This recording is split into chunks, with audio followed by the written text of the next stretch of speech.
Thursday, May 29th, 2014. We'll continue the budget hearings. We'll start tonight with the Board of Health. Mr. Curry? Page 38.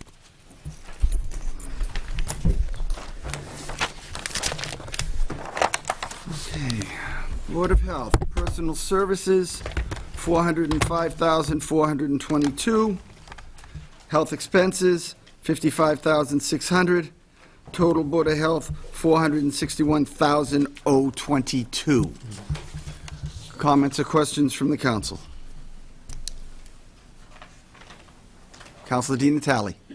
I have several statements I'd like to make, since this isn't really directed at the Board of Health Director, but I do have some questions as well. Ladies and gentlemen, since 2010, the Board of Health Director has had jurisdiction and oversight over the building department, which involves performance reviews, budgetary, and hiring approval. This was all in violation of the City Code, Chapter 3, Section 4A, as well as Mass General Law, Chapter 143, Section 3, which states that the building commissioner reports directly to his or her appointing authority. The Board of Health Director is not the building commissioner's appointed authority. These facts did not come to my own attention until December of last year during the Economic Development Director's position debate, realizing at that time that the mayor has been operating City Hall based on a 2010 ordinance change request that has since been tabled by the City Council and never adopted into law. The mayor countered by stating to the public that the law was being followed and that departments are merely sharing resources and working together. Yet several hours after a March 5th email from the Mass Department of Public Safety's Building Division reminding cities and towns of the state law governing building departments on org charts, the mayor sent an email to both Director of Health Steve Curry and Building Commissioner Robert Lanciani stating the following: the Building Commissioner will report directly to the mayor. All requests for personal sick vacation days will be made to the mayor's office. Budget and financial planning and amendments for building division will be requested by the building commissioner to the mayor. Weekly reporting will be expected directly to the mayor from building. Sign-offs on expenditures, professional development, and any building expenses will come from the building department head. Discipline and performance measures for the commissioner will be under the direction of the mayor, and personnel management within building will be managed by the commissioner only. The mayor still wishes to have Building, Board of Health, and Housing share and coordinate resources. That was her email on March 5th. So where I'm going with this is, it has since been brought to my attention that the building commissioner, even after that March 5th email, and his department, even after this directive from the mayor and the city council approving an ordinance to change the city code to make building a standalone department, that you, the health director, is still making budgetary decisions for the building department. Is that a correct statement? I did submit the FY15 budget for the building department, but since that time, I have not made any financial decisions for the building department. When you say you submitted it, did you have any input into the building department's draft? I wrote it. You wrote it. At whose direction?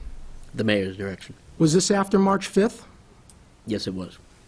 So, even after March 5th, when the mayor directed the health director that he wasn't in charge of building and paid lip service to us and to the public that the law was being followed, the mayor then, behind closed doors, had it still going the way it was before we changed the law. So that is extremely disconcerting and paints a reason as to why my trust in her is zero. The building commissioner told me directly that he drafted the budget requests and was instructed to send his budget to the Director of Health before it be sent to the mayor. The legal and appropriate process for this is that the building commissioner drafts his budget and sends it to the mayor, not to the Board of Health Director. And again, Mr. Curry, this is not criticism of you whatsoever. This is criticism of your superior, who is not here. So it is highly discouraging to me to know that even after the City Council and state intervention in how the building department should be managed, and after receiving the mayor's own directive to us, that the practice of the health department having jurisdiction over building continued.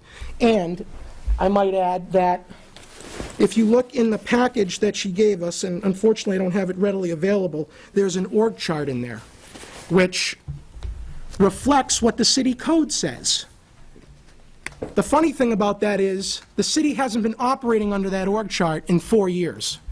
Housing was reporting to Mr. Curry, building was reporting to Mr. Curry, planning was reporting to DPW, but the mayor said emphatically the law is being followed, and then contradicted herself on the March 5th email when she got caught red-handed by the state, and yet even after that point in time, still had the health director make budgetary decisions on the draft that we're going to see. I don't know if anybody is processing this as quickly as I was, but that should infuriate every single person in this room and cast a huge cloud over anything that is said by the mayor in the future about what she intends to do. And I feel sorry for this gentleman because he's got enough to worry about, and no offense to him, I know that departments share resources and coordinate, and that should be expected, but that's like having manufacturing in charge of finance's budget. Why he's responsible for those things is ridiculous, and it shows how poor of a management practice the mayor is implementing in City Hall. So I don't know what we wish to do about this, but I'm just wanted on record to know that the Board of Health Director, I don't know about to this day, but recently, at least after she told us that it wasn't happening anymore, was still getting directives to do this. And I don't know if it's still continuing, but I'd have to believe it might be because I can't believe anything that the mayor says to me. On that note, now I'll get to building when building's before us, because I'll make similar comments with the commissioner present at that time. I do have one question about the sanitary landfill account, which is one of my favorite accounts, as Mr. Curry probably can attest to, that I like to go at every year. I'd like to make a recommendation. Counselor, we'll get to that. Oh, I'm sorry, I'm jumping ahead. Okay, my apologies. Mr. Curry, are there any new hires in your budget? I'm not talking part-time to full, I'm talking new hires. No new hires. No new hires. And the overtime account, can you briefly explain what the overtime is mostly used for? Is that for inspectors beyond working hours, or? 90% of that overtime account is used for the scale master at the landfill, which is 100% reimbursed by Waste Management for time spent. A portion of that, probably a couple of $1,000s, is used for inspectors on when an emergency arises and I need to get an inspector out to a certain site. Okay. But I would say it's 90 to 95% the scale master at the landfill. Okay. Before I finish with Board of Health, I just want to go back to my earlier comments about the management practices. I myself would request a letter be sent to the mayor reminding her of the city law and the state law, and reminding her that even though we got an email from her that says none of this is going on anymore, it is, and we know about it. And I don't like to be told one thing and have another happen. I'm used to it by now, but I'm at my boiling point with it, to be perfectly honest. And what irritates me the most, and why I have so much passion when I speak about this, and I come across maybe to some as angry about it, I am angry about it, because what we're doing here isn't being adhered to by the administration. And the administration chooses to do whatever she pleases. That should infuriate everybody in this room. Not one law, but two. And when the economic development position comes before us for a budget discussion, I have comments about that, because everything involving economic development, planning, housing. We're not talking about economic. I apologize for it, but it's all hand in hand. This is a here. management. Counselor, we're here for the budget of Health Department regarding personal services and expenses at this time. Mr. Curry, do you believe that you are qualified to run the building department? Financially, I believe I can run the building department, but I am not qualified to be a building commissioner or a building inspector or a wiring inspector or an electrical or plumbing inspector. Yet So, you yes. were being asked to have budgetary oversight over these items. Correct. Makes absolutely no sense. Thank you.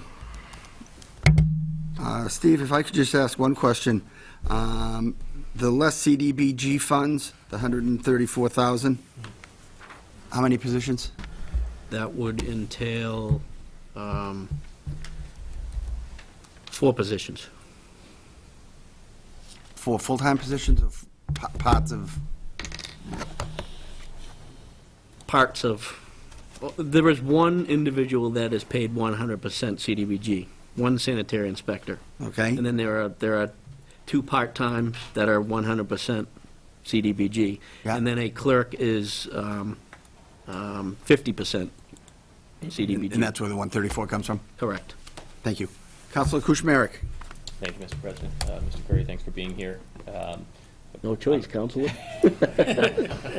Thought I'd thank you anyway. So at this point, I think you kind of know this is coming. If you could just give me a kind of a quick overview of some of your department's strengths, weaknesses, and then your short-term objectives and maybe long-term vision. Okay, so let me write that down. I know that's Strengths? loaded. Strengths, weaknesses, or areas you can improve. Short-range I would objectives. say our strengths is, many of our strengths are, we have a dedicated, hardworking staff. I'm blessed with that. I don't have to get involved with poor decisions on inspectors' decisions out in the field very often. So there are qualified, hardworking individuals in the Board of Health. As far as weaknesses go, there are many programs that we are involved in. We dabble in a little bit of all these programs, but a lot of the programs need more attention, such as the curbside trash program. It really could use an incredible amount more of enforcement, especially regarding barrels being stored at curb 24/7. We do our best to tackle it, but it's very difficult to maintain the enforcement. I mean, we can go out and write a ticket on Thursday, but next Thursday we need to be on it again. But those are common throughout many of the issues that we handle. I mean, we actually issue 36 different permits, anywhere from burial permits to landfill permits so they're not really related. So, like I'm saying, we dabble in a lot of things, but we aren't able to tackle it 100% due to manpower. Great. And then, in terms of short-term objectives and long-range planning? Short-term objectives? That's I would say to help manage our complaint system to ensure that each complaint is addressed appropriately. Okay. I mean, I'm referring to a couple of hundred complaints a month. Long-term, I would love to, we are presently working on a view permit. We are very active with IT, the department. The inspectors have been issued tablets. We would like to implement a computer tracking system that would address these complaints, and that inspectors would actually do inspections on these tablets. The IT department is working feverishly to get us to that point, but it's going to take some time, and there's included in that is there a ton of data entry that needs to be done. So we need to locate some time to be able to get that data into the system so that residents can access it and make it beneficial to them as well. Great, thank you. And Cover them? that covers them. So I appreciate you taking a look at technology and seeing how you can kind of follow through and allow for That would have been a short term, but now that I see the issues that we have in the program, there's a huge learning curve involved with it. I was hoping to have it done within a couple of months, but it's not going to happen that way. It's going to take some time. I mean, realistically, where do you see a full I was implementation hoping happen? a year from now I can come back and report to you that we're 100% functional on view permit. Excellent. Thank you. Counselor Bezal? Steve, on the recycling coordinator, that was the person that a while back, it came before us and we had to... Correct. That is a grant, Councilor, Okay. yes. Is that the DIG grant? Nope, the DIG grant is a regionalization grant we received back in 2010. That is a grant, $325,000. total over 5 years. For regionalization purposes, 10 towns, if you recall, maybe you weren't on the council at that time, but 10 towns are involved with that, and it's in a regionalization effort. So I have 2 staffers that are paid by that Okay. grant, and they provide services for those towns that don't have the ability to conduct health services, and we have the ability to charge them for it. So that's a revolving fund. Okay, and so where was that grant out of the, That's the recycling coordinator would be the SMRP, which stands for Sustainable Material Recovery Project. That is a Department of Environmental Protection grant. and is that like going to be every year? Because I noticed in FY16, the position keeps going on, so are we going to continuously get that money? It's funded right now for 18 months, 85% city, 15%, or 85% DEP funds, 15% city funds. That is an annual grant, so we need to apply for it annually. Okay. So FY16 is only a portion of it. Half of the FY16 is currently funded. And I'm assuming this person will do enforcement of Correct. recycling, but will they also be going into like school systems and educating? That is part of the process, yes. That's part of the Yep, program? there's actually an implementation plan that I had brought before the council. It draws out a month-by-month schedule of what he's supposed to be working on, and education is a big part of it. It does have an enforcement piece. As you recall, we changed the ordinance. We do now have mandatory recycling in the city, so that individual will be working feverishly to get the word out there that it's mandatory to recycle in the city of Fitchburg. Okay, and my last question is, mileage, back in FY13, it was 86, and now it's gone all the way to 22. What would cause that to swing like that? More employees. More employees? Yes, and might I mention that the bulk of that mileage extra is paid for, portions of it by the grants that the individuals are working from. Okay, That make sense? yeah, thank you very much. Counselor Bean. Thank you, Mr. President, for you to the Director. As we talked about the block grant funds, is part of your salary paid out of that? Mine is not. Maybe in the future, could you just list the positions that are paid and what percentage, so we, like the other departments do? It just makes it easier to understand that. I believe that was there. I don't know how it disappeared, but Okay, I'm just saying it's for the future, just for continuity's sake. And the other thing, you mentioned revenues. Could you tell me what, and again, what revenues your department brings in, or how much revenues your department brings in? I'm sure it's substantial. right now I think we're at about $1.7 million for revenue. That includes all the permitting. It would include the landfill, trash recycling royalties, or trash royalties and Let's say if you took the recycling trash royalties. royalties out of that 1.7, what do you think would be? How much is the landfill? Yeah, or, yeah, how much? Presently, it is at 1.1. It is under projection, 1.1. It was projected to be about 1.5. The landfill has lost a major account. Connecticut CRRA trash, they lost the account. It took a major hit onto the, am I getting carried away? We'll talk about Yeah. landfill when we're at So landfill. the other portion of it is so there's $600,000 So I worth of would fees, say fines, and permits that couple you... $100,000 is permitting, and then we also receive host fees from 2 transfer stations that we site assign Okay. in the city. Good, thank you. Counselor Caddy. Steve, my guess is a lot of people don't know that they're not supposed to leave their canisters at the street.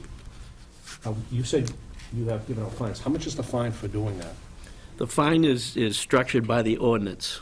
I believe the first fine is $25, and then it goes up to $200 for the fourth and subsequent offense. So When you guys go out, do they give a warning, verbal warning first, or written warning before they start implementing fines? due process forces you to do that, yes. Is there a way that we could get the word out to the public that they're not supposed to leave them out?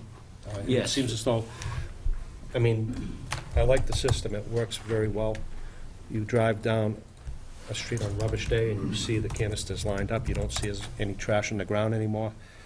I just don't think that the public knows that they're not supposed to leave them Right. curbside. We are revising a calendar. In fact, the recycling coordinator, that is one of his duties. It is also a portion of his duties to help with that. He has already gone around and established 3 routes, who's recycling and who's not. In the next couple of weeks, he will be sending warnings to those individuals who are not recycling. And obviously, in the same group, he would be issuing orders to those folks that leave their barrels out 24/7. So we'll actually be collecting data at several points, before we advertise, after we advertise, and I believe 3 more times during his tenure as recycling coordinator. And we use that information to narrow it down out in the city where the attention needs to go. Any other questions for Board of Health regarding personal services or expenses? We'll move forward to Public Health Nurse, page 40. Public Health Nurse, Personal Services, $125,229. Public Health Nurse expenses, $1,000. Total $126,229. Any questions for Mr. Curry regarding the public health nurse?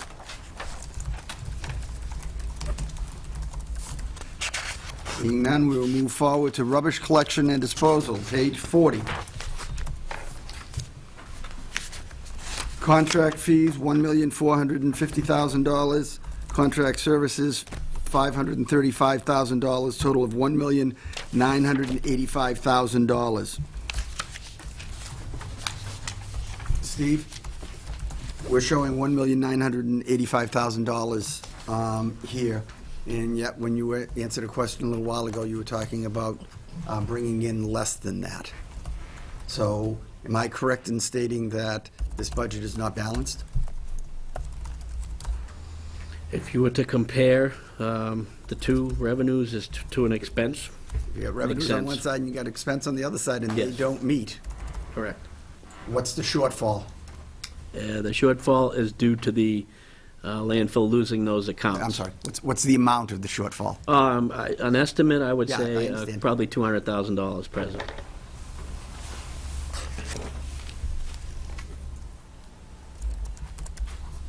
Any other questions regarding rubbish collection and disposal? Counselor Dean Talley. Thank you. I'd like to make a recommendation that contract services be cut by $35,000. So noted. Thank you. Counselor Caddy. Steve, if you're over budgeted by 200,000, where's that gonna come from? I'm not sure I understand your question, Well, Counselor. I thought that your budget isn't balanced, So, and we're below. I see. Where's the 200 grand gonna come from? We are looking at several avenues. We are working with Harvey. They are now accepting municipal solid waste. We are looking to make an agreement with them to provide the city host fees as part of that site assignment. So that is one avenue that most likely will get us to at least half of that amount. Other avenues would have to be, I'd like to implement a hauler's permitting system. It has disappeared many years ago before I took over. There were only a couple of haulers. Now there is a plethora of haulers and rubbish companies out there that are competing. So we're looking to implement some sort of a hauler program, which would force each truck to be permitted by the health department, which would increase some revenues there. And lastly, most recently, I've been receiving phone calls of people illegally dumping on Westminster Hill Road. I'm sure that's not the only area, I'm sure you're aware of it. Right. But how are you able to monitor that? I mean, maybe fact- it's not completely yours, maybe it's partly the police department, but, I mean, how do you handle those things? And As far as Westminster Hill Road, we have been working with the Department of Environmental Protection. They've actually put up cameras at the site. Again, the cameras are a very helpful tool, but we weren't able to catch anybody on that site particularly.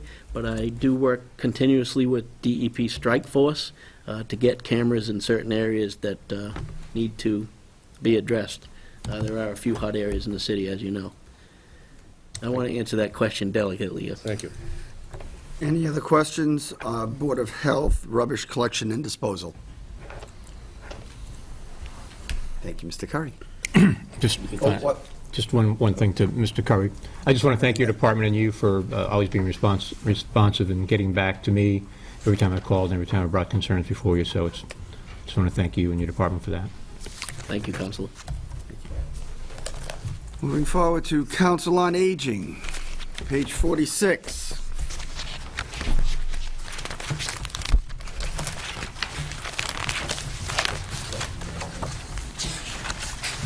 Ms. Goodwin, good evening.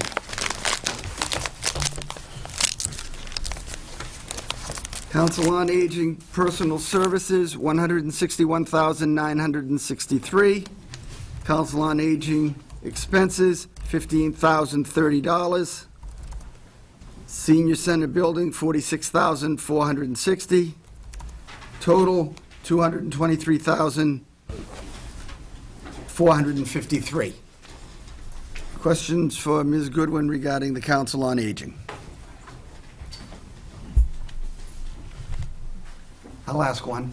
Yes. Will the increase in staffing help for the custodial and maintenance of your building? Yes, it would.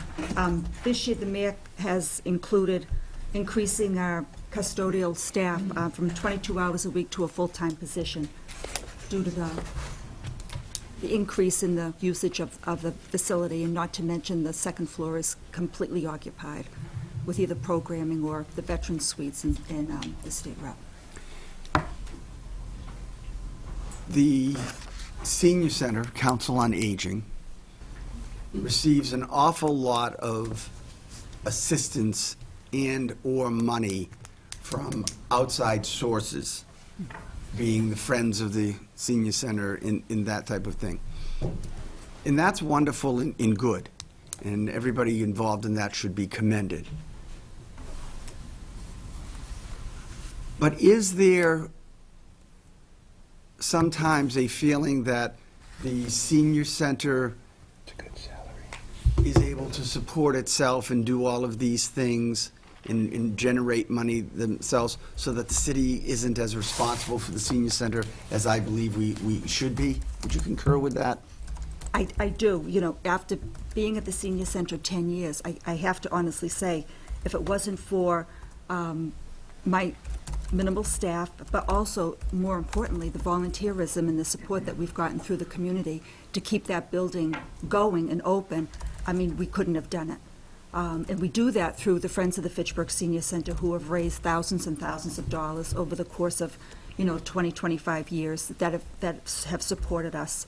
Not to mention all of the fundraising we've done, whether it's, a dinner, that type of thing, that has gone into the maintenance and the overall operational aspect of that building. Right, I guess my concern is, what would happen to the senior center if the Friends weren't able to raise the amount of money that they do, and/or you weren't able to do all the fundraising that you do to generate revenue for yourself? We would probably utilize the building maintenance account, and I think this year we had $29,000, and right now we're about $26,000, and it would probably be, whatever we're dealt with, we just deal with it and, hope and pray nothing else happens. For instance, one of the big things that happened the beginning of the fiscal year last year was a water main break, which really brought in a lot of water in the downstairs basement. That was something that came out of the building and grounds account. But we just had 2 bathrooms completely renovated at the senior center, and quite honestly, between the Friends of the Fitchburg Senior Center, Councilor Joel Caddy, and his business and his expertise in finding people to help us out with that really was, the big savings that brought that project to fruition. I mean, So that's the kind of volunteerism and support. I want to publicly acknowledge all of those people and all of their efforts, but I Right. also want to make public comment that this city and this mayor and this council needs to be very cognizant of the fact that if someday this well dries up, we're going to have an obligation and a responsibility to put more money towards the senior center so that we can continue to operate the way that we do now and supply the services that we do. We're very fortunate that we don't have to fund all of that. Councilor Caddy. Just wanted to make a comment on the full-time custodian. I'm so glad that the mayor put it in the budget. It was so badly needed down there. The amount of people that goes through that building in a day, since I've been down there, I want to say is multiplied by 3. The main hall gets used all the time now. You got the veterans in there, you got Representative Di Natale in there. It was so badly needed. There's so much more work to do there. And if you look around at other cities that have armories similar to us, none of them have been taking care of their building. Very, very slowly, we've been working at trying to bring the building back. And I don't think the city has stepped up to the plate to help. And the bathroom renovation that Joan's talking about, all but $4,000 was paid by the 2 different groups. Paul Janae, who's running the bar now, who donates all the money back to the senior center, and the Friends, fronted, I want to say, I'd say 7,000, probably. well, no, it was almost $12,000 per bathroom, $25,000. The city's contribution to that was $4,000. And, there was a lot of people working, and had those bathrooms gone out to bid, they would have been almost double that. But I really hope that the city starts thinking about the precious piece of property that we own, and again, we're outshining every other city that has armories that have let them go, and we've actually you almost couldn't call it a senior center anymore, it's more like a civic center. And, in the future, for us to have that, it's such a gem. So I do hope the councils and the mayor start looking at this, because there's many more capital improvements that need to happen in that building. And if that building goes away, we'll never get a building like that again. There isn't a place in this city that you can put 400 people in one hall with an open truss roof system. And everybody uses it, and everybody's welcome to use it, but I do think the city ought to start stepping up. Thank you. Councilor Di Natale. Thank you. This is a good one. Is it still operating at 4 days a week? Yes. Is that an ideal circumstance, or would the senior center prefer to be open 5 days? It would certainly, if that's what's our budget is based on, is the 4 days a week. Certainly, if it went 5 days a week, there would be a significant increase, obviously. Do you know how much the increase would be? I do not off the top of my head. I mean, I'd have to assume, based on the numbers, that if your budget is $223,453 for 4 days, that's probably about $56,000 a day. I mean, a day for the year. So 5 days would be. So it would probably cost another $50,000 to $60,000. Would that be accurate? Sounds right. Okay. Between staffing and operational. I mean, do the seniors that utilize that facility, are they satisfied or happy with 4 days, or are they not, or would they prefer a 5th day? Since we went 4 days, and I think it was 4 years ago, we have not heard any complaints at this time. I'm there on Mondays. Things happen on Mondays, which works out nice if the seniors aren't there. For instance, we've had the front door project. A lot of the work on the front door project has happened on the Monday where seniors haven't been there. But we also have after-hour programming, too. So even though we're not open operationally for programs on Mondays, I've extended some of the after-hour programming for seniors, if they need to come in. Thank you for the work that you do. Thank you. Thank you. Counselor Kuchmarek. Thank you, Mr. President. Ms. Goodwin, thank you for you and your staff's support and resources that you give to the city and this crucial population day in and day out.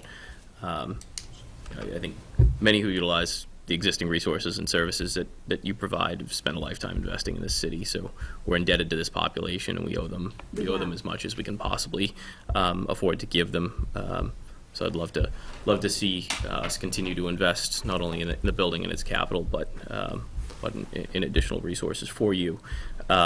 This said, do you have some short-term objectives, some areas you think we can improve on, irrespective of, say, funding and capital changes? And then I guess what is a long-term vision, if you were to have additional resources, what would be that next big thing or big area that you would like to move towards? Short term, as far as operationally, we do have an issue with the roof, with one of the compressors on the roof. It's supposed to be running on 3. We've been down 1 for over a year. Okay. So that affects our air conditioning and our heating. Okay. And that's a big issue. Because of the fact we're an emergency shelter, if something should happen and that air conditioning or heating system doesn't work, that could really be detrimental. So that's one fix that needs to happen really, really soon. So I certainly appreciate hearing the capital piece. Is there a resource or a service that you'd like to provide right now that maybe we can't provide? Ideally, especially in our city, an outreach worker would be a very big help to me. When I compare other councils on aging and other senior centers, geographically speaking, where we're located and what we're dealing with our population in the city of Fitchburg, it's like comparing apples and oranges. We really have a high need of issues that seniors are dealing with. We're surrounded by several housings, areas, and these seniors really, very low income. They really need the help, and that outreach person would be a big help. And in the long term? Long term, I would say continue to expand on the life enrichment programs, continue to expand on the after-hour programs. We're certainly capturing younger seniors who are coming into our senior center, and we're certainly seeing that their needs are very different and very different than the seniors that we're servicing who have been there for many, many years. So I'd love to see, a long-term plan as far as, expanding the hours at the senior center, whether it's a couple evenings a week and the programs geared to the younger seniors. Excellent. And this is the last one. In terms of collaborations, have you built many relationships within the city in terms of how we're collaborating and utilizing maybe existing resources or services that other agencies can provide? Yes, as a matter of fact, this past year we've worked closely with Montechusett Home Care and MARC. We have introduced a Stanford program called CDSMP program last fall, which was a 6-week program that Montechusett Home Care puts on. We had a very successful event with that. We serviced over 15 people who went through that program. And now we're also working with MARC as far as a healthy aging program for the seniors Can you of speak a little Fitchburg. bit to the CDSMP program that you just mentioned? Can you just explain it to me a little? It's a 6-week program based on chronic disease self-management. Okay. So this is available for seniors who are experiencing chronic disease and how they can manage their life. It's a Stanford project, and it's been brought forth by Montechusett Home Care. So I work very closely with them. But the other big thing is Fitchburg has had this Fun and Fit in Fitchburg program for many years under the Tufts grant, and now finally the seniors are being recognized as far as merging into that program. So I've been working very closely with Mary Giannetti and Ann Yeagle, and now we have a healthy aging aspect of that in the senior center. Excellent. Well, I can tell you're passionate and excited about these collaborations and those long-term areas where you think we can grow and expand. So again, I applaud your efforts and your staff's efforts. Keep up the good work. Thank you. Councilor Bezal. Hi, Joe. Hi, Angela. So on here, this building MTC that you put in the budget and was cut, what was that? That was cut? Yeah, it's it looks like it was requested $12,500, and it Right. wasn't given to you. Right. We didn't use it this year. But what would that be, that line item? It was basically a building maintenance line item. Okay. But I don't think it went through in the last budget session, so we did not use it. What I'm saying is, I know that there's been a lot of private people helping you with the maintenance. I mean, we do need to keep up with that. I mean, I think for most people, they talk about the building, but that's really like people's homes down there. I mean, when I go there, there's some seniors that go there to keep warm, there's some seniors that go there to keep cool. Right. They meet their friends there, they socialize. It's more than just it's their home away from home. Right.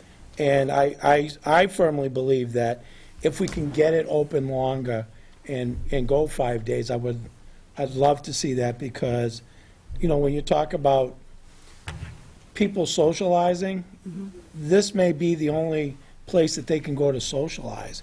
And it's so important for them to feel welcome, and I know that they feel welcome there. So if there's any way in the future we could do that, or if there's any way you can put it in there, feel free to do so. I mean, I think there's nothing wrong with putting it in there and requesting whatever you can. So, thank you. Counselor Di Natale. Just going, how much is the compressor? We received 2 quotes last year. I think it was between $6,000 and $7,000. $6,000 and $7,000. Was the request made to the mayor's office? The mayor's aware of it, and John Moran's come up on the roof a few times, taking a look at it, so he's been involved in it also. How long has it been since the compressor's been offline again? Is it over a year? It's been over a year. And let me guess, you were told that there's no money for the replacement. Correct. There are line items in this budget that the mayor has funded for new positions that aren't going to be online by the 1st of July that could cover that. Unbelievable. I'm telling you, $6,000 for a compressor for an emergency shelter and a place that's used for a hall frequently. $106 million budget. Let's just take a quick look, shall we, at what $6,000 divided by $106 million is, because God forbid we spend that and put the whole city in jeopardy. 0.00006%. Yeah, that's a huge chunk. Another example, everybody. I don't have the money for a $6,000 capital improvement, which, based on the new law, thank God doesn't have to go through purchasing yet. But infuriating. So we're going to wait until the next compressor breaks. Then it's going to cost us double to fix it. And as we continue to sit on this, the money's going to only grow because it's going to cost more and more because of inflation. Right. And we're just waiting to be reactive instead of proactive. Well, and my concern has been, especially where we're an emergency shelter. Just last month, there was a fire in Fitchburg, and we opened up the building for the victims to come in. So we really are used throughout the year in the event people need I that. hate to come across as sarcastic, but, we just got through yesterday talking about how the police chief line item is funded at a full salary when the police chief won't be on board till month 4 of the fiscal year. 10% of that account that the mayor budgeted, knowing the chief's not going to be online July 1st, but she put the money in there anyway, could go to fix the compressor for $6,000. Thank you. Any other questions or comments regarding the Council on Aging? I just have an odd question to the auditor. On this budget, there's a line item, civilian dispatchers, and then on the water budget, there was a line item, crime analyst, that was funded for like the first years and is out of there. Is this just kind of carryover mistakes? I mean, we never had civilian dispatchers in the senior center, right? No, they did. Oh, they did? They might have, yeah, I think they did. They were marked dispatchers that actually made Okay, all the transportation calls, but it's been serviced. So the water department did have a crime analyst? Yeah, that was. Okay, I mean, that a year, couple I business- think sorry, they were just- helping the city. Okay, because they weren't They funded might for have funded this part of year. it, Going way back. Okay. Where is the crime analyst? It was in the water department yesterday, and I thought it was just my eyesight. We're on Council on Aging. It had to do with the civilian dispatch, Mr. President. civilian dispatch doesn't kind of, strikes me as not the appropriate place for it. I said to myself, I saw yesterday crime analyst on the water department. I let it go thinking maybe I just read it wrong, but, okay. So these, So you're acknowledging you talk to yourself? I do. I'm almost as old as Council Boschman, so. Any other questions and comments I'm from the gonna be Council on down there Aging? Thank you, Joan. Moving forward to the library, page 48.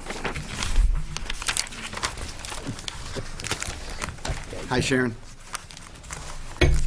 Hi. If you would let us know, I know it, and I'm just drawing a blank, the gentleman with you. Yes. Jonah McKenna Moss, On- the trustee chair. Trustees. Page 48, library. Personal services, 437, 653. Library office, 894. Library supplies, 95,000. Library maintenance, 158,669. Total of $692,216. Questions or comments regarding the library?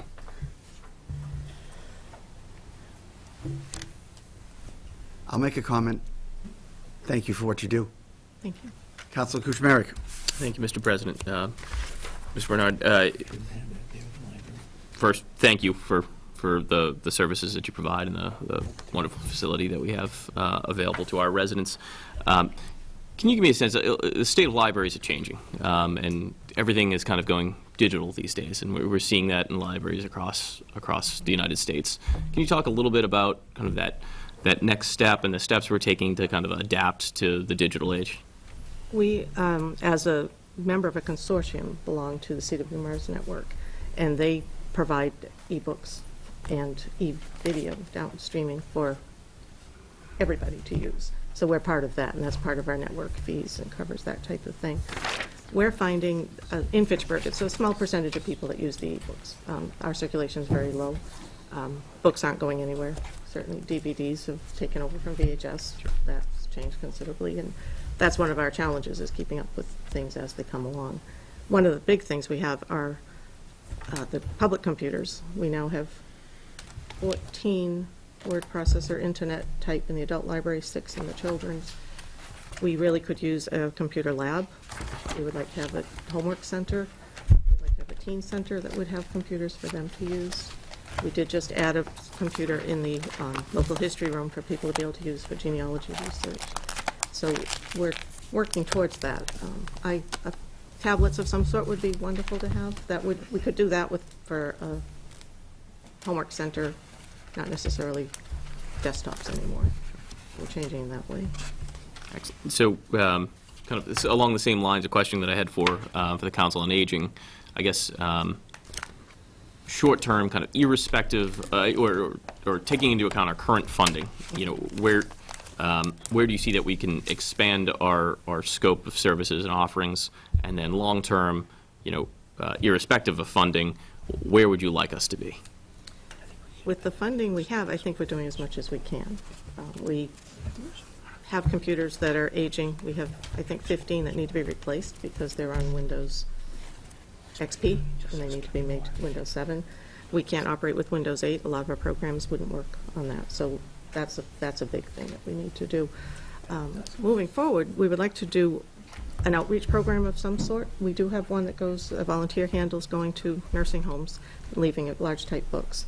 But when you mention the bookmobile, everybody loves the bookmobile. I don't think we could do that necessarily, because that's quite an expense. But to have some outreach service, providing services in neighborhoods in one way or another.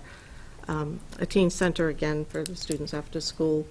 It would be nice to have them have a place where they can go and hang out and not be bothering other people because they're doing a lot of talking. And one of the big things that's happening in libraries are maker spaces. It's providing a space for people to come in and do many things. It depends which way you focus it. Some places are using it for video editing. So people, they loan out small cameras and come in and teach people how to do the editing. They might have a space where somebody can do 3D printing. There's space for Some people are doing cooking classes and sewing classes. Actually, we have a sewing person, someone coming in to teach sewing next week. So there's a lot of different avenues we could go if there was no limit to money and funding. And you spoke about it sounds like 20 computers between the youth and adult libraries, is that correct? What's, I guess, the current, how often are they used, if you were to break The them up? public computers? Yes. 95% of the time. Okay. If you come in, you'll see most of them in use. The two newest ones we have are the Career Center, and that's a program for people to write resumes, look for jobs, and we've had several people come back and thank us for having it because they found jobs, so that's a good thing. And how many of those 20 you say are in need of either repair, refreshing, or replacement? Most. Okay. Well, again, I commend you and your staff and the work you do, and thanks for being here tonight. Counselor Tran. Thank you, Mr. President. Sharon, the last time you and I spoke, there were 3 issues that we discussed. One was the roof, the other one was the heating system and parking issues. Right. Can you give the council updates on these 3 issues? Sure. The roof in the adult library is currently waiting for final documents to be compiled and signed. I believe the bid has been awarded to a company. I can't remember which one it is now. So the adult library roof will be done by the end of the summer. Are we okay with the finance on that? That was a loan that you all approved sometime over the winter, I think. And so that'll cover the cost of the roof. And then the HVAC system has lots of problems, but one of the big ones are the units, individual units. And some of that money will be used, whatever's left, we'll use to replace that and the sump pumps. So we'll probably be able to do 9 or 10 of the HVAC units, which will be helpful. Have we looked into centralizing the heating system What do you mean? or the air conditioning? It's, Because right now we have individual units, right? And no, no, it's one big unit that services the whole building. But there's the units that the fans turn on and off to put heat and cool it in the Okay. building. So it helps disperse it around the building. So yeah, they're not individual units in that way. Okay. They're each about $4,000 to replace. And periodically we have fires when we turn them on. So we have lots of them that are marked and say do not use because they smell. Luckily they smell before they burst into flames. So it's not a good thing. And then the parking, we're sort of waiting for the rest of that deconstruction to be done for the OGE building. And then something will be done with parking. And there's an order coming before you next week to increase the time for the library parking in that municipal lot that's across from the youth library, across Newton Place. So that's on the agenda for Tuesday. Now would that be enough to accommodate the parking need for the library? Yeah, the discussion we had was that the lot that's directly behind the youth library, if you're on Boulder Drive, that's on your left, would be transferred to be a library parking lot. And then the lot across the street, where the GE building is coming down, would be the city lot for the cars that are currently in that other one. Right, the lot that's right behind the library belongs to the redevelopment authority. Right. And we've discussed about that, and Dan Curley is hesitant in handing that parcel over to the library for parking because he doesn't know what the needs are in terms of the redevelopment authority. Okay. So that's where we are with those issues. But I think having the additional space on Boulder Drive, where the GE building was, will be helpful to us as well, as long as people can park there. I don't know what'll be allowed there. Good. Thank you. Counselor Di Natale. Ms. Bernard, how long did it take from the moment you submitted the bid to get in the contract for the roof? How long did you have to wait? I think we started with this, we had to get all the specs written by somebody, and I think they were submitted in January. January. Is that correct? Do you remember? I think so. I think it So was sometime in January. from And then submittal to Then they were award. opened sometime February, beginning of Wow. March, maybe, because you have to wait, you have to do the advertising for So the distance. 5 months total? So I guess we're at the 5th month, yeah.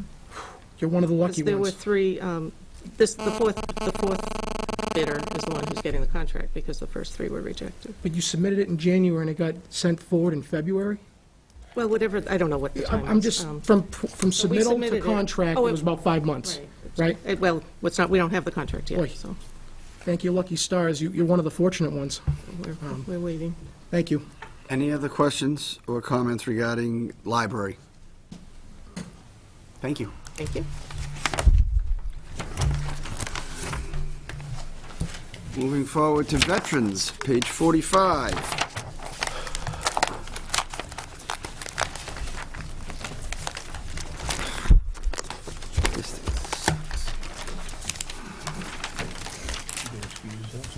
Evening, Michelle. Good evening. Okay. Veterans Personal Services, $75,653. Veterans Expenses, $1,500. Veterans Benefits Health Fund, $530,000. Total, $607,153. Questions or comments regarding veterans? Councilor Bezal. Hi, how you doing? Good, how are you? So, when I'm looking at this, in FY13, the health fund cash, you spent $575,000. Then it was projected $570,000. You requested, it looks like the correct amount. Was there any explanation why the mayor would not fund that to the full amount you asked for? I don't know why she did what she did. I figured she was just trying to balance her budget. I just see ultimately I wound up coming back and asking for more. It's a difficult number to come to. I understand what you're saying, but it's clearly that you did your homework and you asked for the correct amount. It just amazes me that it was, this here is a very important thing that we need to take care of. And I don't understand how anybody could short that knowing that you're going to need that amount. This is, it's upsetting, so, thank you. I'll follow up on that and state that because it is something that's so important in such a area that we have an obligation to fund, I truly believe that the mayor figures that she can underfund it, because if she comes back to us in the middle of the year and needs money, how's anybody going to say no? You know, so she intentionally short the budgets that she knows you can't say no to down the road when she's going to come back to you. That 500,000 is not going to work for the year, and it's not a real number. But that's, in my opinion, what they're trying to do. Councilor Di Natale. You know, it's interesting that the change is 70,000. That's the exact amount for the new purchasing agent. So there's where the 70,000 went. We're going to throw 70,000 away. That won't solve the problem. And instead, not give it to the veterans. The reason why this account keeps growing, and this is one of those anomalies with the city budget, in that the more we spend on health fund cash, it's a good story when we spend more money on this account. Probably one of the only areas in the budget where if we spend more, it's a good thing, not spending less, because we get reimbursed, I think it was 75%. 75%, which increases our revenue every year. And if you look at 2009, we only did 100,000, and now we're at, I won't use 500,000, I'll use the more appropriate number of 575. So it's more than quintupled in 5 years. And that is a direct testament to the effectiveness of you as the commissioner. And I think you do stellar work, and we are very lucky to have you, just based on these facts alone. We're getting more revenue because of your hard efforts. More veterans are getting serviced. And it's a kudos all around. And again, this is the only budget line item in this entire package I would encourage more spending on, because we're going to get most of it back, but also because of where it's going. And ultimately, it comes back into the community. It right. goes to the veterans in the city of Fitchburg. They're spending it here in the city of Fitchburg. I mean, this tells me right off the bat that the performance in this department has exceeded expectations and some. So very good job, and I hope it continues. Thank you. Counselor Caddy. All set. Counselor Bean. Through you, Mr. President, to the Veterans Agency, I want to echo Councilor Tintali's remarks on the performance you do and the service you do to the veterans, and also want to just thank you for having your daughter there. Memorial Day, it was great to have her do the She Star made me Spangled look Banner. good. So it was very, very entertaining, and should be very proud of her. Did a great job. She doesn't get her voice from me, so. Any other questions or comments regarding veterans? Thank you, Michelle. Thank you.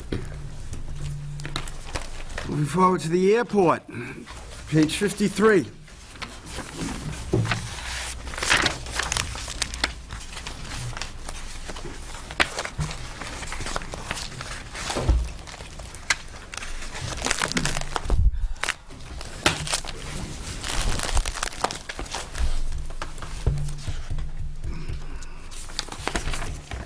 Good evening, gentlemen. Good evening, Mr. President, councilors.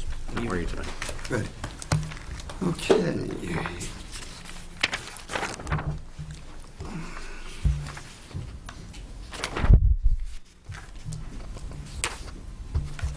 Airport personal services, $219,430.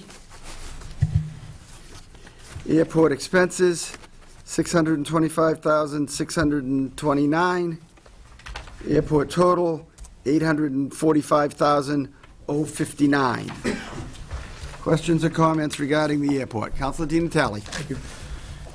Mr. Posnick, I've recently started to get involved in coming to some of the airport commission meetings and getting myself acquainted with things down there. I'm going to make some comments based on some information I have received from airport management regarding the commission, if I may. Sure. It is my opinion that the commission has been severely micromanaging the airport manager and staff. And by that I mean lease agreements and contracts with tenants are being drafted and negotiated between the commission and the customers with little to no involvement of the manager. Decisions are being made with regard to maintenance and facility improvements against the airport manager's recommendations. One example involves the main terminal building, floor, which I understand the commission voted to spend $3,300 to replace, which $3,300, I'm told, the airport doesn't have, and it is a waste because the main terminal building is slated to be demolished in 18 months and replaced with a new building. So contrary to management's sound and common sense position on this one topic, why did the commission feel it was a good financial decision to spend money to replace a floor that will be torn up again within 18 months? Can you answer that? I think that there are a couple of things going on here. So first about the floor. The decision to ultimately replace the floor was made months ago. We have been having more recent discussions about that. The award of the new terminal building happened probably 2 weeks ago. So up until that time, we didn't know whether or not we would or wouldn't get it, and when we would or wouldn't get it, and whether or not the state would actually fund it. So the award of the building was tied to a broader funding program by the Commonwealth for a variety of transportation projects. We did get the award. We have gone back. We haven't made or awarded any contracts to go off and replace the floor. I would agree that doing that doesn't make sense. I'm glad you Right. agree, because I would hope you agree. guys do not I do can- that. I know that in the last meeting, I wasn't at the last meeting, but I know that there was some discussion about it, and we did have some discussion about it even last night at the meeting. So I would agree that it kind of doesn't make sense, given the timeline to replace the building. Furthermore, I would just like to say that I'm also made aware that billing inquiries are being made directly by commission members and not by the manager, and that the budget is drafted by the manager and given to the commission, but changes are made contrary to the expertise and guidance of the manager. So my next question is rather simple to you, as chairman. Why does the airport have or need a manager? And do you think, and is anything that I said incorrect? I think there are some things that are incorrect. I can tell you that from a budget standpoint, this document, I didn't draft this document. Mr. Ellis drafted the document, we discussed it, and then we went through accounts to figure out where we needed to fund things based on either changes in activity or changes in demand. So I think from a budget process, it's a very collaborative approach. That's my opinion. Are commission members calling customers, inquiring about bills and getting involved in day-to-day operations Get and? involved in billing because we have an issue, and one of the issues that we have at the airport is people don't pay their bills. And Mr. Ellis, Why aren't you guys entrusting him, who's We are. fairly new, with that entire responsibility? Why are you guys getting involved in it? we are entrusting him, but at some point in time, you know, if he's not successful, we do try and get involved to help the client understand, you know, that it is important, it's important to the city at large, that they need to hold up their financial responsibility, and that's to pay their bills on a timely basis. So I do appreciate the comment, I really do.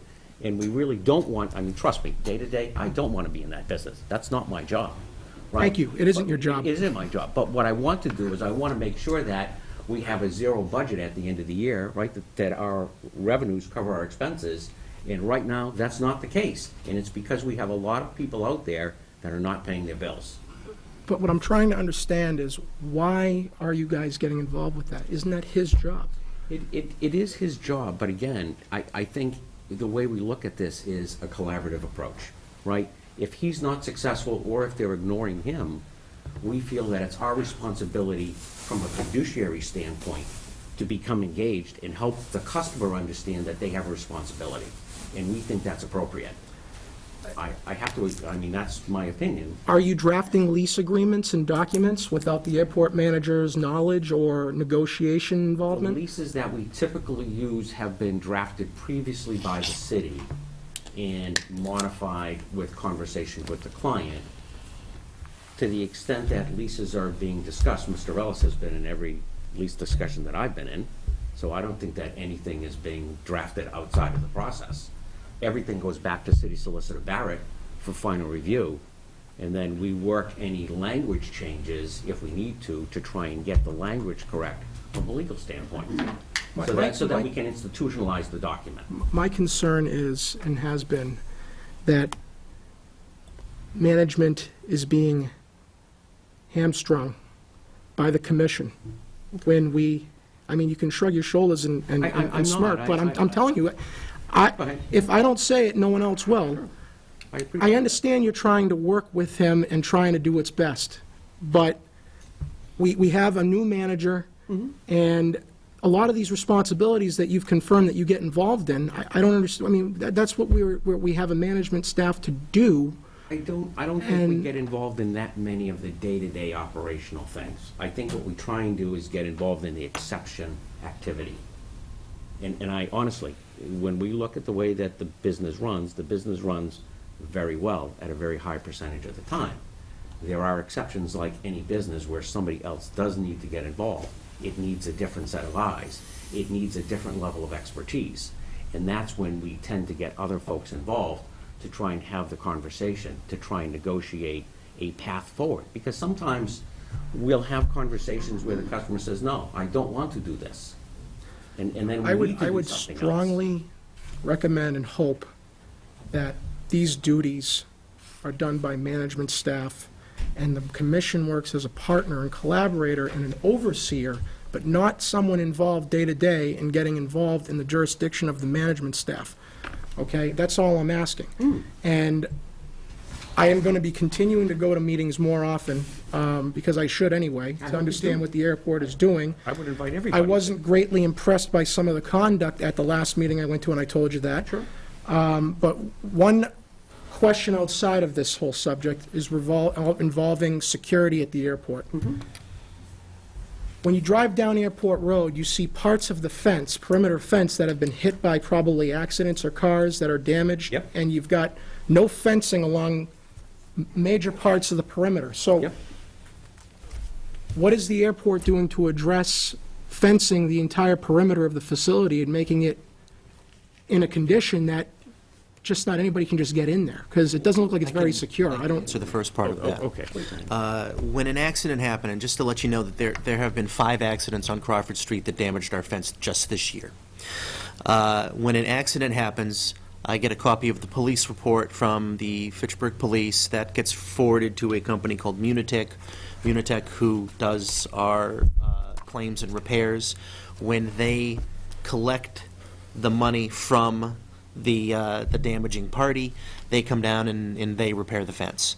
Couple of times, the people have not had insurance. So the money would have to come out of our own budget, and right now the budget is really, really tight. I have brought up to the DPW before about possibly putting in a guardrail along that fence line, which is south of our entrance, and the reply was, guardrails are expensive, quote unquote. That's all that was said. As to the fence line along the river, I would very much like to get one, but that is roughly about a mile and a half of fencing, and it would require an FAA grant at the very least. Is that high on the priority list of things that you would be seeking funding for? I would assume it would be to secure the perimeter of the airport. Well, again, the perimeter fence tends to be either paid for by us or by insurance claims. I think the thing that we're trying to do is, in some of the damage that we continuously repair is a specific area.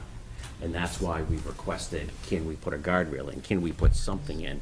Because that specific spot, it's in a bad curve, it's always hit, and that's what we're trying to mitigate. So I think that one section of fence we replaced, I'm not sure how many times, honestly. It was 5 times just this winter, 4 times last year. So over the last year, we've done it almost 10 times.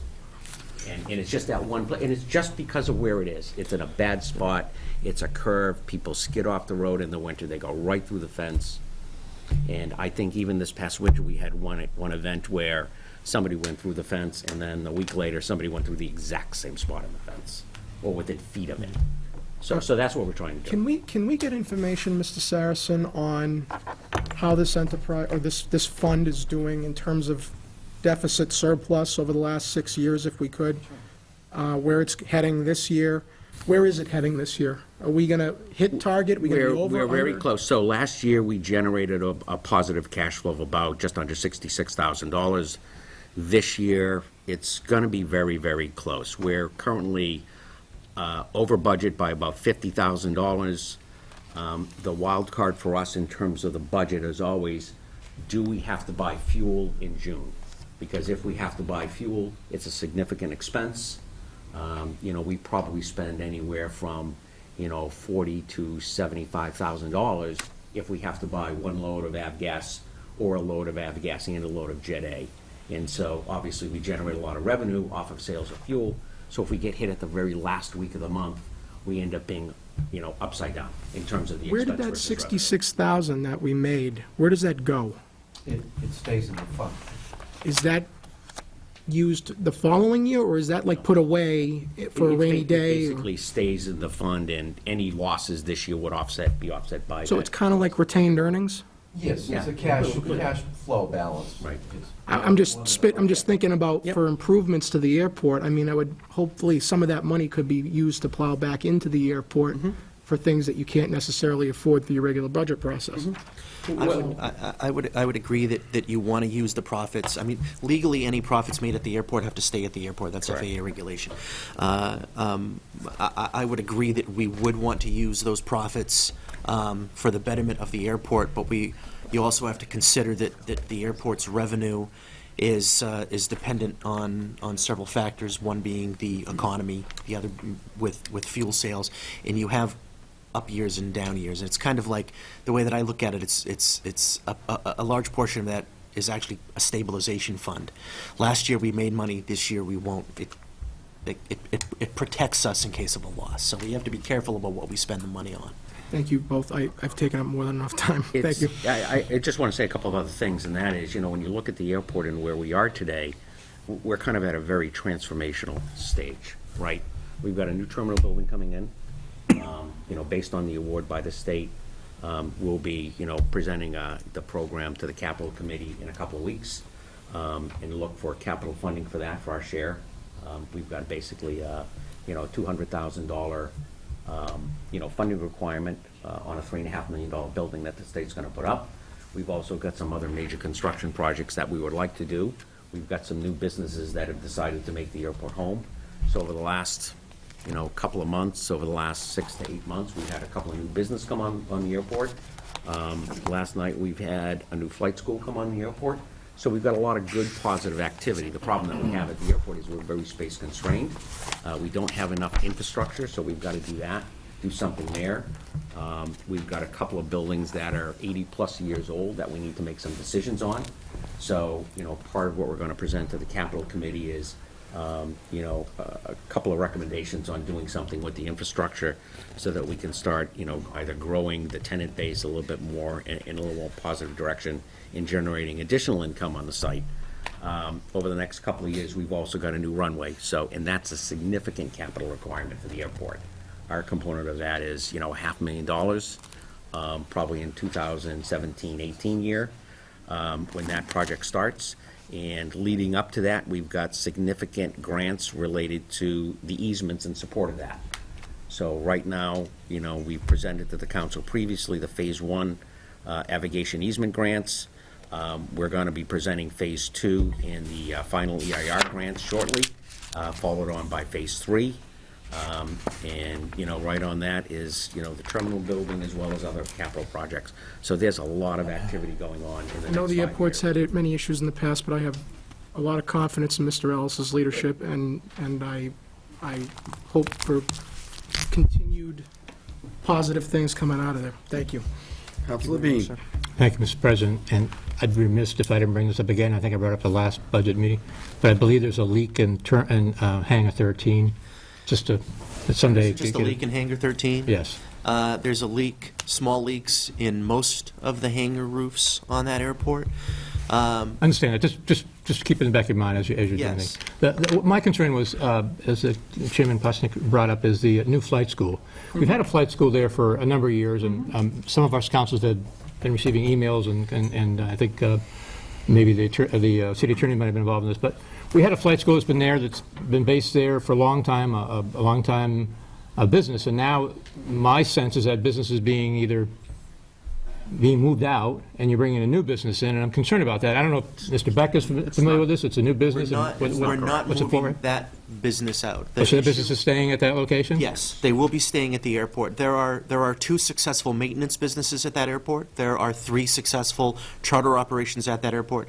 There's no reason to suspect that we cannot have more than one successful Okay. I didn't know if the other what I've been understanding is that other one was, there was some lease agreements, and those are being challenged, and There's a tenant-landlord Right. dispute, and that's currently being handled by the attorneys. There's 3 attorneys involved. okay. So that, you'll have 2 flight schools at the location there? Yes. Okay. That's correct, and that's part of the infrastructure requirement, where we don't have enough space, so we have to approach it from a temporary space and then get more permanent space.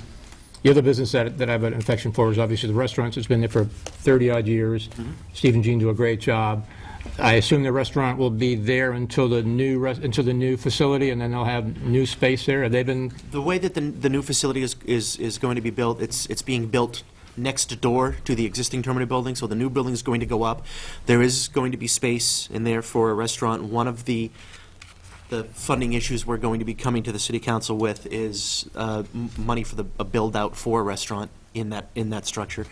And once the new building opens, people from the old building move into the new building, then the old building gets torn down, and then that is prime real estate and becomes available. What we hope for is an office building, a hangar, or a combination of the two.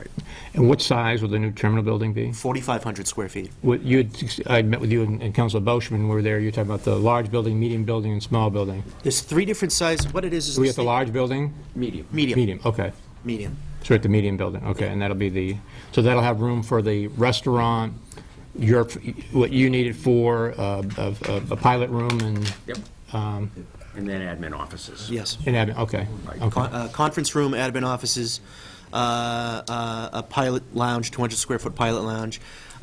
There's always also going to be locker rooms and a kitchen in there for the transient pilots. Okay. Oh, good. And roughly about 700 square feet for the restaurant, which is comparable to what they have now. Yep. Okay.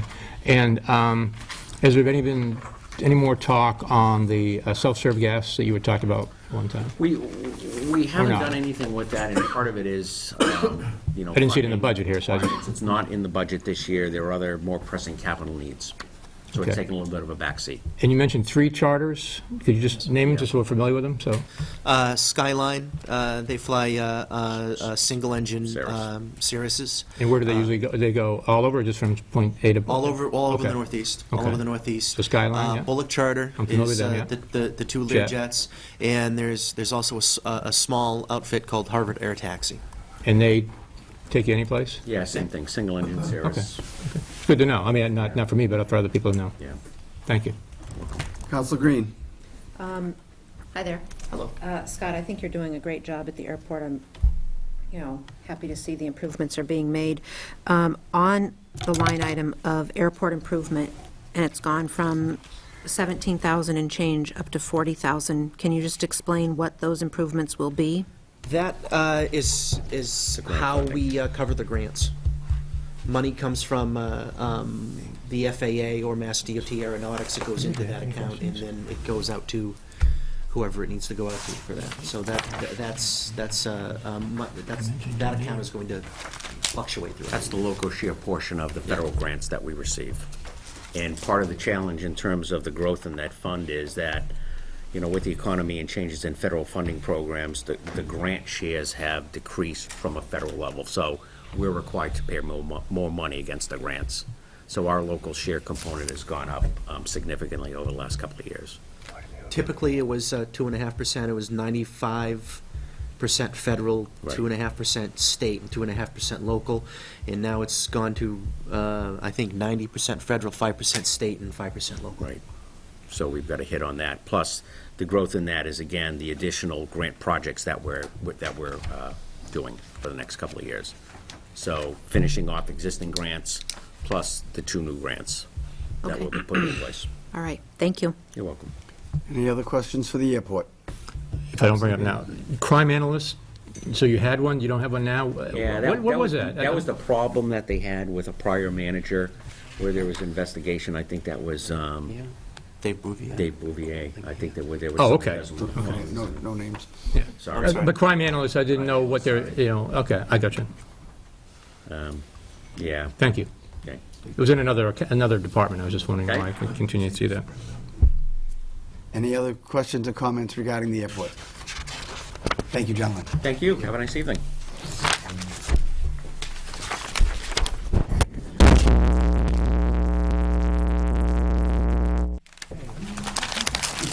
Good evening. Confused with sectioning. Now, there are 2 kinds of that. Let's see. Oh, I got the wrong page here. Oh, no, down below, sorry. Let's see, Human Resources Personal Services, 85,391. Human Services Expenses, 4,425. Total Human Resources, 89,816. Questions or comments regarding Human Services? Councilor Bean. To you, Mr. President, to the Director.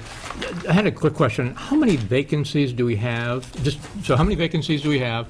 How many are posted and how many are you working on? Because we've had some discussion with department heads already, and they said, well, I've had these 2 positions, and we've been waiting for HR to Right. go through the process. So I don't know if you have a HR. status. Yeah, we have several positions. I believe that Mr. Jordan mentioned that he's had 2 positions.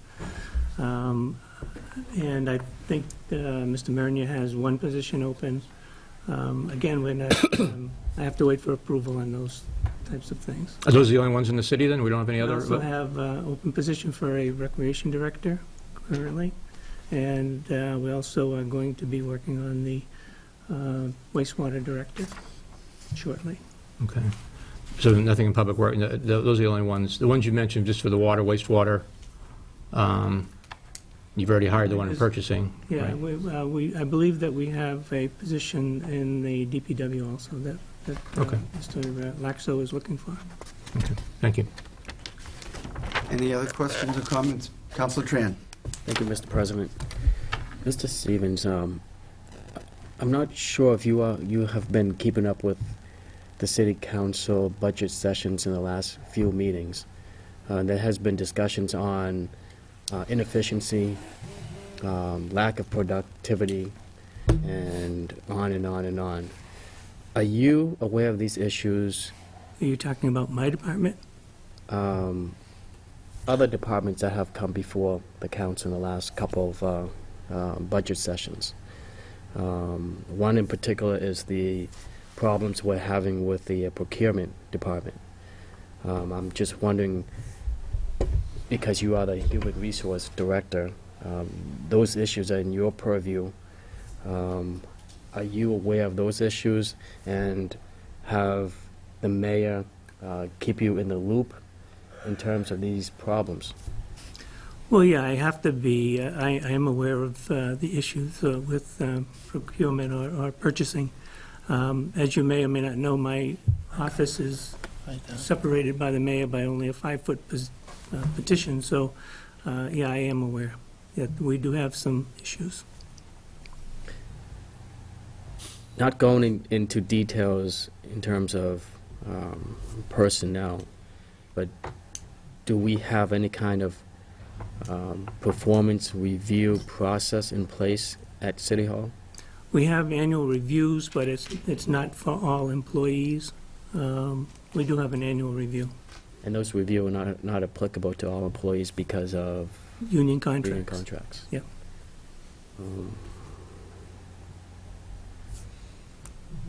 Okay, that's good for now. Thank you. Any other questions or comments? Councilor Beazall? How you doing? I'm doing very well, sir. So, I know you and I had a conversation a while back about the hiring process. If I'm looking at your advertising line, it's $275. If, let's say you didn't have the proper candidates that applied for a position, and you wanted to advertise outside of the realm of the department and put, is this where that money would come from, this advertising? Correct. I mean, I try to, in most cases, I will give the bill for advertising to the department that Okay. wants me to advertise. Because I'm looking at that and saying, you're not going to advertise much for $275. No, I'm very protective of that money. Okay, all right, thank you. Any other? Councilor Green? Again, getting back to the performance reviews. How long has it been since the purchasing department has had a review of their performance? It's been several years, More than 4 years? yes. Would that be typical, or that just doesn't get done because it just doesn't get done? It just doesn't get done, I guess. Thank you. Councilor Di Natale? Who's responsible for getting it done? I'm sorry? Who's responsible for getting it done? Traditionally, the reviews go to, department head reviews go to the mayor. And there hasn't been a review conducted of that office in over 4 years? Not to my knowledge.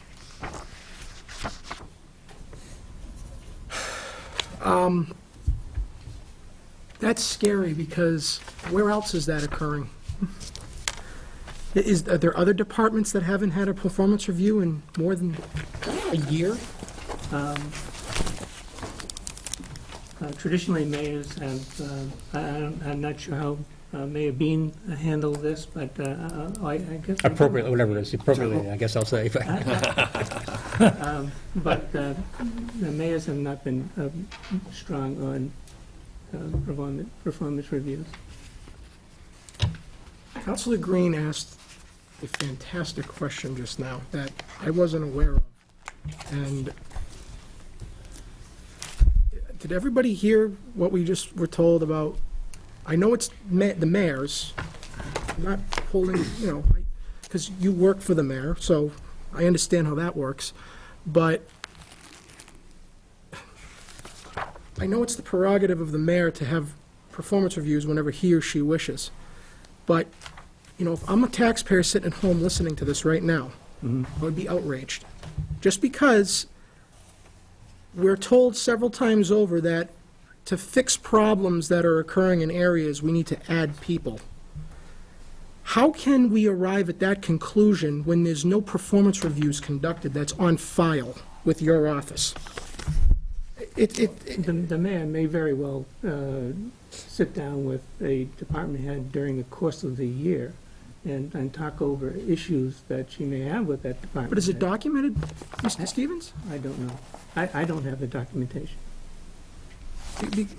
I hate to use an analogy about where I work, but my department head does my performance review annually and submits that review to HR for to file away and for record keeping.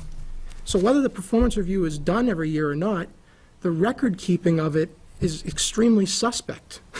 So basically anyone can say anything about what someone's performance is. There's no documented evidence in your office, and that's where I would expect it to go.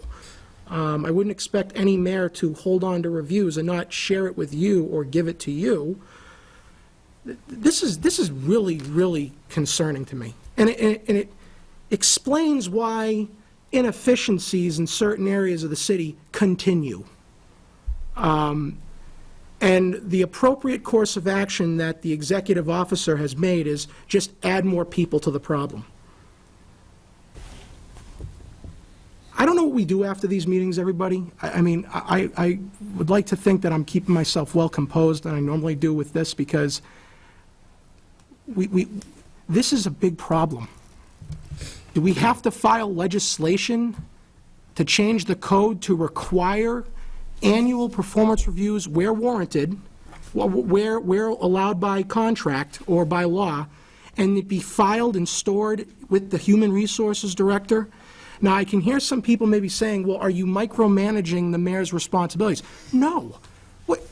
I don't expect to have to do this, but if we have to make it a law to ensure it happens, we have to do that. How can we look people in the eye watching this tonight and make sure that we're telling them that there are efficiencies taking place in our offices, but we have no way to document if that's actually occurring or not? And I want it done so we compel any mayor to do this now. I mean, this is ridiculous. So if people want to take what I'm saying as I'm trying to micromanage or tell the mayor what to do, I consider this common sense in a management field, that you have employees where warranted, they have to have documented performance reviews or performance reviews, and they're not being done. And when we have these meetings and we hear about inefficiencies, we're just supposed to sit here and assume that, oh, the fix to the problem is just to add more people, or it's this. How do we know? Or how do the professionals know if their boss isn't doing what we expect to be done? So I'll tell you right now, I don't know about anybody else, but I'm going to file legislation tomorrow morning codifying this, that performance reviews must be conducted on anybody where a contract states otherwise, which to me is also ridiculous, a contract stating no performance reviews need to be taken, and have it filed with the Human Resources Director by December 31st. I'm going to do that first thing in the morning. I can't believe that is what's going on. And if it's happening in one or two places, you can guarantee it's happening elsewhere. Thank you. Any other questions or comments? Councilor Tran.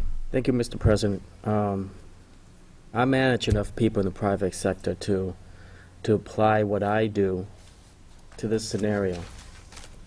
The performance of any personnel in this city is the burden of the mayor. But I wouldn't place the performance review process as a burden on the mayor. That process comes from human resource.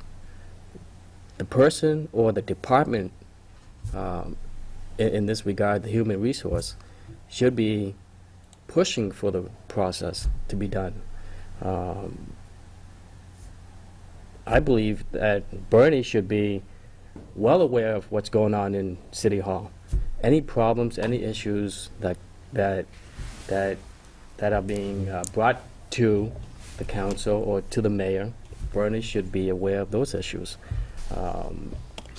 In one case, let's take the economic director position, for example. The human resource director was not involved in that process. I would have expected the human resource director to sit the mayor down, go through the process, the protocols, and anything that's relevant to the hiring process with the mayor, and make sure that she's aware that this is the process that need to be followed, that the human resource director should be involved at all points of the hiring process. So I place that burden on the human resource department. And going forward, I hope that whatever we say and have spoken about, that Bernie take it back to his department and make the necessary changes so that way we can avoid the issues that we're talking about in the future. Councilors, I would have to disagree with Councilor Tran. I think the Human Resource Director's obligation and responsibility is to make all of the managers, including the mayor and the city, aware that they have a responsibility and obligation to do, just lost the word. Reviews. Evaluations? Reviews on their employees. The Human Resource Director does not have the power to instruct the mayor or instruct any department head to take any action. The Human Resource Director and his department's responsibility is to make people aware of what their obligations and responsibilities are and warn them that they are setting themselves up for trouble and could lose if there is litigation down the road and other actions that take place. But it's not their responsibility to make other people do what they should be doing. Councilor Di Natale. Thank you. I agree with you, Mr. President, wholeheartedly on that, because if you look at the org chart per the city law, none of these department heads report to Human Resource Director. They report to the mayor. So in any business, whoever your boss is, they conduct the review. And any employees under HR, the HR director would conduct the review. But HR should have records of all of these evaluations, and even though whether or not it's getting communicated, the point is, the mayor must be conducting these. These people work under her or his leadership, and they're appointed by these individuals. I mean, this raises a lot of questions about, I'm not trying to micromanage, I'm just trying to establish a common sense management practice that isn't being done or is being done loosely. So I agree. Mr. Stevens shouldn't be doing the reviews. The chief executive officer, of which all these people report to per this org chart, which until recently hasn't been followed, should be doing it. Thank you. Any other questions? Councilor Tran. Mr. President, I just want to be clear, very clear, that I did not state that Mr. Stevens should be doing the reviews. The guidelines should be coming from Human Resource. That's where it should be coming from. In the business that I've been in, if the guidelines don't come down from Human Resource, managers don't have to do reviews. That's just how it is. But do we have guidelines on performance reviews? Most of what I do is in April and May, I send out to the people who get reviews. Not all of them do. All of the forms that have to be filled out. For instance, I gave President Hay the form for Anna. I thought that would be appropriate for the President of the City Council, since Anna works for the City Council, to do her review.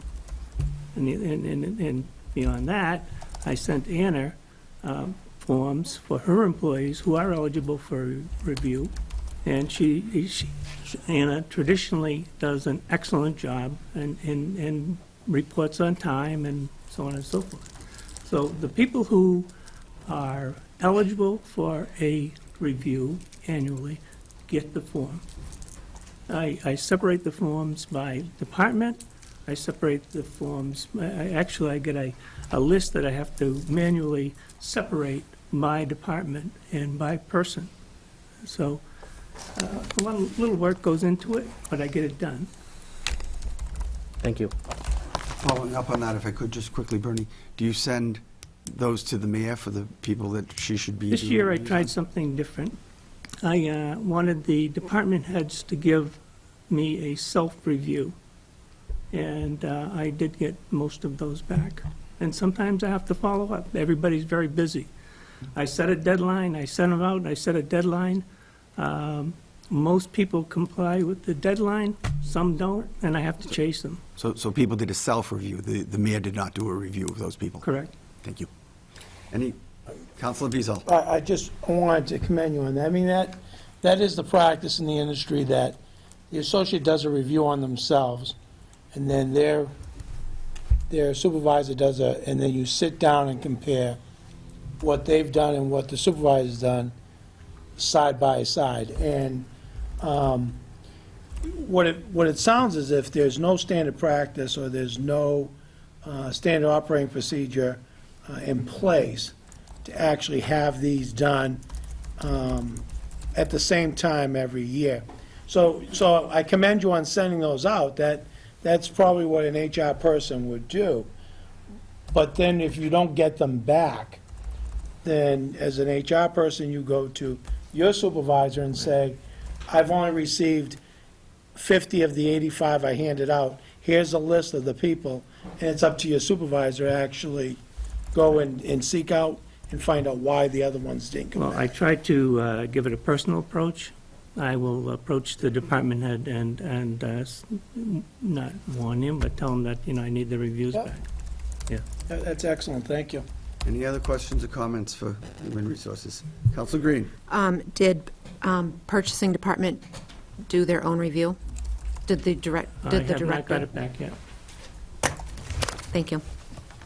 Any other questions or comments? Thank you, Mr. Stevens. Okay. For those who are wondering why my Kimball Street garden hasn't been picked up yet, I intend to do that this weekend, and should be on track. Thank you. I got mine done last weekend. Moving forward to Law Department, page 9.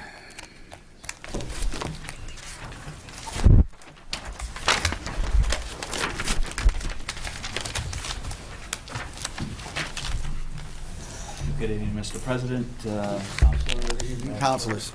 and Mr. Saracen. I do have a little letter as far as sort of reviewing the law department's activities over the past year. I'm not happy with it.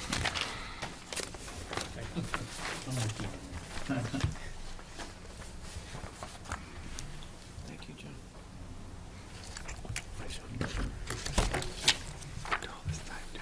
Thank you, Mr. Barrett.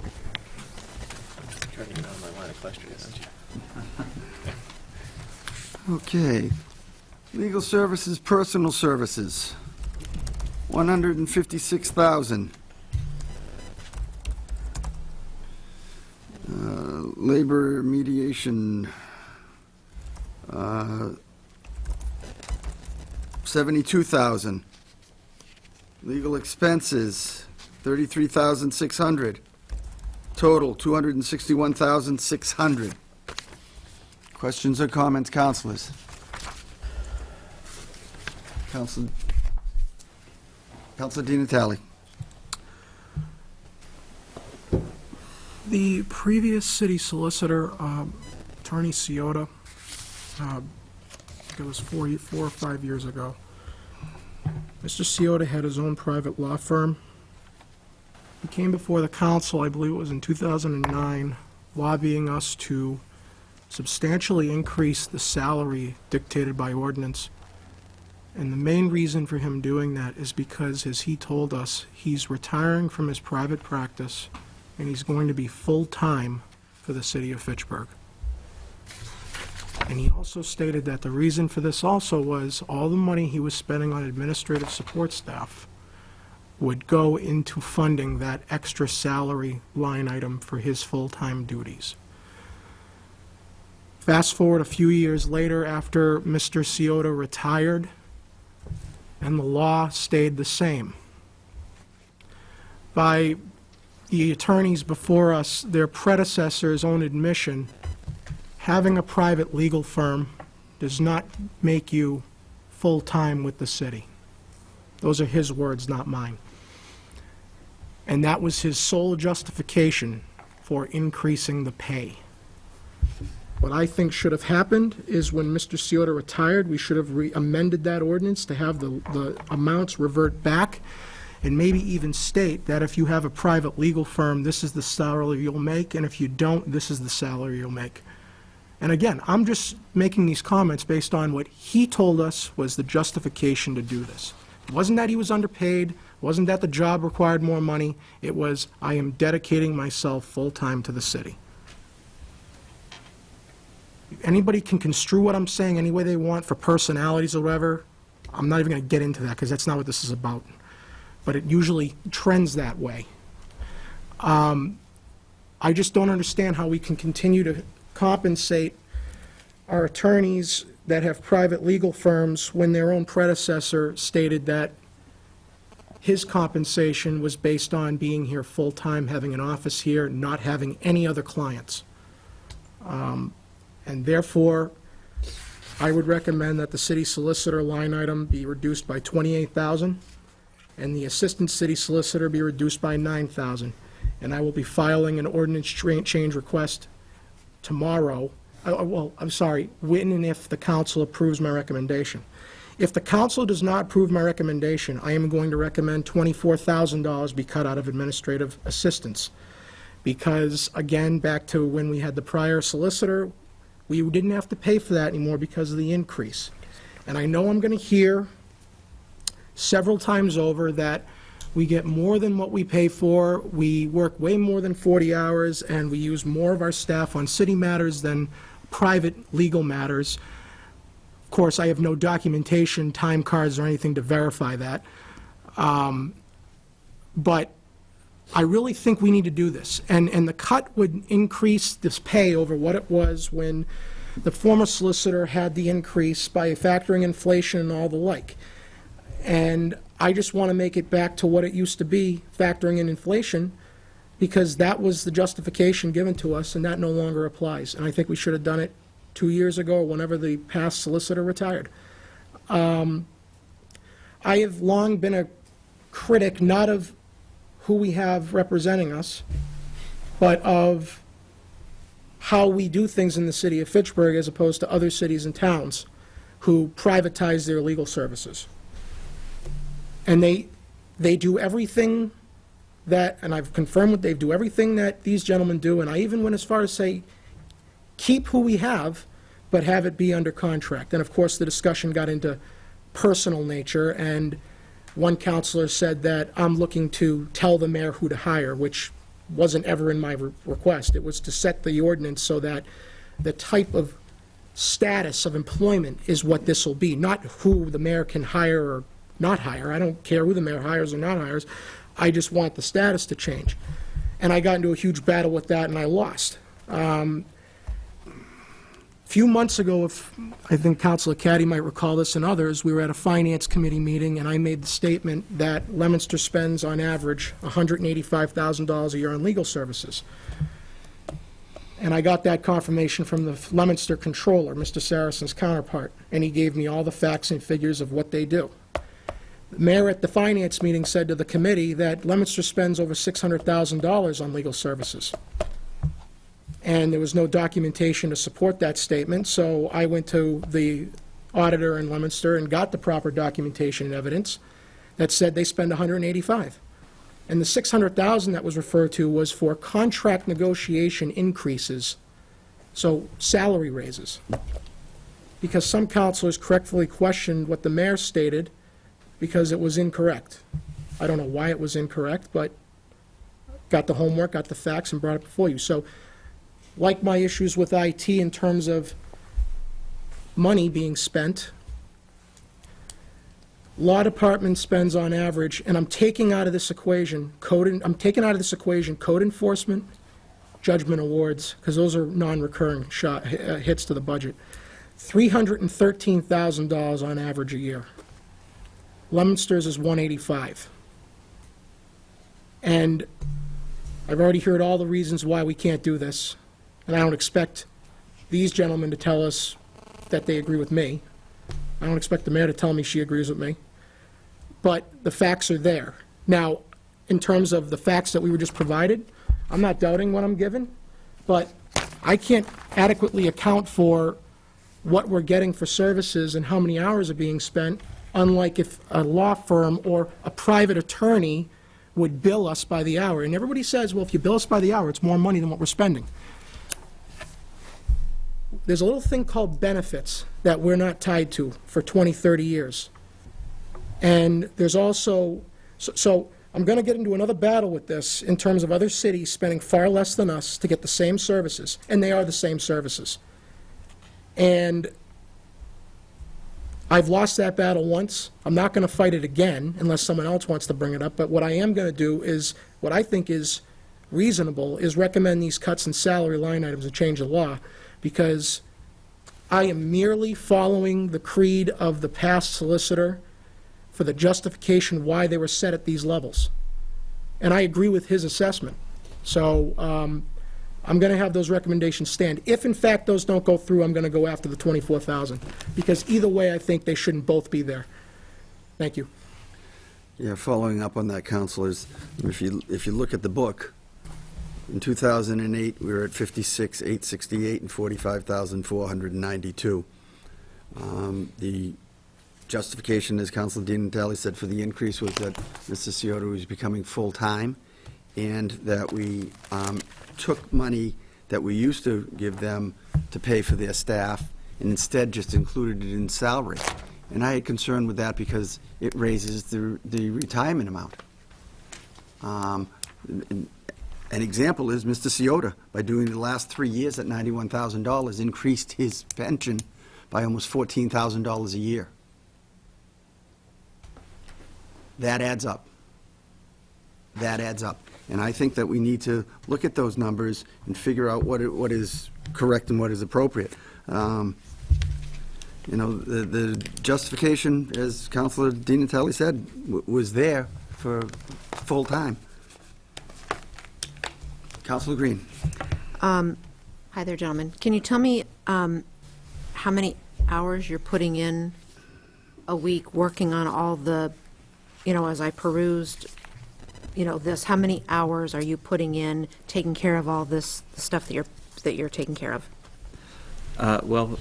Thank you, Councilor Green, for giving me an opportunity to reply. I would say that I spend between 35 and 40 hours a week on the city's business.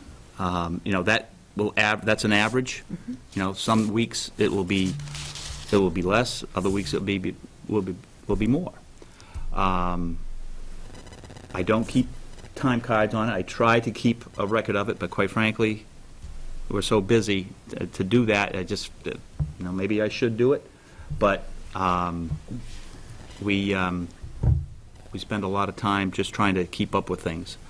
So if the council wants, I'll do that, and I'll keep a time card.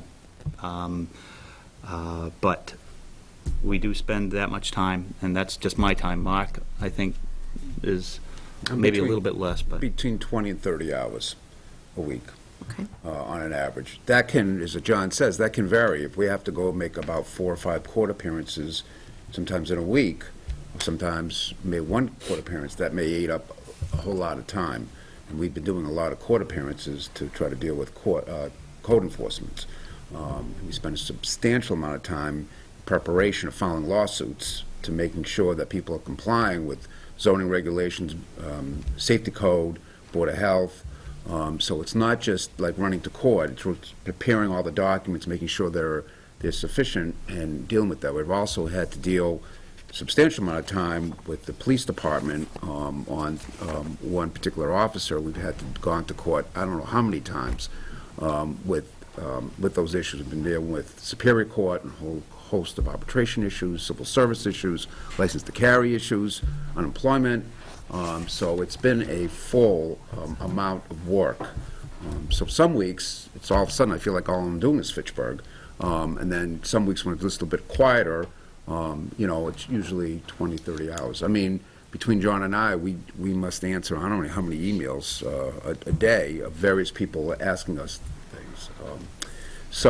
And I know, I hear what the council is saying, but you are getting a tremendous bang for the buck. I mean, you're getting a tremendous amount of time from John and I in terms of the work that we're producing for the types of things that need to be taken care of. I know that even if any of the councilors contact us, we're with you within a couple of hours trying to answer your questions. So, I don't know, John, you want to add on to that? And maybe just to point out maybe a little bit of his history on this and reply to Councilor Di Natale's comments, that I know he raised this same issue last year and probably the year before that. My recollection, well, first off, the city solicitors, town councils in this area generally, and through many areas in the state, would have a system where you would hire counsel because it is a political issue to a degree, because the appointment of the city solicitor could be changed every time there's a change in the mayor. Attorneys did not want to give up their private practice entirely for a 2-year, possibly a 2-year stint. So the practice had always been they could maintain their private practice. Mr.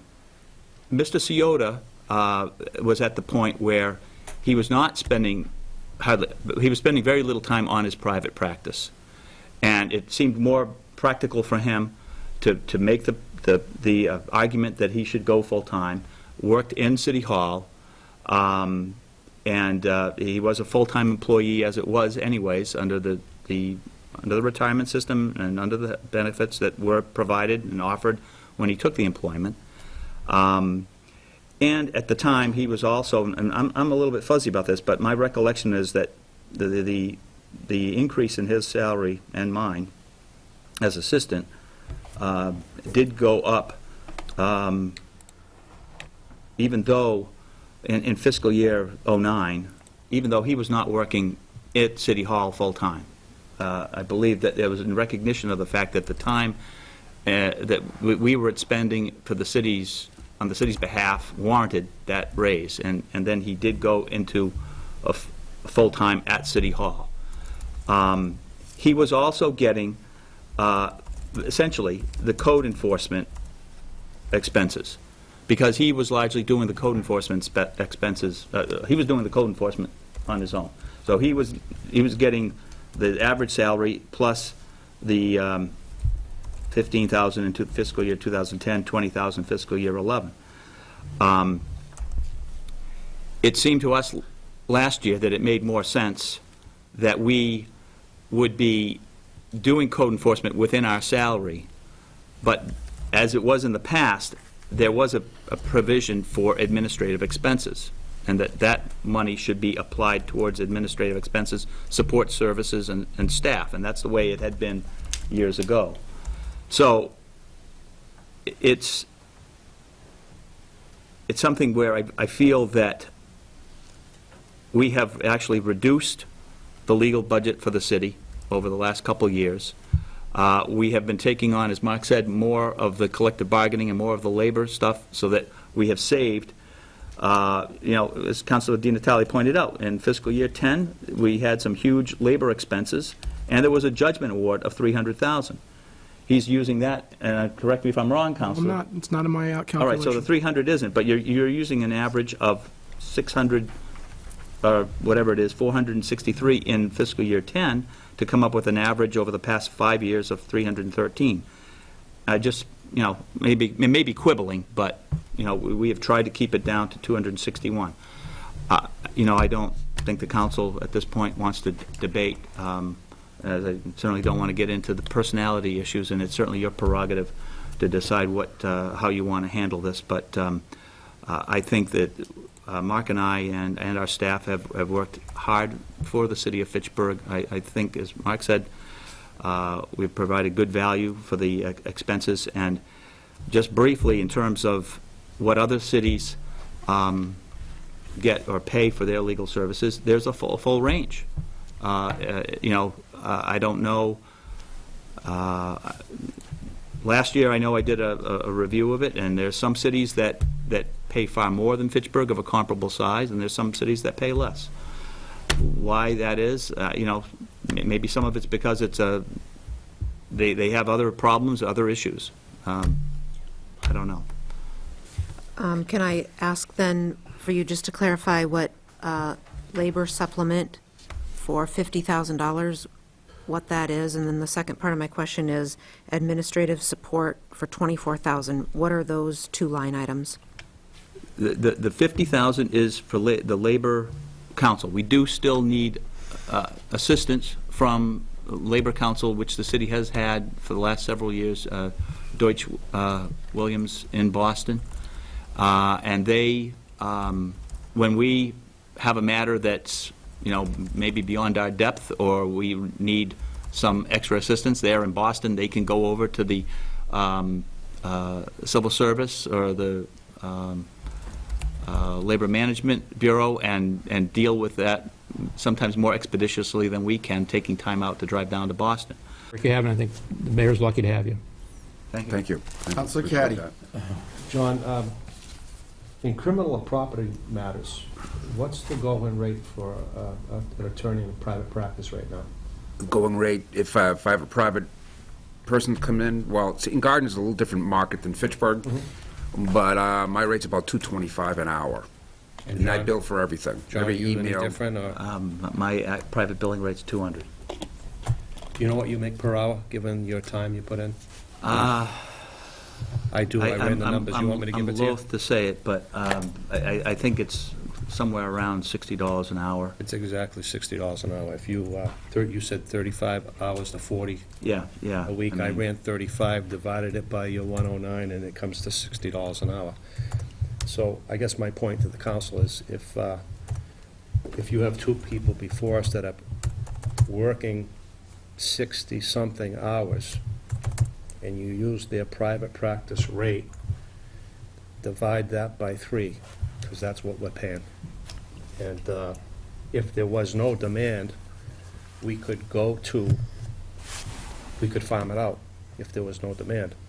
But if you got two people before you working those amount of hours and probably could do more, then it's obvious we're getting one heck of a deal with this. Just my opinion. Councilor Bezal. So the salaries that we had, they're like a retainer fee then, correct? Because basically, Basically, it's salary. It's a salary. it's a salary, but it's more a retainer because you're at the disposal wherever, Yes, if you whenever call. we need you. Right, You're at the right. disposal. My question would be, what would happen if, all of a sudden, you were just inundated with just piles of work swamping up? I mean, would you source that out? Would you, because you're talking, sometimes it's 30, 40 hours, and Right. sometimes, there's just the two of you, right? Right. Yes. Right.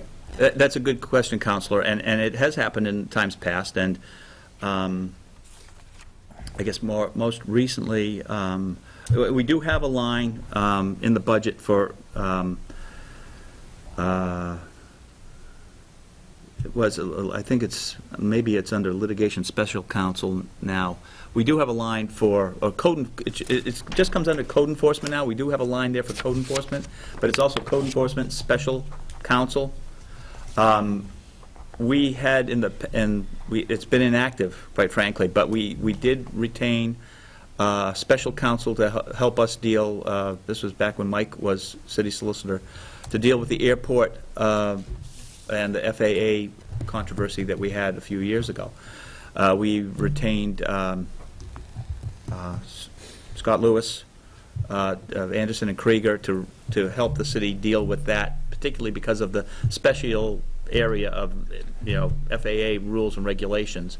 When the FAA had a problem with land transfers, essentially, that the city had done back in the 60s, which FAA felt had never been given their blessing. We did, with Mr. Lewis's assistance, submit a corrective action plan. We felt it addressed all of their complaints, and we're waiting to hear back from the FAA on that. So he has not billed us anything for the past year. That was based on the concept that if I feel that there's some crush of business that we would be swamped in trying to handle. We would come before the council, ask for the, allowing me to retain special counsel. If there's funds in the legal budget to cover that, then, you know, we use those monies, but we have in the past come before the council to ask for additional funds to pay for, you know, some special problem, and I think you can sort of see that. And it's mostly, I guess, just dealing with the labor in the past years, back in the early part of this, the last decade. If I could also just respond, John. John and I, we speak maybe 3 times a week, and then we meet once a week. And we go over all our cases, where we are, who's handling what kind of issues are going on. And then sometimes John, all of a sudden, he gets kind of overloaded with some things. He'll pass things on to me and vice versa. So we have this good relationship that we're trying to, you know, John takes a little bit more than I do, but we try to have this good relationship so that we don't get buried. Either one of us try not to get buried. But I think that's a good point. At this point, I think we've been able to keep everything, you know, fairly good in terms of trying to get the work out, and I don't think anybody's, you know, been complaining in terms of the work, you know, getting out. But you do make a good point. There are specialized areas that John and I may not know that at some point we may, you know, that may have to be dealt with. Okay, thank you. Councilor Di Natale. It was stated earlier that at $60 an hour, we're getting a better bang for our buck. $60 an hour times 40 is $2,400, times 4 is $9,600 a month, times 12 is $115,000 per attorney, which is $230,000 a year. That's without benefits. That is straight retainer. Leominster spends $185 on a private firm that has many lawyers, like these 2 gentlemen. The first thing I want to point out is, how do these other communities get by every year with how they operate? They don't have litigation problems. They don't have to go to court. They don't have to stay up late and do stuff. They don't have to do labor negotiations.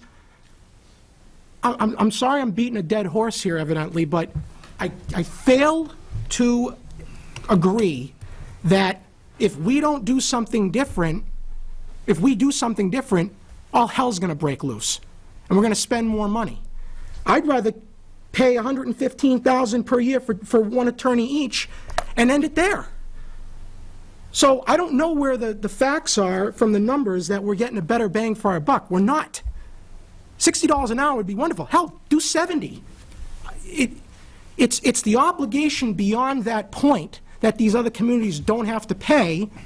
And how do they contract these large firms for less money and get all of their legal needs satisfied? How do they do it? How do you, excuse me? You know, I don't expect you gentlemen to sit there and agree with me. I don't expect you to. And I don't expect anyone here to think that I'm doing this for any other reason than because I'm just looking for cost efficiencies. If we want to get into a discussion on my personal feelings, I have no personal feelings on this at all. I have no complaints about the services we're getting. And I've said more than enough times than I can say until I'm blue in the face that I would love to keep who we have. But I'd rather have a retainer system so we get billed and know exactly what it is. And if it is $60 an hour or so, as Councilor Caddy said, it's minimal difference. But again, how are these other major cities surviving? How are they doing it? And I'll get another 5 reasons why don't do it. I would love to ask these other cities and towns how they perform legal services. I've already done that, but maybe get the information again. How do they survive, even if they spend more than we do? They're not saddled with the obligations. And I would rather pay more under contract. I would. I'd rather pay these guys by the hour. It's my own opinion. Thank you. Councilor Kuchmarek. Thank you, Mr. President. Gentlemen, thank you for being here. This is all very new to me.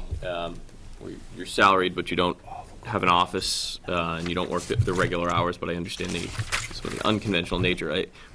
But from this, I have kind of 2 questions on 2 specific line items. One is Westlaw research. Is that akin to LexisNexis research database? So I see that we have budgeted $4,000, looks like pretty consistently annually. You each have your own law firms, is that correct? Yes.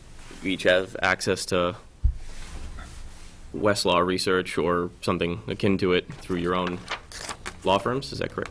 I guess what I'm getting at is, you know, you're saying this is part of the benefit of having your own law firms, but yet it looks like we're paying for duplicate resources for both Westlaw research at $4,000 a year, and I'm guessing dues and subscription is probably for some kind of annual legal subscription. So I guess if you could shed a little bit of light and clarity on that, I'd appreciate it. Yeah, with Westlaw, that was, as you know, it's a legal research engine, and it does have a lot of, I guess, ports or whatever it is, mechanisms that you can use that help in a municipal practice particularly.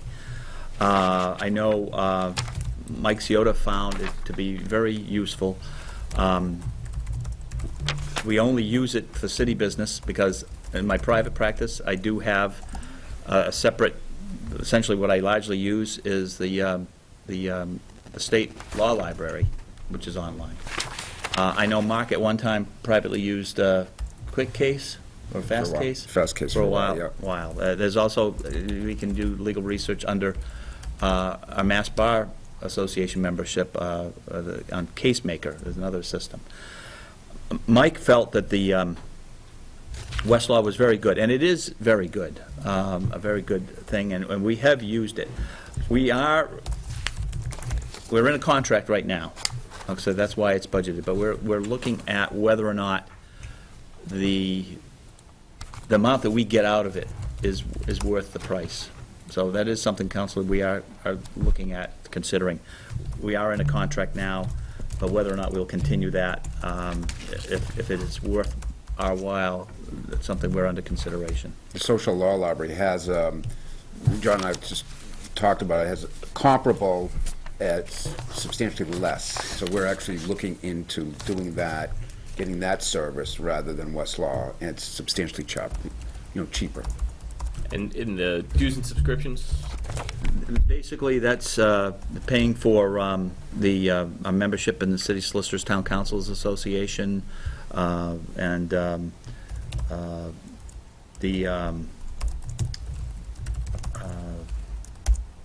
that's mostly what it is, I think, and probably attending the conferences. Yeah. I'm going to ask about one further. Office supplies. So you're not. I see $1,000 budgeted for office supplies, and again, this is, I guess, a little bit of the gray area between not having an office and on city property and kind of being off campus, so to speak. So is this cut to you in the form of just a check for the year, and this is your $1,000 stipend, or is this truly for when you have printing, you're going through the city, and we're charging you for each kind of individual item? Can you explain to me how that works? I guess typically, when we would want to order paper from the city, that would be money that would be spent for that. Cartridges, it's a lot of the business that, quite frankly, we do, as I've alluded to before, is on the city's behalf, and it's not an exact science. Again, like I said, I'd say 85% of my practice is working for the city, so a good part of our office supplies are going for the city. I fully understand. So is it cut to you in the form of a stipend once a year? Do you just do you get 700 and then 300, or I think you get all of it. Well, I believe, Mike, quite frankly, I wish Mary was here, because she would submit for reimbursement for, we had to get copy paper or something like that. It does. It's not, I don't believe it's a flat check that we just get a flat check for that. We bill for the administrative support, but the office supplies is something that we would provide an invoice to say that, all right, we spent this much on paper or staples or whatever. This, I guess, it's starting to clear up a little bit, but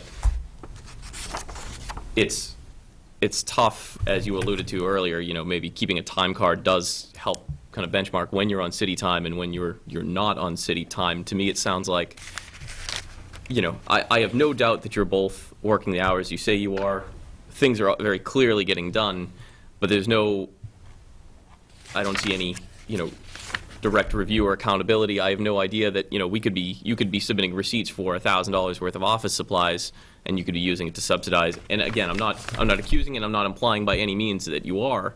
It's just, there's a little bit of, there's a little bit too much gray here for me. I'd like to see, a little bit more black and white. I'd rather just, if we're giving you a stipend for office supplies, I'd rather just do that and know, nope, this is what you get, and that's all. Or you're always using city supplies, and when you need printing, you're just, we're getting it directly, or we're printing it directly through City Hall. So it's something I may end up recommending that we look at cutting both Westlaw and office supplies, because I'd like to kind of bundle everything in. If we're going through a salary or we're going on a retainer. It's just a little bit too much gray for me. Thank you. Councilor Green. A question for both of you. Would you work contractually for the city of Fitchburg for $60 to $75 an hour? Likely. No. Thank you. But I will say this, that John and I enjoy the work. That's why we're here. We're very vested. John, I got 25 years' experience as an attorney with tremendous municipal, and I know, John, you got, what, 25, 30 years? 30 years So since you got I, almost 50 years' worth of municipal experience here. graduated law That's why school. we're able to take on a lot of this work that the city used to farm out, and we work with it, and we do the best we can. And I think if you look at our track record in court, we've done very well in court. And I'm just not saying that could turn, but we've done very well with some of the negotiations, and I think you have a different level here. You have a different level of expertise, taking on a lot of these challenges and doing well for the city. For $60 an hour, we couldn't do it. We couldn't run. I couldn't keep my office open for $60 an hour. I just couldn't do it. Right. Right. So, I mean, the intangible benefits, obviously, not intangible, but tangible benefits, is the fact that I've worked for the city for now 21 years, originally appointed under Mayor Bean's term. And at that time worked with Mike Ciota, and then worked through with Deb Phillips, who was city solicitor for an interim period there. And then when Mike retired, I was given the great opportunity by Mayor Wong to continue to serve the city, which I definitely appreciate. I definitely feel vested in the city, and like some might say, well, why would we work for $60 an hour for the city of Fitchburg? And it's I mean, quite candidly, it is a regular paycheck, and it's work we enjoy, and it's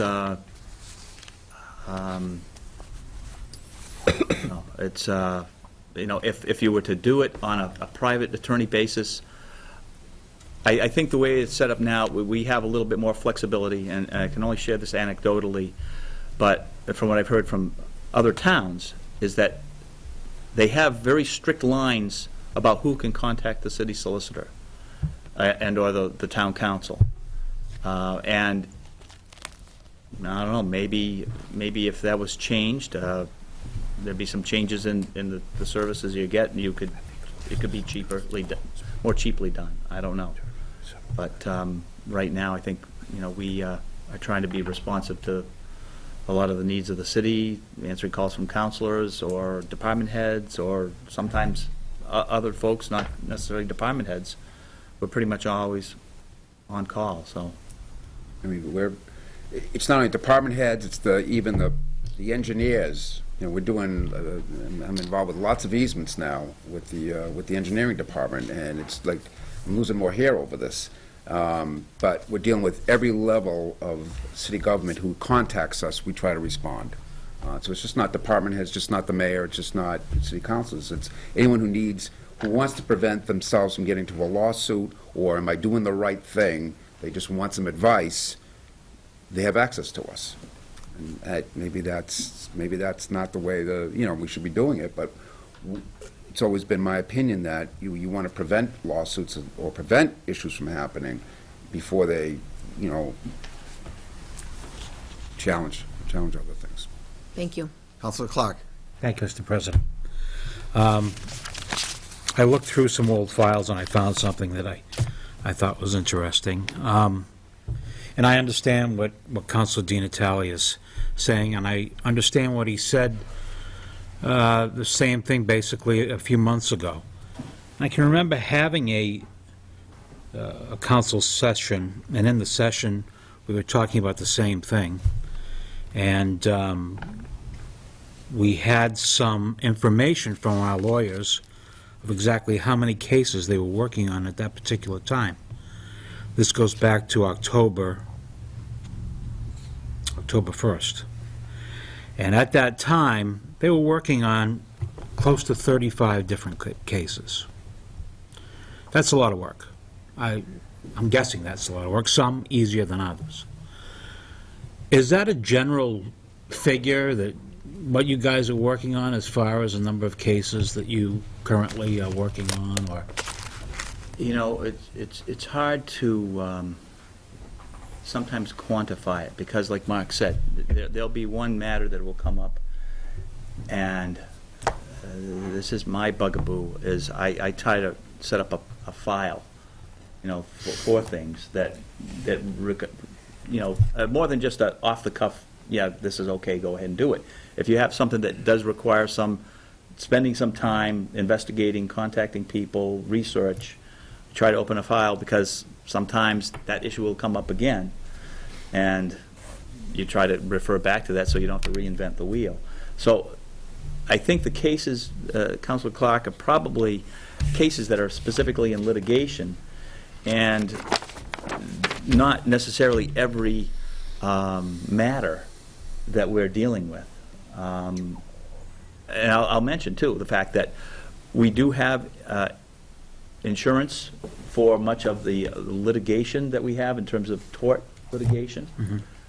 And we are defended by attorneys through our insurance company. Right.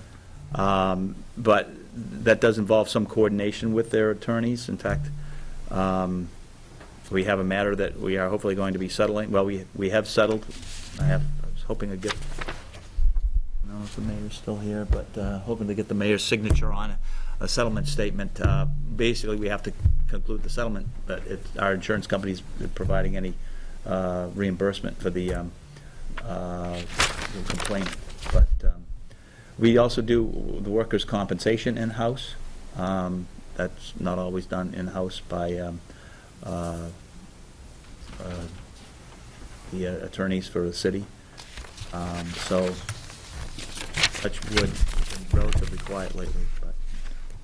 Thank you, John. Counselor Di Natale. How many of your 35 to 40 hours a week do you spend in purchasing?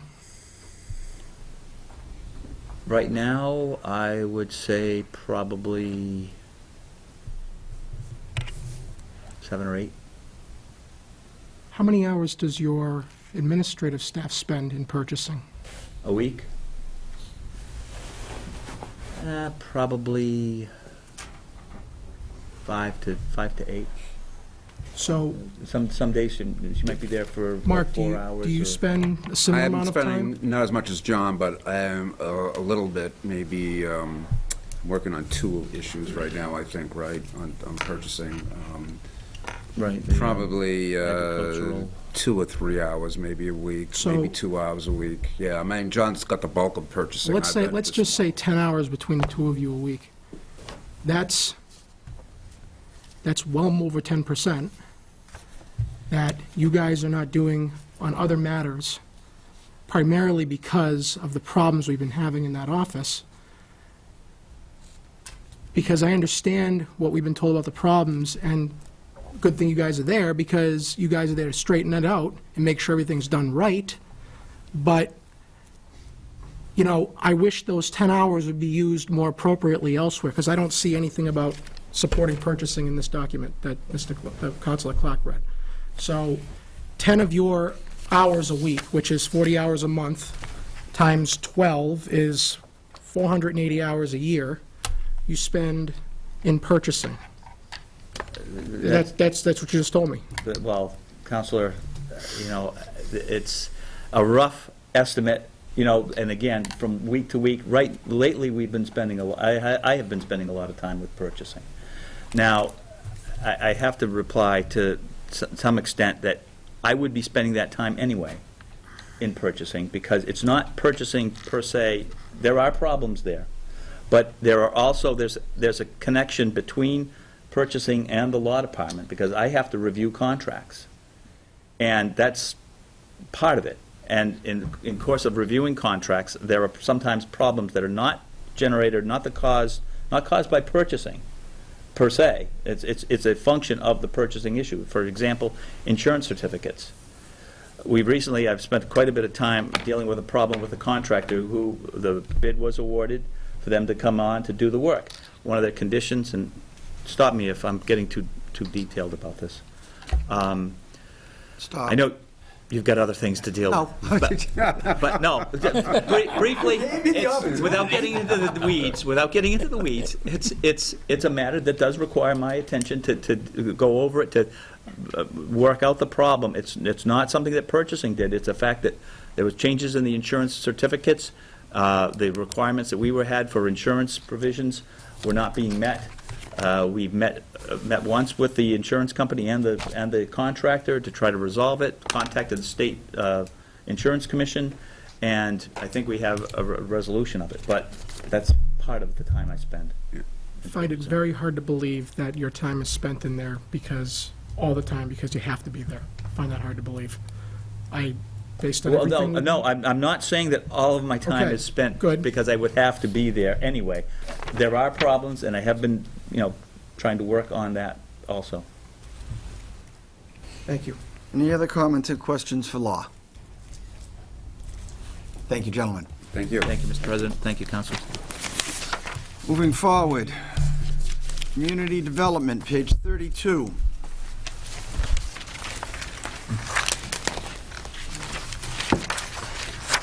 Mr. President, what page was that again, please? I'm sorry. 32. Thank you. Councilors, I just want to be clear here. There is a little bit of, at least for me, confusion in that some of these things were, positions and things were in other places last year and have shifted across.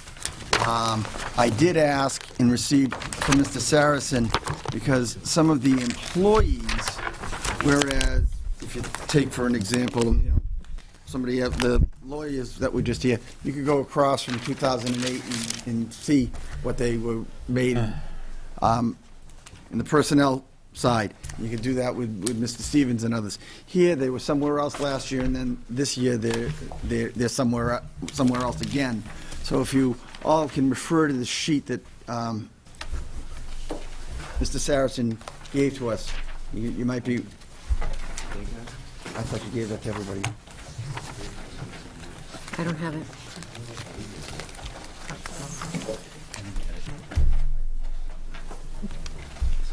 Well, I will refer to it. I thought everybody got it, because I had asked for it. And when I asked for it, I am asking for the council. I know where there's a copy machine. In the building? In the building. You have access to it? I think so.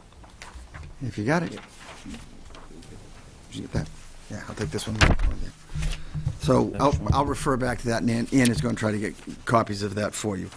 But we will start on page 32, under Community Development, Administration, $86,002. Economic Development Division, $75,695. Planning Division, $86,027. Housing and Development Division, $61,576.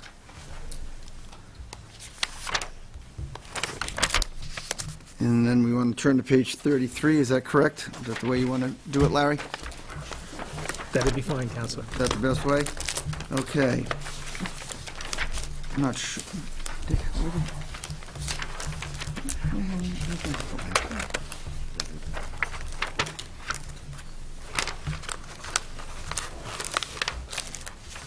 Who's the 86002? Yeah. 86. Yeah. And where's that on the next page? Oh, because you're doing the minus. Okay, never mind. I was missing the less grants. Okay, so, community develop, personal services, community development director, 93,282. Longevity, 2,067. Less grants of 9,347 for a total of 86,002. Questions and comments regarding community development, administration, personal services. Councilor Di Natale. Mr. Cassas, are you the new Community Development Director? I have not officially been offered that position, but I have had informal discussions with the mayor, and I believe it's the intent that I would. Because the line item that was assume that leaving responsibility. business manager at DPW is the exact same number in here, so that's why it kind of connected the dots. Very with this. observant of you, Okay, Counselor. so, yeah. Okay, thank you. Councilor Green. That's a position that hasn't been filled in the past 4 years. So can you tell me what that job is going to entail? What does the community development director do? Well, I can certainly let you know what my perception is, and I'm sure the mayor may want to supplement what I Larry, have to if we say. could just ask for 1 second before we go. You're absolutely right, Councilor Green, that position hasn't been filled in the last 4 years, and maybe the mayor would want to explain that. In 2000, I'll let the mayor do the explanation after I give you the quick one. In 2008, we had a reorg, and it moved people from planning into other areas, and now we're moving back towards that. If you want to try to. Sure, I think in the interim, while the city clerk is getting the description explaining the moves, maybe I should do that so you can put it in some context, if that's okay. The creation of the Community Development Department is something that was done via the ordinance, so it does describe very generally that this department exists, that it oversees various divisions, housing, planning, economic development. In the ordinance, it also has it overseeing building, but we are going to have that separate and probably change the ordinance to reflect that. The content of that Community Development Department was primarily made up of existing staff from different departments. So one thing that we've tried to do is actually try to use existing staff to fill the new roles of these new departments that have goal-oriented focuses rather than function-oriented focuses. So if you have, 22 cogs in the wheel and you've got to put it together versus having, I think our intent was to create maybe 10 super departments that had goals that they could work on collectively. That was the intent of the reorganization when it was first done. So the Community Development Department encompassed a number of different divisions so that everybody could work together. When we created that position, we also saved some money in that we started off with a community development director and a deputy community development director. And then we also had 2 clerks that served the planning division and 1 clerk that served the economic development division.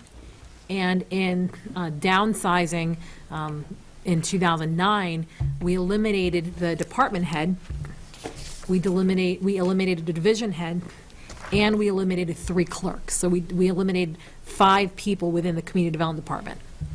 And that left sort of the remaining people that we then put into other departments.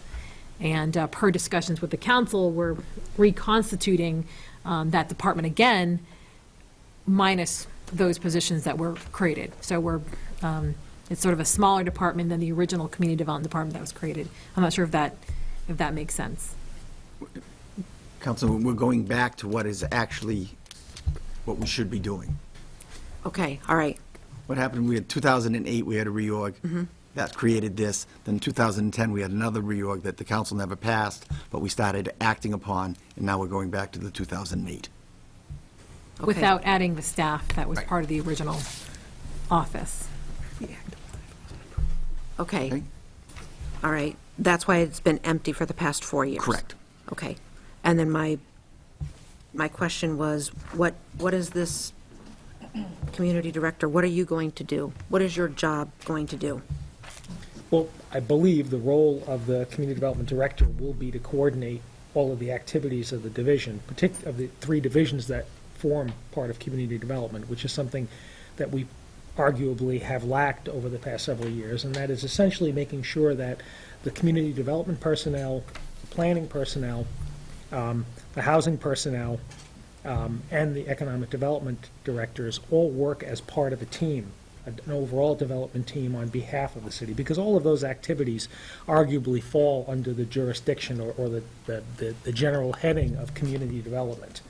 And most communities across the country follow a similar model, because if the city is going to market itself to prospective investors, we need to combine the talents of those of us who have intimate knowledge about our zoning regulations and our business requirements, those who know economic development, and those who know community development in terms of, and housing, in terms of what the city's plans are for the future and how those plans fit within an overall profile that we can market to businesses that are interested in moving to the city. If I could just sort of add to that context, when we put this department together, we also switched the funding around.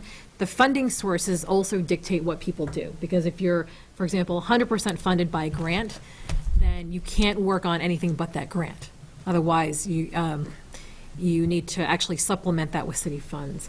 One of the issues that was happening before with the planning division is that we had one principal planner, which basically functions as serving a lot of the boards and commissions, and we had a department head who was mostly non-grant funded, and then the majority of the staff was basically almost all 100% funded.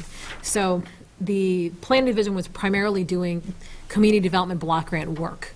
So you had a whole department that is set up to do community development or economic development, and they're primarily doing only things within the very small sphere of grants.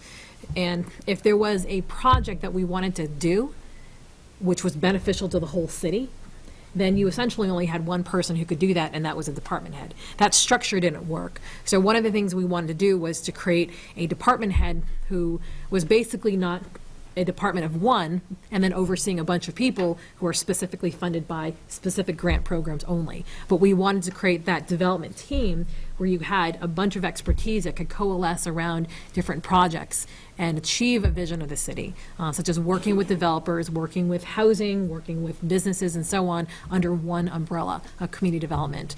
Because you want to make sure, for example, that your infrastructure development isn't just, wow, that's pretty, that's prettier, it was old, so we fixed it. But if you're going to fix something and one project produces 100 jobs and the other one just looks nice, which one are you going to go for? And if those were siloed before, then we're not maximizing the few resources that we have. So that's one of the biggest changes that we'll see, is not just what this division is supposed to do, but just moving the funding sources around so we sort of create this overall development team that can do those things. And it's less staff, but it has more general fund infusion in it, so that we can work on all of those projects that don't fall within the grant sphere. And who will set forth the goals if you're going from, if you want to establish goal orientation versus functional organization or orientation? Who sets the goals for this department? So that will be done in a number of ways. One is we'd actually like to create a strategic plan that encompasses a number of different agencies. I believe most recently Councilor Beazle has mentioned something like that coming from the community. The second is the department head will work in conjunction with the mayor and other interested parties in developing those goals. And again, the previous structure didn't work when the department head was essentially the only one who could then work on 90% of those goals. So hopefully we've created a structure in which the entire department can work on all the goals that are set forth. And those will be things that whoever the next director will be.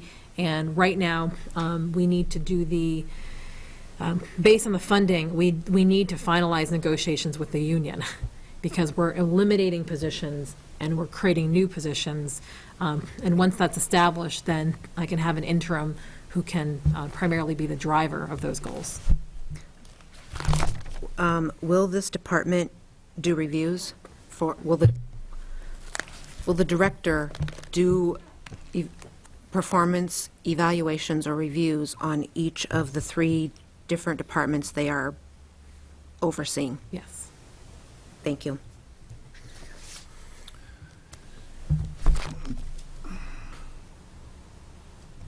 Just a quick question for myself. I know we're transferring people and shifting around. Larry was the business manager for the DPW. But we now have this, we're back to this chart where we have the community development. Under community development, we have economic development, planning division, and housing and development division.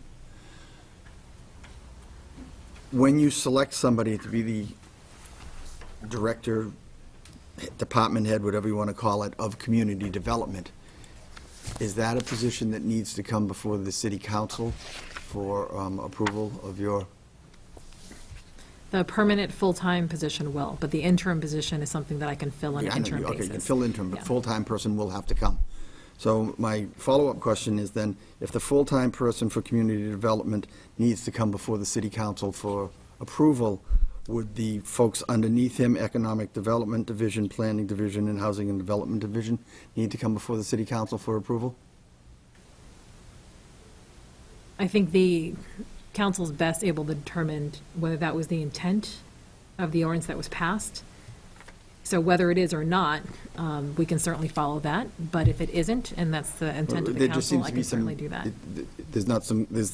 It's not clear to me because when we created the Housing and Development Division, the person who was named the Director of Housing Development came before the City Council for approval.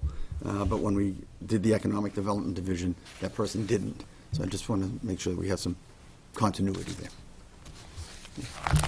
there. Councilor Bean.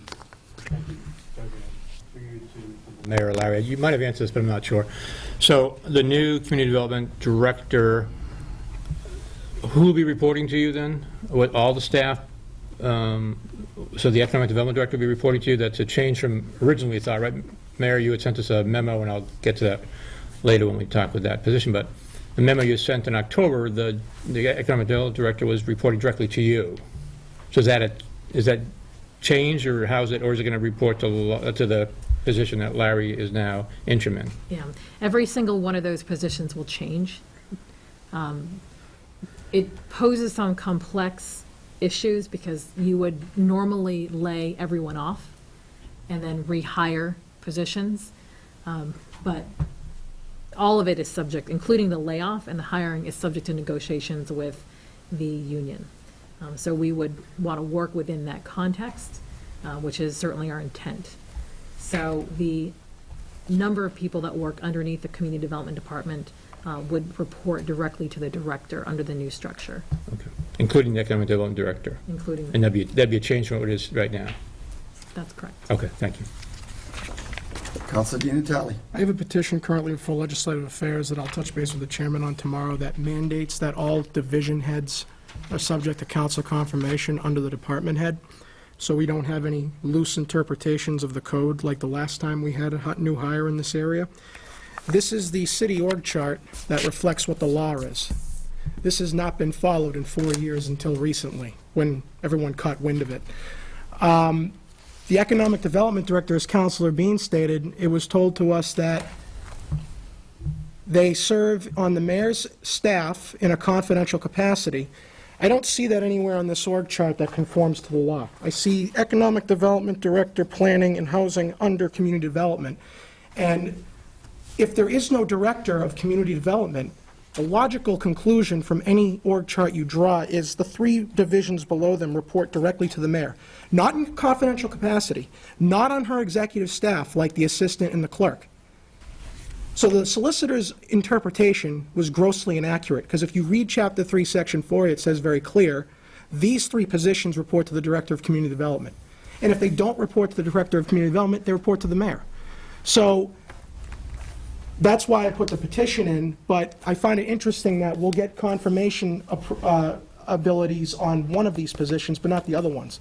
So it's, we're picking and choosing basically who we're going to have confirmation on. And again, these are facts. The solicitor said they serve on the mayor's staff. That is not what the law says. And look at the org chart. So when we all found that out, all of a sudden the director of community development comes forward, and this is the position we're going to create. We're going to throw everybody under that person. The city's been following the organizational structure the mayor proposed back in 2008 in June, 2010, that we never adopted. And there's no excuse for why that happened. My fault in it is I didn't catch it sooner. My fault. I didn't catch it sooner. But I hope my petition goes through so we compel division heads to come before for confirmation, and therefore there's no gray area. But where I'm getting a little peeved on this is that we're going to do it for one, but not the other, because the other was on the executive team. Didn't say anything about there being no development director in place. They serve on the mayor's team. So this org chart that we're now following and the statements made just now contradict the solicitor's ruling 5 months ago, because the solicitor's ruling was incorrect. Thank you. Councilor Beazall.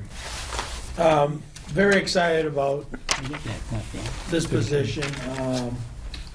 You know, as a young counselor, it's amazing that everybody seems to want their streets repaired, and we don't have the funding. And one of my goals was to build a tax base of the city so that we can actually get funding to do the things that the citizens want.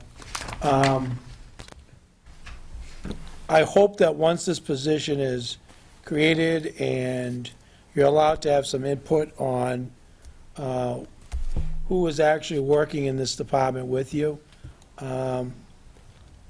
that people allow you to do your job. And I think that that's the most crucial part of this is, you and I have had conversations. You're brilliant. You've been doing this for a long time. I just hope that people have the common sense to allow you to do your job and basically create Fitchburg and build Fitchburg, because really that's what we need to do. We need to get everyone together, the planning, zoning, city council, everyone together in a big room, talk about what we would like the city to be like, and then we need to build Fitchburg. So this is very exciting, and thank you. So, Councilor Caddy. Larry, Councilor Beazall said these people are working with you, and I hope they do, but are they going to be working with you, or are they going to be working for you? Your interim position, are they going to be working with you or for you? Are you going to be their boss? My understanding is that I would be. Okay. And certainly if as the interim head of the division or the department, I'm responsible for the department's performance, I would expect no less. That I am responsible means also that I'm responsible for coordinating the efforts of all three divisions and ensuring that we're working as a team and speaking with one voice. I hope that happens. Right now, I think the department you work in is inaccessible in the library. When the library's not open, you can't get in to see you people. They really don't want any people downstairs in the library in your office. And I think that you belong in the front lines of City Hall. If you're there to help businesses, how are they going to find you? You need to be in City Hall. And I want to tell you a story that happened today. A business person in Fitchburg called me. They went into City Hall to get some documentation. They ended up in 4 different departments with no help. They called me. I went to Anna's office. Anna was out, but luckily one of our staff helped me, and we got that person the documentation. When a business person goes into City Hall, there's no help whatsoever. None. This poor person was almost in tears when they called me because they were so frustrated with what happened to them. And I've said this before with us, we don't treat businesses very well. I say if you're going to have an economic development director, you should be in the front line. And you're the first person that they meet coming in to City Hall with the right directions to send them to the right place and do whatever you can do to help that business person. and I'm sure you other councils have heard this over and over and over, and I'm absolutely sick of it. I'm delighted that we're doing this, but someone needs to be in City Hall in the front line with a smile on their face and get people through the process. It's necessary for a city like us that's striving to move forward, and we're turning our business people away. Thank you. Councilor Green. Just so that I understand how this is going to work, and are we assuming that you are taking this position, and that will start when, July 1st? I believe that would be the case. Okay, That would so be the we've got official just a start. short period, I And- mean, like 4 weeks that is this interim position, but as you, as the director, are going to hire or rehire positions for housing, economic development, and planning, will then you come before city council and ask for us to approve who you are appointing to the housing director, the economic developer, the planning director?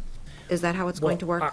I will await clarification of the actual requirements of the ordinance, but that is, from what I've heard, a reasonable expectation, and it does make some sense that the council confirm after the department head has gone through a process with other city officials to screen applicants and to make a final recommendation for any vacancies that exist. Okay, so you as the director will come before us with these people in mind and ask for our approval of who you would like to appoint or hire or select? So upon confirmation of what the budget is and what the positions are, then the negotiations will begin. I will begin with somebody that I can appoint on an interim basis, which would be the department head. That would be a non-union position, and I would have to negotiate with that individual in order to establish that position exists. Then we would have to meet with the union to discuss the fact that the budget actually eliminates jobs and creates new jobs. And we would have to negotiate with them on whatever that particular outcome would be. And then once that happens, then that becomes another set of guidelines that we will then follow. To then, for example, i.e. transfer people over from different departments, and then create a different system for who those individuals are reporting to and who will be evaluating them and what their expectations are for their positions. Especially even if there's a funding shift, there is an expectation of different things that they will be working on. In terms of the division heads themselves, most of those are currently union positions, so I'm guessing that will fall under the purview of the union negotiations. Okay, because I do think it's important that we hear, and I'm sure you've heard for months us talk about how important this position is as the overseer of 3 very large community departments, and that, yes, they do need to be at City Hall, and Larry's department should be the first one that people see and ask for direction. Because I assume that you have the expertise that you would be able to point them in the right direction on where they need to be and how they need to get there. I hope. I share that hope. Thank you. Councilor Kuchmarek. Thank you, Mr. President. Mr. Casassa, thank you for being here. I won't get into a series of hypotheticals about if and when and how, but I'll say, in your role as business manager, I've had nothing but positive experiences with you in my short time as being a counselor. So certainly appreciate your diligence and hard work to this point. I think I'm excited for the potential of kind of the recreation of this department. There's certainly much room for growth in both community development and economic development in the city. I think we have a long way to go. That can be both a negative and a positive, but I'm choosing to look at this as, the ceiling is high. so we can continue to move hopefully in the right direction. I think it's crucial that this community development person be the, I guess, the chief, or work symbiotically with the mayor in crafting both a long-term and short-term plan for developing tax base, developing the business base, improving the commercial and residential experience, if you will. So I hope that if and when, I'm going to break my promise, I'll use one hypothetical, if and when you become that person, that be your first goal is truly sitting down and developing that plan to work kind of symbiotically and communicatively with other departments to develop that long-range plan, because I feel like when we're talking in the community, and I think it's any one of us, I think there's a little bit of a confusion on what is the plan, where are we spending our resources, and how are we husbanding our resources to work towards a common end and common goal. And I think, particularly when talking to business owners and economic developers and real estate developers, that's what they want to know, is that if they were to make a long-term investment in the city, that their goals intersect with our goals and that our directions are moving parallel and not perpendicular. So I truly hope that we can move in that direction, and that we can continue moving forward. So with that, I'll thank you. Larry, the less grants of $9,347, that CDBG pays for a portion of your salary? It would be CDBG. Oh, that, not your salary, of that position. Of that position. It would be CDBG and/or other federal grants or state grants that allow the charge off of time spent working on those grants. Any other questions for Community Development Administration? Okay, moving forward, Community Development, Economic Development Division. Economic Development Personal Services, $66,660. Economic Development Division Expenses, $9,035. Total Economic Development Division, $75,695. Questions on the Economic Development Division?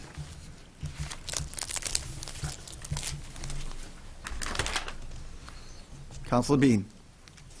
To Council President Hay. To Mr. Beck. Mr. Beck, I just want to make sure you're familiar.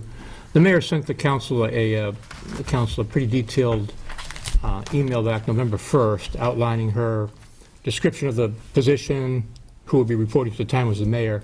Also put some metrics in there. Are you familiar with that, the metrics and all that? Have you been able to meet those metrics, and do you have anything that shows where you are in those? Yeah, I was going to, I submitted a plan, a 6-month plan to the mayor a few days ago, detailing every aspect of it. Didn't know when to send that out.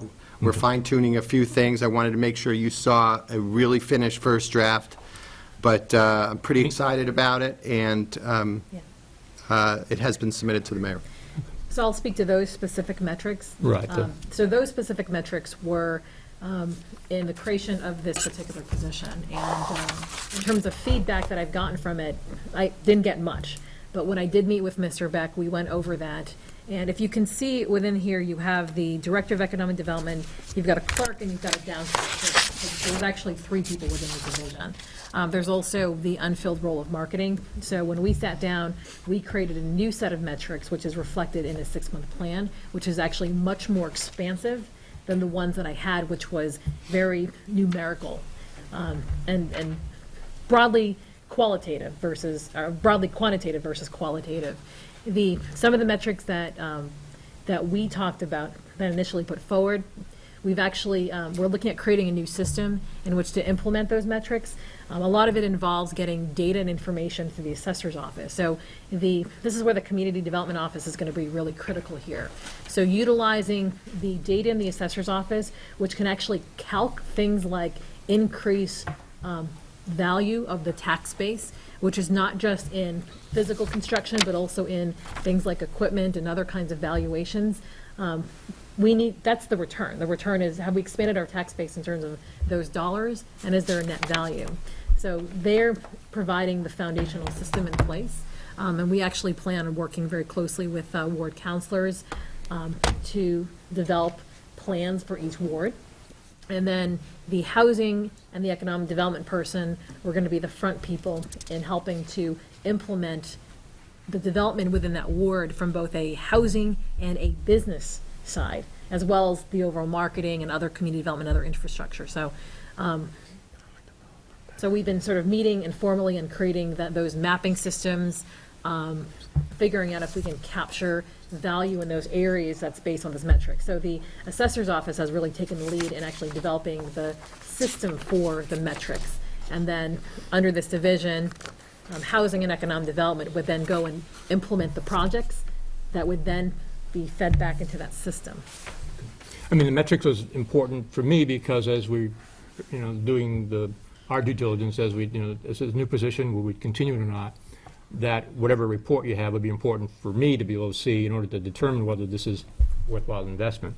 On the metrics part of it, the ones that I was concerned about or hoping to hear about, and this is the piece that the mayor gave us as we began to, why I voted for the position, is like number of economic development projects, number of new jobs created through economic development efforts, number of economic development inquiries received, number of amount of investments created through economic development office.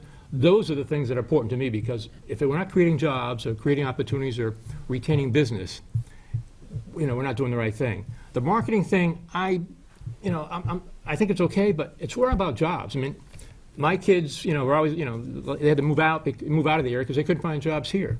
I think we have to, I was talking to Councilor Boschman the other day. It's really important for us to be able to create job opportunities, and we haven't seen that happen here. So I was depending upon this job as really as the Economic Development Director to create jobs. I was somewhat disappointed when I read one of your emails, and at the bottom of your mission statement, it was a mission statement that maybe you made up or something, but it said the mission of the Office of Economic Development. It didn't say anything about jobs or business retention. Do you know what I'm talking about? That at the bottom of your email you sent us one time? It's all about jobs for me, and I think it's, or creating an environment where the current business here expand or stay here. Work with our industrial parks and that. So that's it. And then I think it was Councilor Beazwell talking about a report. I'm sure you've seen this here, the Municipal Advocate. They had a whole section on economic development, and it talked about Marlborough, which is a little bit smaller city than Pittsburgh, but they have an economic development master plan that they worked on. I mean, that's the type of thing I was looking at and hoping to be able to get from a position as we talked about. So, and again, it's like knowing what's happening in the state. I questioned you that I stopped in the other day to see if you had gone to the governor's unveiling of his economic development package, because there are some important pieces in there, especially for gateway cities.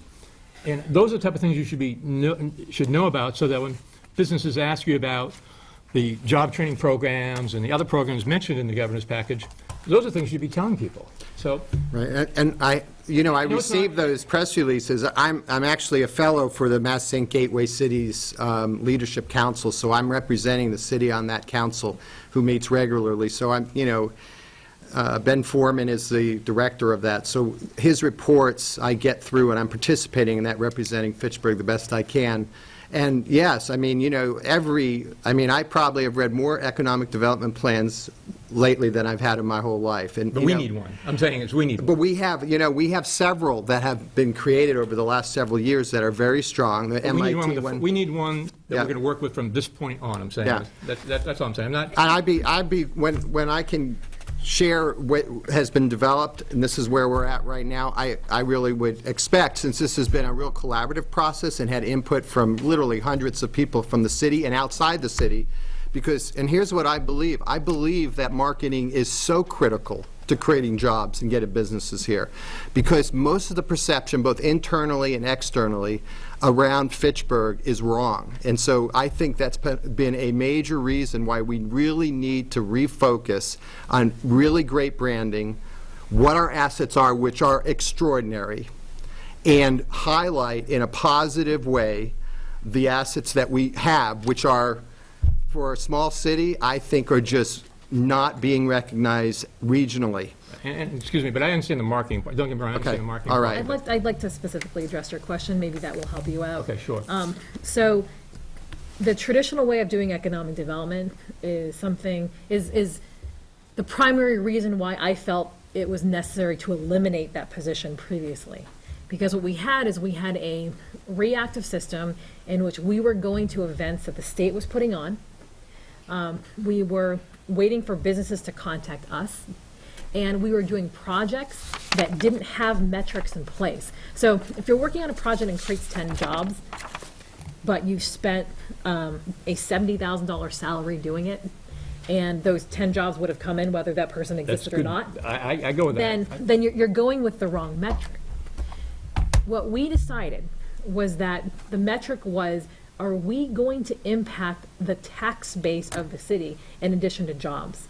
In order to do that, we never had that metric before. It was like, here's 600 jobs here, here's 10 here.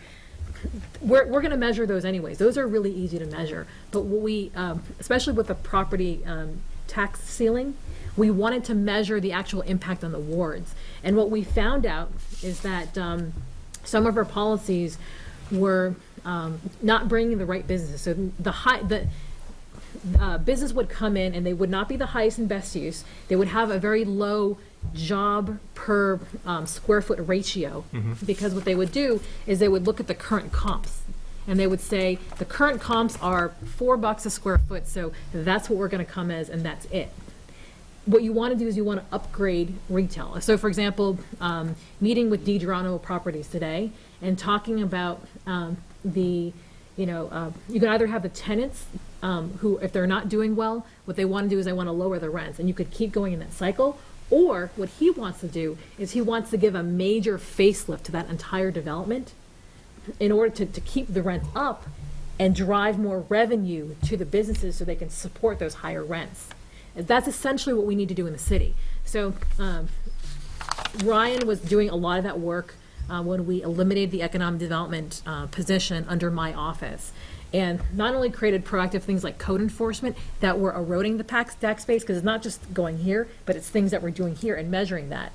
So if we create a tax base of this much, but then we have this much loss, then that's a net loss. So we created the code enforcement in order to be able to tackle the loss, the downward slide that we've been going down for the last 50, 75 years.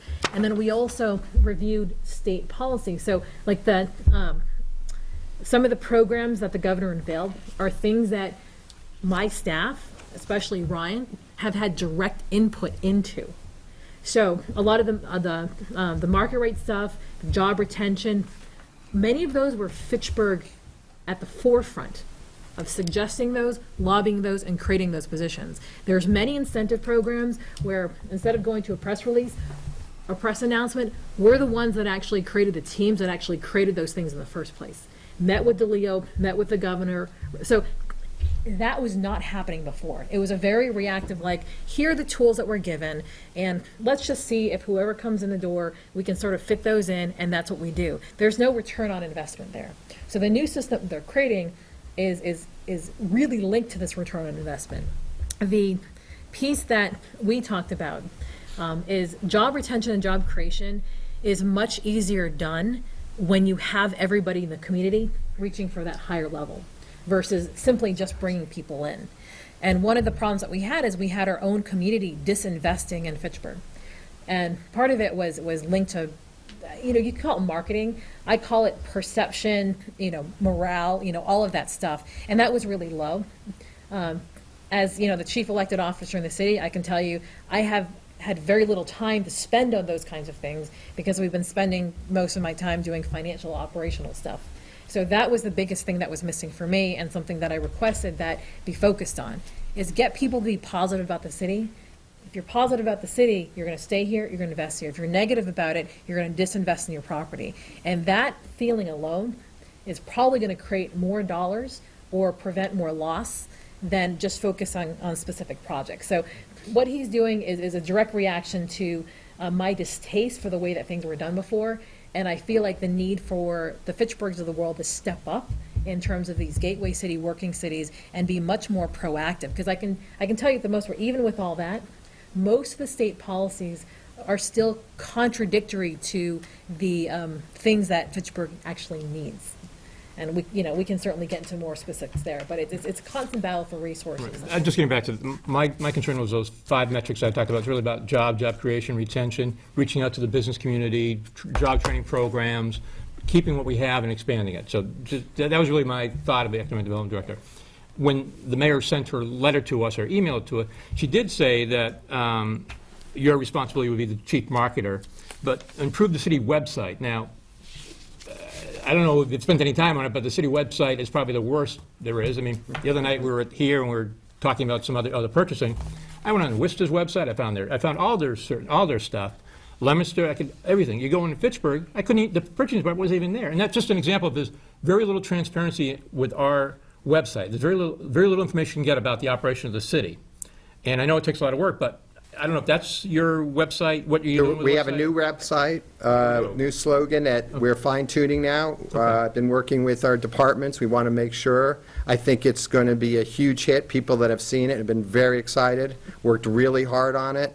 The new brand that we're rolling out, we're very excited about. A lot of the things that people, both inside Fitchburg, everyone, talking to so many people, asked about, like, what do you think economic development, what should be our priorities? And, mostly, almost everybody said that, the quality of place, the beauty of a place is what attracts people to come. And to me, we have a beautiful footprint of a city that's got everything that everybody wants. Let me I just don't want to take up too much time. So Oh, okay. And my concern here, Yep. I think if I get that report you have, Yep. it'd be easier for me to make a determination of where we're going. So Okay, that would be great. Yeah, I was really hoping to have it done, but you'll get it within very short time. But I think there's a lot of great stuff happening right now. 2 major initiatives have been fully funded, stage 1, which is very exciting. Thank you, Mr. President. Councilor Green. Do you want me to tell you the 2? Would you like to hear about the 2 that have been fully Well, funded? I was going to ask about what the goals, your goals with moving economic development forward. Like, Yeah. are you coming up with the goals? I mean, I know that we've met, you know what I mean, and you hear what our goals are, but what are your goals? Well, I try to really listen to the city because I feel like we got to represent our constituents.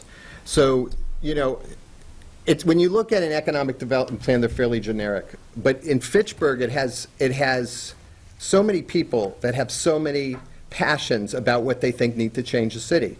Some of the primary ones have been business friendly, customer service, lighting the downtown at night so it doesn't feel so unsafe, gateways.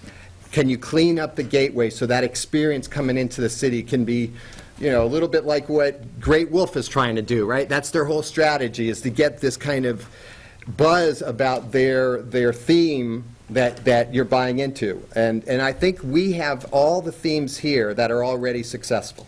We've got a beautiful Main Street. We've got some of the best colleges around, the university in Mount Wachusett. We have an amazing art museum, our cultural community, 3 theaters. It goes on and on and on. The natural environment, the river. I mean, no city that I know has what Fitchburg has. So my feeling is we need to illuminate our assets. We need to promote the assets. We need to change the perception, because most people only think of Fitchburg in maybe 1 or 2 definitions, and all the other ones are not being discussed. So my feeling is having a new brand and a marketing campaign and a new website, that there has to be a unified vision, a very powerful aesthetic, because that's really when you look at the art museum or the university, that's what you see. That bar is already raised.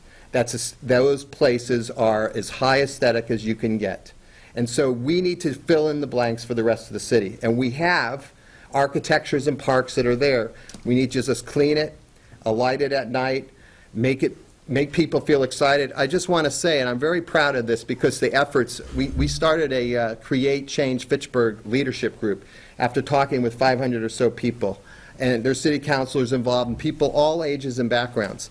And they're all interested in participating in making the smaller things, the low-hanging fruits, happen as soon as possible.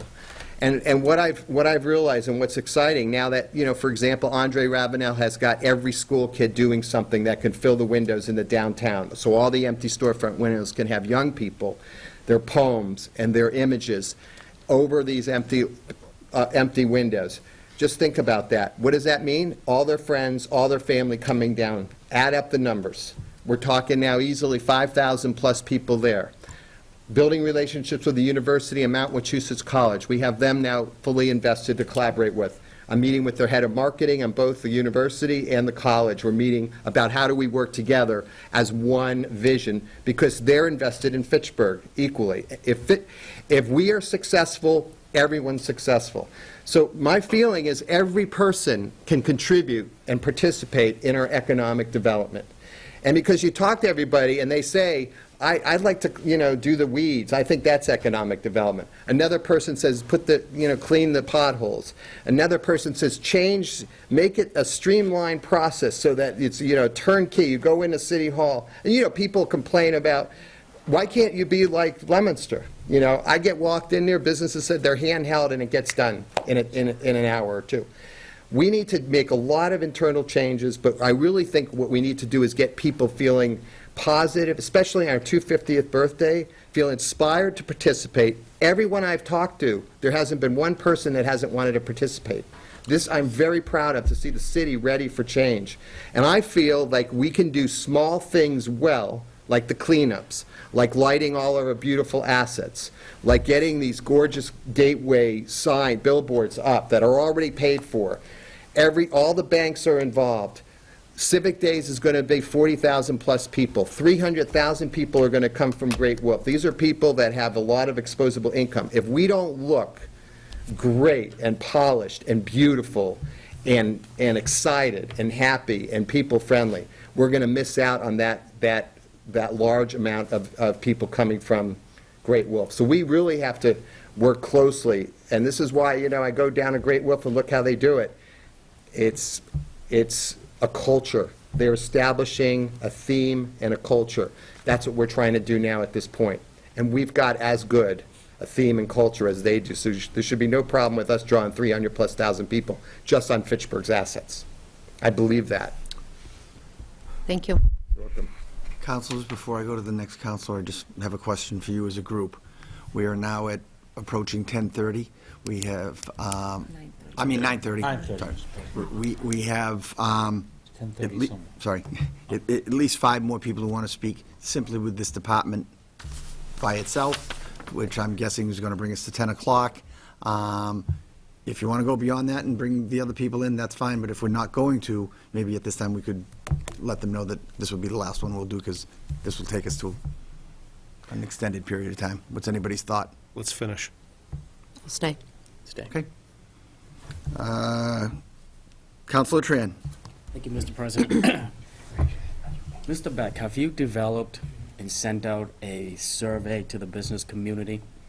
When I'm talking about a survey, I expect something in the line of data collection. Data that would allow us to know what are the needs coming from the business community, what do they want from us in order to help them to expand and grow their business. So that is very important. That was one of the things that I expect this position to do once the funding was available for it. So has that been done? Yes, I've talked to many businesses. I did not create a survey. I've asked mostly businesses what are the biggest issues that they, no surveys, mostly one-on-one conversations. In what forum is this? This is me going into businesses and talking with them about the city and what is the areas their businesses are struggling. The major issue that I feel that we're trying to accomplish with businesses is all our businesses need support in any way possible. So I started to ask people about, I know that Joel started a Fitchburg First campaign, which is usually highly educational. When you do research about any kind of local first campaigns, they're always successful in terms of coming up with strategies that will support not just retaining businesses, but attracting businesses. And you can check the research out. So what part of this leadership group, this Create Change Fitchburg leadership group, is going to be, one of the areas is to develop a very effective business first, shop local campaign. And this will be including permitting, ways to support them in so many different ways. So right now, we're developing that, and we hope to have that done. So that campaign doesn't answer my question. Okay. What I want to know is all the businesses in the city, whether it's small or large, I want to know what are the things that we can help them with? What are their hardships? How can we help them grow and create more jobs? How can we help them attract employees to the city? That's the kind of survey I'm looking for. Now, Yeah. with you going out talking to some businesses, that doesn't do anything. Well, I can tell you, they all said the same thing. Basically, they said, we need a much better business-friendly, we need a little bit more coordination at City Hall to understand how to get the communication through to them so they can be not fragmented into different departments and frustrated. Most of the businesses said that. And the other businesses said, it could be a really great idea of how do we support the businesses within our, clusters. So some business, I asked, well, do you ever kind of collaborate with marketing and stuff? They said, no, we're just struggling to get people in the door. So a lot of ideas come from business people. Marketing is a huge issue. We definitely need marketing materials that showcase on Main Street and with flyers, all the businesses that we have. We have to get all those businesses on our website. When you see the website coming out, you will see every business that we've tried to find, research on the website. This will help. This is only the beginning, because the businesses, they need as much help as possible. Bargain days. We used to have these great bargain days here, right? We need to get people downtown. The biggest thing is audience development. This is why I keep thinking it's marketing. We have a very... Some of the businesses that you spoke to, have you been able to answer all their questions?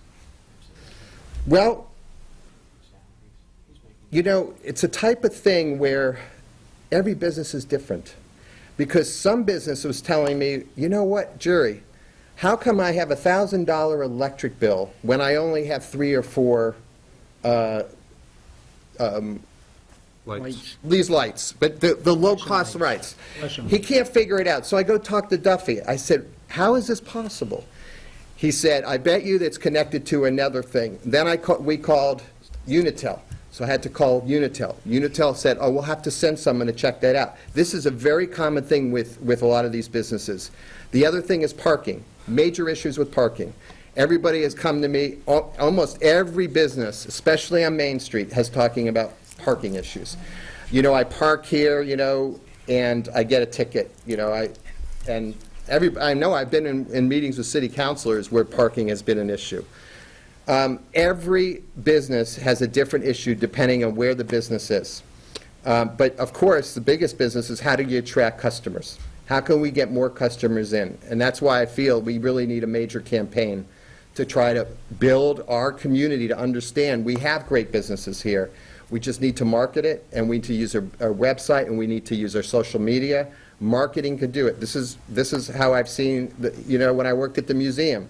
I saw our attendance go way up, primarily marketing, getting things in the paper, getting people to know where it was, getting people to talk about it through social media, and talking about that. We need to really do a much better job at marketing our businesses. Well, Mr. Beck, I happen to have heard from some of the businesses that you spoke to, and the complaint that I've heard from many of them is that whenever they ask you a question or questions, the answer comes back as I'm on OTJT, which is on-the-job training. That's the acronym that you use, and you have given to some of the businesses that you've spoken I'm to. surprised to hear that, but if that's the case, you know, I've been, you know, a lot of businesses I've talked to are very appreciative.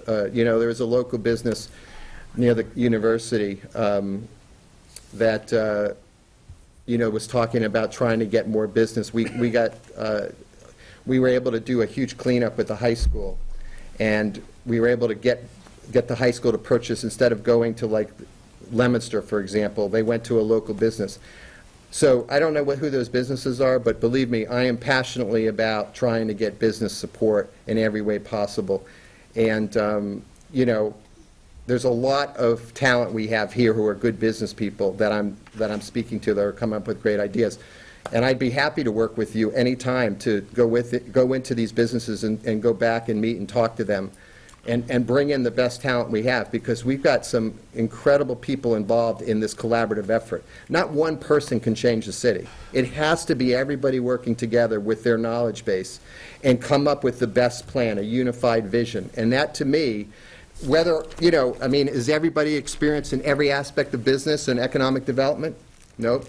Everybody I talk to have their own ideas about economic development. We need the best plan that will work for Fitchburg. The best way to do that is try to listen to the constituents, listen to the talent. The university has tremendous talent, both the college and the university. City Hall, people I've been meeting with in City Hall, very helpful. The mayor, city councilors. So I'm listening the best I can and trying to come up with the best solution. So you talk about streamline, and that's going to segue into my next question. It's disturbing for me to hear that one of my colleagues, Councilor Caddy, had to go on his personal time to go into City Hall and help a constituent get the correct documentation for that business owner. What are we looking in terms of streamlining the process in which a business person can go into City Hall and get everything he or she needs? This is a major priority, absolutely, and this is something we've been talking about. When you look through the plan, the 6-month plan, based on all this research, everything in there is basically saying that. I think we have to do it within City Hall. I think we have to do it, obviously, with this new department, and I think it really needs to be a step-by-step menu of how to make it easiest to accomplish those goals. And we have to be very... I also think that if somebody's encountering something, they really should contact one of us, either myself, my staff, or Jerry in that case, and we can certainly walk people through things. And I think all of you have my cell phone number, so please use that. You have Nate's cell phone number, and Jerry has a cell phone as well. And have we looked, the point I want to make is have you looked into developing or creating incentives, new ideas in how to attract business to the city? Let's say if you were to go to Boston, you see somebody who wants to create a business, wants to relocate a business. What kind of incentives do we have to attract that person to bring his or her business to the city? Well, this is why, you know, we have to work with, like, the CDC, the Small Business Assistance Funds, and we have to really think about what kind of incentives to offer our citizens for discounts, just like the university has that special card.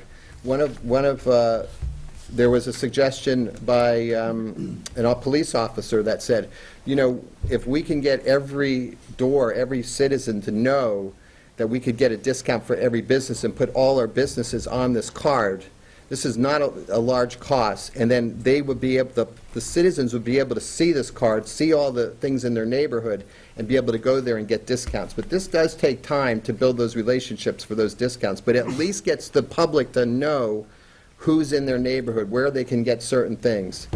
There's a lot of ways we need to build incentives for business that has to be internal, you know, like the tips. Like we went to, met with Rosemary Shrivens, and we actually had to work with the TIFs with Great Wolf.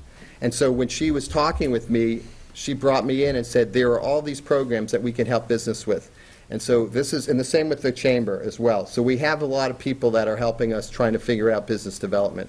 And we are building a plan that's a unified vision from the region as well as locally.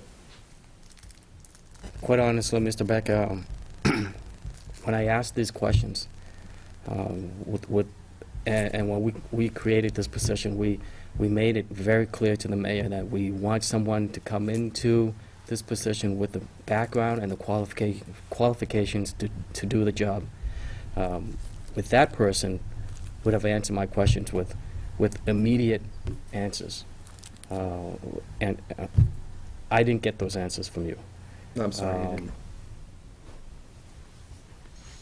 If I may, I could certainly answer your questions, and I may actually answer them in a way in which any economic development official would answer them, having been one, and I will tell you, they are not good answers. They're not. So, for example, the incentives that most cities can provide really lie in the tax incentive financing program. That is not a great program. That's not enough. Developers who want to come in, or businesses who want to come in, that is not enough.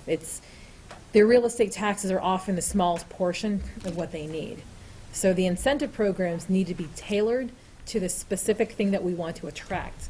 We need to figure out what we want to attract and then tailor an incentive to that within the framework of the law that we're allowed to do. You know, some people want us to give them tax breaks on their existing taxes. We can't do that. We can only do it on new development or new growth. There's also businesses that come in who create jobs, but they don't create any new tax revenue increase. So there is no program available to help somebody who may occupy a building but not build on that building or invest in new equipment in that building and simply occupy it. That doesn't increase the tax base at all. So the incentives that the economic development people that have worked in this city for many years have primarily been that. That's why through my office, we've created new incentive programs. Like the manufacturing retention program is something that we pushed for. Because in CERN in 2008, we were losing jobs. Manufacturers were saying, we need to downsize. We're not going to expand. And if the only incentives are for us to create jobs, and we're going to go from 100 to 80, and if we don't get some sort of retention program, we're going to go from 100 to 0. That was our problem, not going from 100 to 120. And the incentive programs that existed were for only companies who were going from 100 to 120, not from 100 to 0. And most of our companies were doing that. So we've lobbied for it and been able to get that kind of program through the gateway cities. And a lot of the programs that we're doing recently are through the housing program. So I would encourage you to ask Ryan about the programs we've created through development in that respect. But my guess is that the CDBG dollars, at the Redevelopment Authority, we created, for example, the Main Street program, $5,000 incentive program for market rate units targeting a couple properties in which we wanted upper story development. It was a one-time program with limited dollars, and once we spent it, it was gone. But those kind of small-scale things prevented 2 buildings from being boarded up. Those are the kinds of things that I can see Larry and I working on and establishing. But other than that, there's not a lot of incentive programs. The incentive programs that Jerry's talking about is changing the private market. And the example is River Street. The River Street development, the only developers that we've seen for the last 12 years I've been here have been those that wanted housing subsidies, so they would create subsidized housing, not 100% market rate housing. The way that that project worked is we were able to incentivize not the project, but incentivize the environment, in which created a project where they could charge higher rents to support their private loan order. So an $18 million project that a typical economic development person will tell you they're going to assemble $6 to $8 million worth of private incentives. Some of it's going to be low income. Ends up being a 100% market rate apartment complex, because we've been able to create and then get the first $1 million Gateway City grant to create a park. In fact, we actually got about $500,000 and then convinced the state to give us the full $1 million. Those are all relationship built based on changing the market. And that's why we're looking at the metrics that that we explained to Councilor Bean. Is I would rather get a grant to create $1 million park which cleans up an environment and allows a developer to charge higher rents, which allows them to create a 100% non-subsidized, non-incentivized project, than for us to work on $6 million for a subsidized housing project.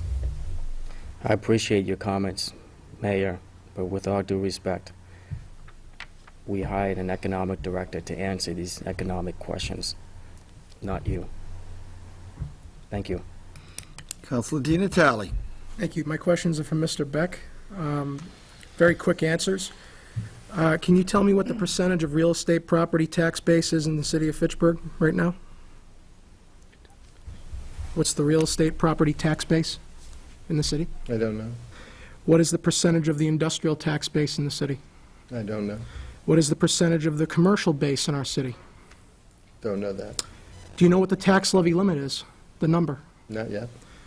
Do you know what the percentage of industrial and commercial versus real estate is per the base, what the split is?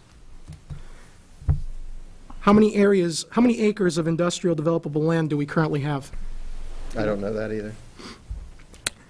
Okay. If I may, figured after 6 months, I figured that would all be... developed by the assessor's office. We did not bring that material. If I may, these are direct questions to the Economic Development Director that are easily accessible in the assessor's annual report, which was released several months ago, and it's on the city website. These are not questions that, I would assume that reading that document would be the first thing that we would do in this instance to understand the bases in the city of Fitchburg and the tax levies. Before the assessor retired, he sent me some facts.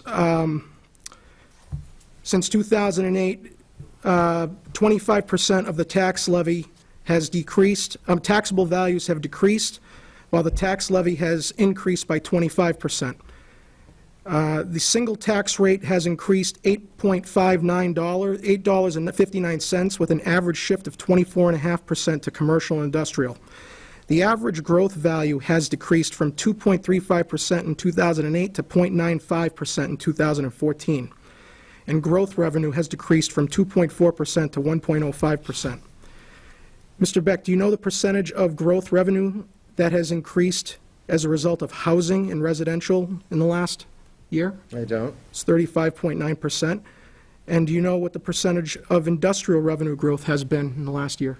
No, I don't. 2.29%. All of these from his assessor's report.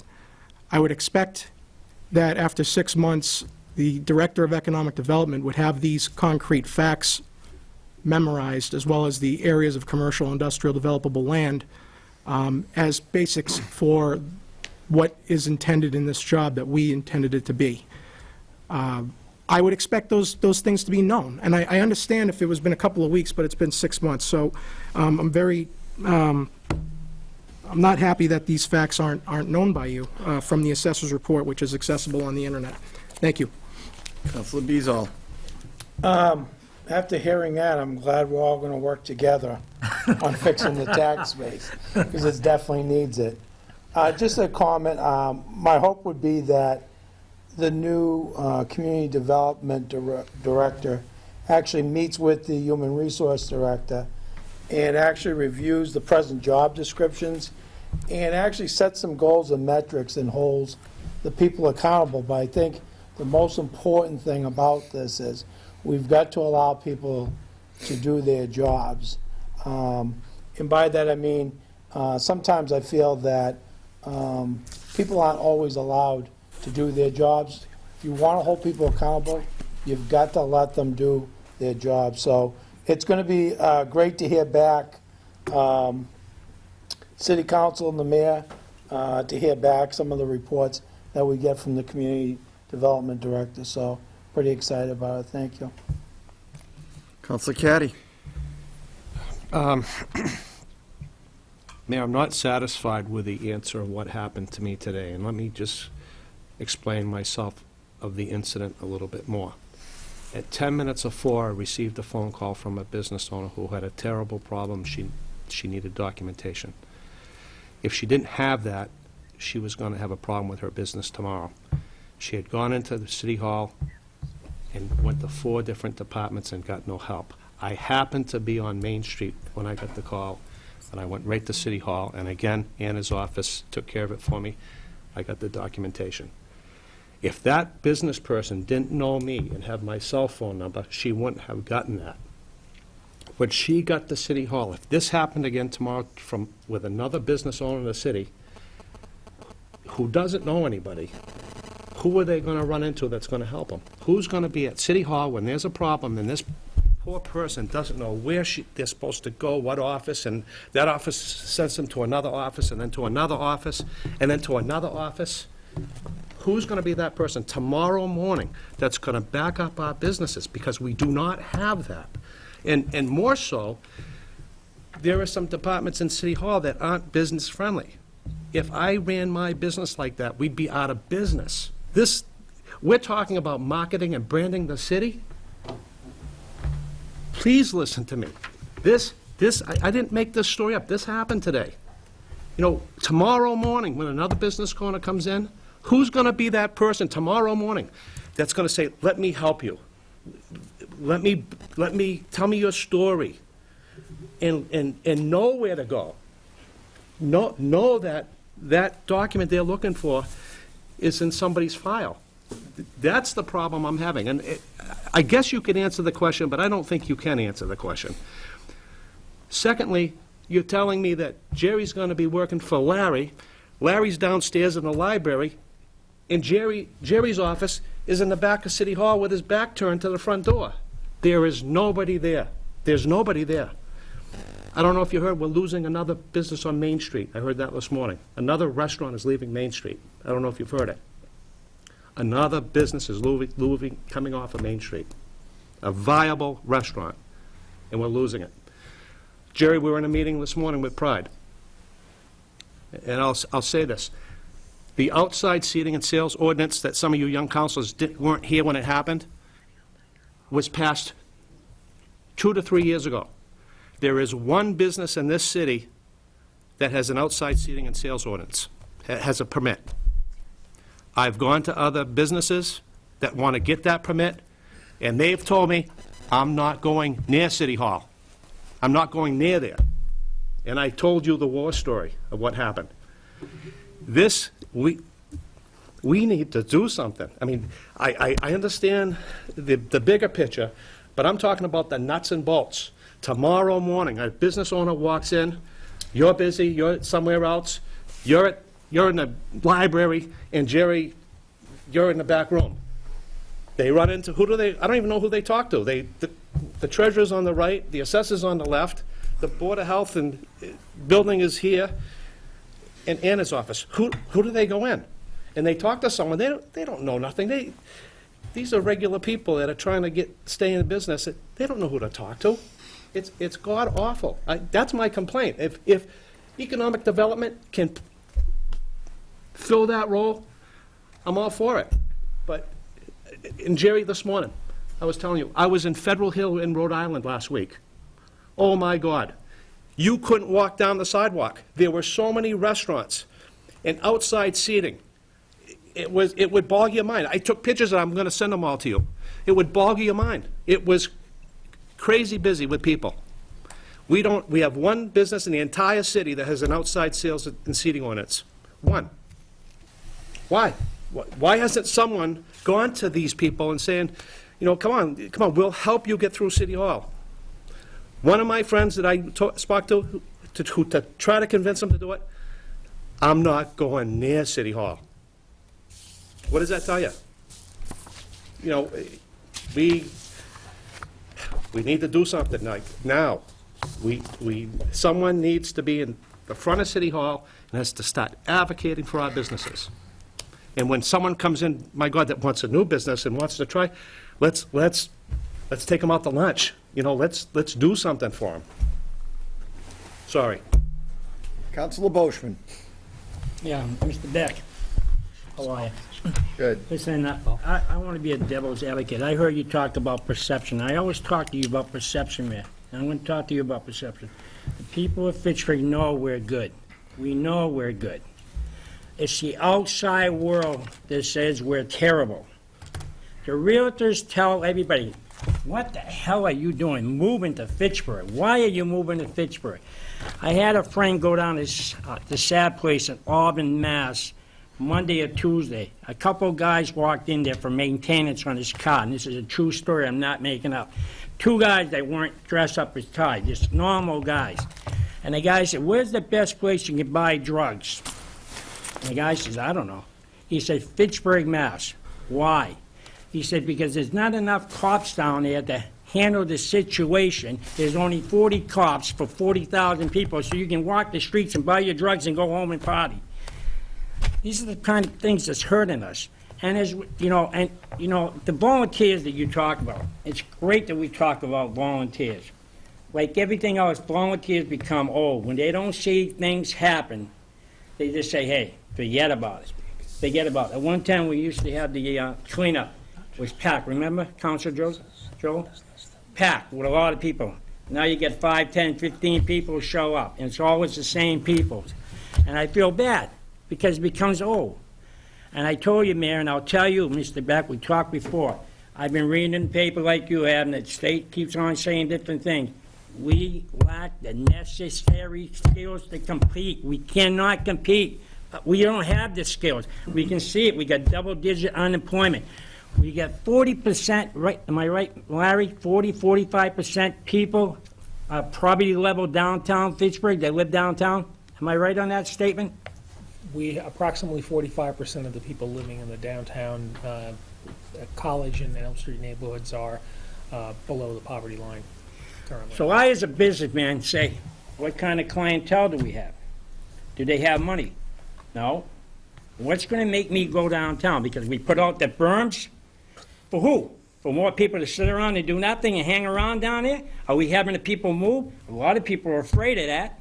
You hear it all the time. You said you talk. Everybody I talk to say, I don't go downtown because I'm afraid of the people that hang around down there. I'm not passing judgment. Don't get me wrong. But, when you're just hanging around and you get no money, they get afraid. Tell me, I want jobs, what Councilor Bean wants. I want jobs, paying jobs. I don't want to be an artist. I'm not an artist. I'm a working man. That's what I'm looking for, and that's what the people want. Jobs, and they want good jobs. And we want skills. We need skills. And I keep on telling the mayor that. We talked, and I know the mayor has talked to me. And I talked to Larry numerous times. That's about the council. Councilor Bean. Thank you, Mr. President, and thank you, Councilor Boschman, for addressing me as Councilor Bean, and you're learning the skills here very well. You're doing much better. To Jerry, just a couple questions, easy one. As you're out talking to people, did tax classification come up at all? I mean, we hear discussion about it, but did that come out? Yeah, people And what were would people like a saying? single tax instead of the double tax. Okay, so that's who you're hearing, okay. Yeah. You mentioned, businesses and that, and I don't have the answer to this question, but I don't know if you do either, but, the city has changed so much for me, from my recall, I have no idea who the top employees are anymore. Outside of the hospital and the university, let's say, and any of the nonprofits, because they're all very large, who are our top 10 businesses, in the city now? Well, Simon's is yeah. the banks are big, all the banks have businesses. Is Beloit still going? I don't even know. Is Beloit, is that in West Fitchburg, that's still going? Okay, so that's not going. Simon's? There's a lot of businesses in the industrial parks that have large numbers of people. The budget, like Moduform, is that still going? Yeah, those are all. Okay, I mean, I don't even know who's around anymore. I have no reason to know, but I was just wondering, who are the top 10 employees we have? Because those are the ones we want to focus on, obviously, because if they're our largest employers, they're probably part of our tax base, probably one of the largest in the tax base. So maybe at some point, if you could just tell me who the 10 top are, it'd be nice to know. Okay. And then the final thing I have is, how closely do you work with the redevelopment authority? Now, where I come from, my history and memory is, and the mayor's aware of this, is the old function we had here with the redevelopment authority and IDC. And we had an IDC at that time, and they worked together. So I'm more familiar with that operation, and we developed industrial parks and brought businesses in and that.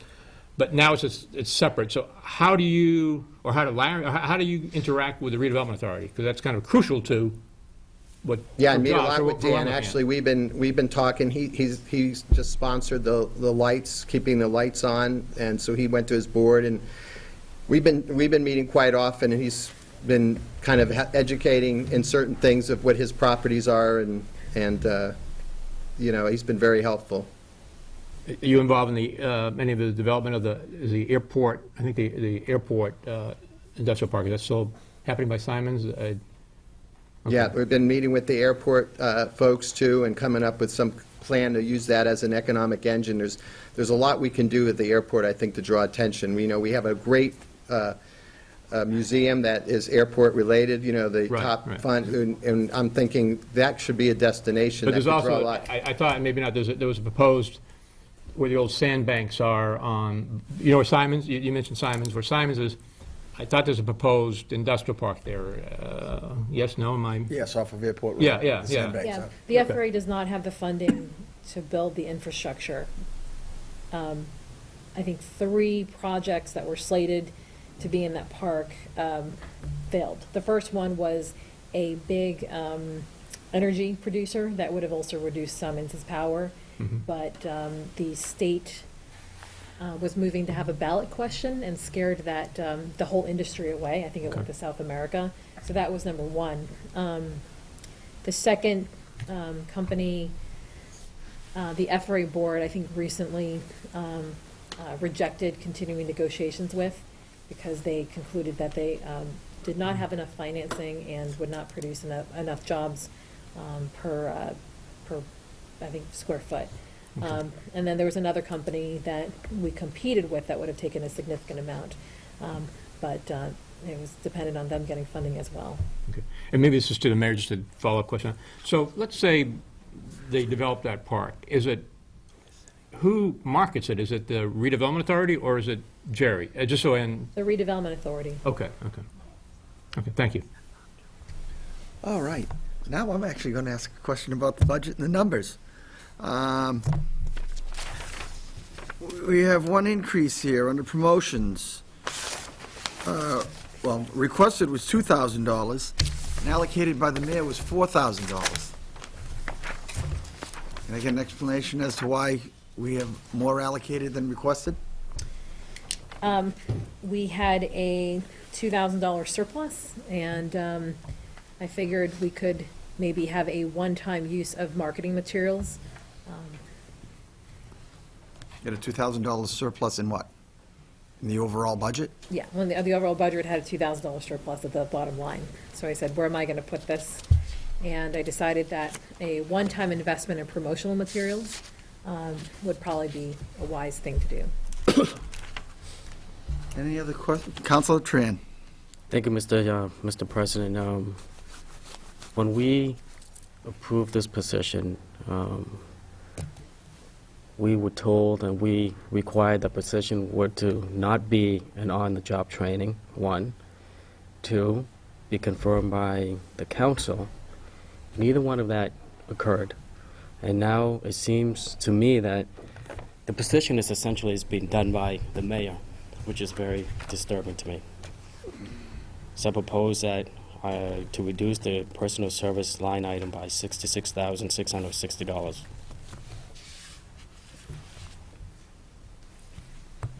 Any other questions or comments regarding Economic Development Division?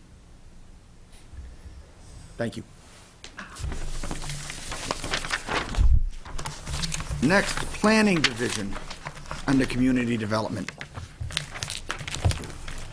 Is that going to be you, Larry? Certainly, Mike O'Hara, if he's still here. That's what I thought. Okay, Planning. Page, Mr. President? I'm sorry, page 35. Thank you. Planning Personal Services, $83,377. Planning Expenses, $2,650. Total Planning Division, $86,027. Questions regarding the Planning Division? Councilor Green. Again, is this a new position for July 1st that Mr. O'Hara will take over? No. If I may, Mr. O'Hara has been employed by the city in essentially the same job duties for 18, 19 years now? Just seems that, 15. 15.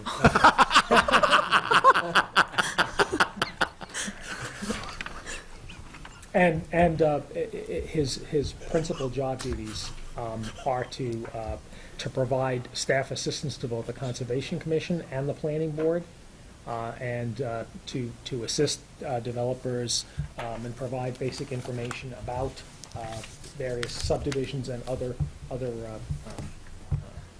developments related to the purview of the Planning Board and the Conservation Commission. He also obviously works as an assistant in overall planning for the city. So who is our principal planner that we are budgeting $81,000 and change for? I'm hoping that's me.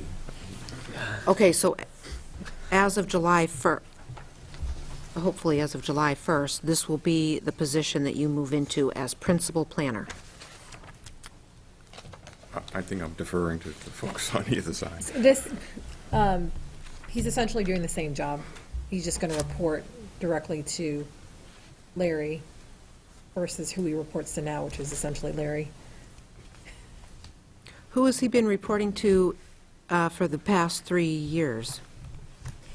There's 5 positions that are being moved from DPW, including these two, and proposed these 2 individuals. So Okay, that's what I wanted to know, which yeah. department he So was moving his job from is essentially going to be DPW. exactly the same. If you look at this sheet that I had Dick do. Yep. It will show you, like, up on the top, DPW Business Manager. And 14 is now the Community Development Administrator. DPW Principal Planner is now Community Development Principal Planner. Okay. So here's the department they were in, and this is where they're going. Okay. Right, I got it, thank you. Yeah.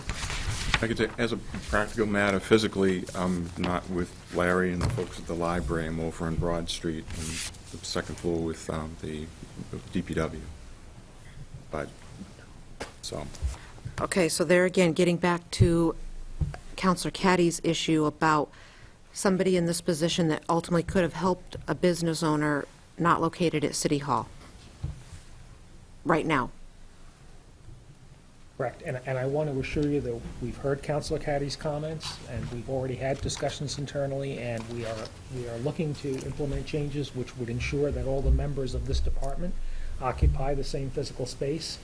Obviously, there are impediments to making that happen overnight because there are limitations in available space, but we are certainly looking to do that because in order for us to be able to say effectively that we're working as a team, we need to be working closely together. And it's certainly our intent to move in that direction. Okay, to the municipal office, correct? That's what I would assume would be the ultimate outcome. But as I said, we're looking at options. Second floor now. of City Hall. That's part of the problem, is that moving from a 45,000 square foot building to a 9,800 square foot finished space with very little money to spend was extremely difficult to do on such a short time period. So we have less than 25% of the office space that we did at City Hall. And we also have all our stuff. So we can't fit everybody at Putnam Place unless we spend money to build out the 6,000 square feet of essentially what is storage space right now. But that requires getting an architect on board and then getting funding and then constructing that space. So we are looking for alternative ways very cheaply to be able to physically house people together. But right now, in terms of the move, we really had to split up 45,000 square feet of people into either existing buildings or inexpensive, easily acquirable space. Okay, thank you. Councilor Kuchmarek. Mr. O'Hara, thank you for being here. Can you just give me a kind of same line of questioning I've been going down for a while? Just kind of short-term goals over, say, the next couple of years, and then, what's your long-term vision irrespective of funding? Well, a couple of short-term things. We will be working with the Regional Planning Commission for additional help in looking at the area in West Fitchburg, around Great Wolf, around the new train station, about what changes in zoning would be appropriate there in order to encourage or make possible this hopefully spin-off development from the train station, from the development of Great Wolf Lodge. Another area I think that needs looking at, actually we've just learned recently down in the Wayland Street area, there are business owners there that would like to have, to make it easier to expand in that, like below Winootsnock Road, going down towards Twin City Plaza. So I think that area is deserving of taking a look at to see what improvements could be made in the area.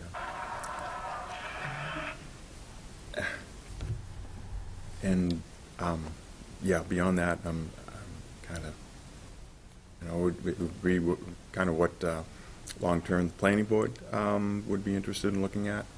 So part of that involves discussion with them. Sure. All right. Thank you. Any other questions or comments regarding Community Development Planning Division? Just one quick, it just popped up. You When mentioned- always wait till I'm... I know it, sorry. Just on the Wayland Street, I was at Fiend's store, and he brought up the concern, so I don't know if he's talked to you, but you're right. That could be there's a lot of businesses there, and I appreciate your thought on that, because... You talked to the chair of the planning board, who relayed that to me. Yeah, he's been talking to a lot of people, so, thank you. Thank you, Mr. O'Hara.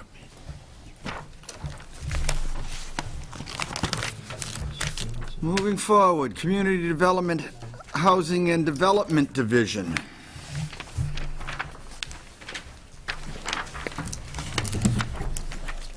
Personal Services, $61,576.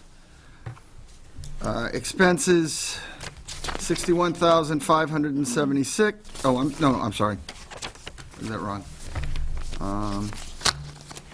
Expenses are all offset by the grants, so we have a total of $61,576. Yeah, I'll start. We got a sheet here, councilors, if everybody will look, showing the 2012, 13, 14, and 15. We have a business manager going in 14 to 15 up by a little 60. 33%. 266, right? Mm-hmm. 58%.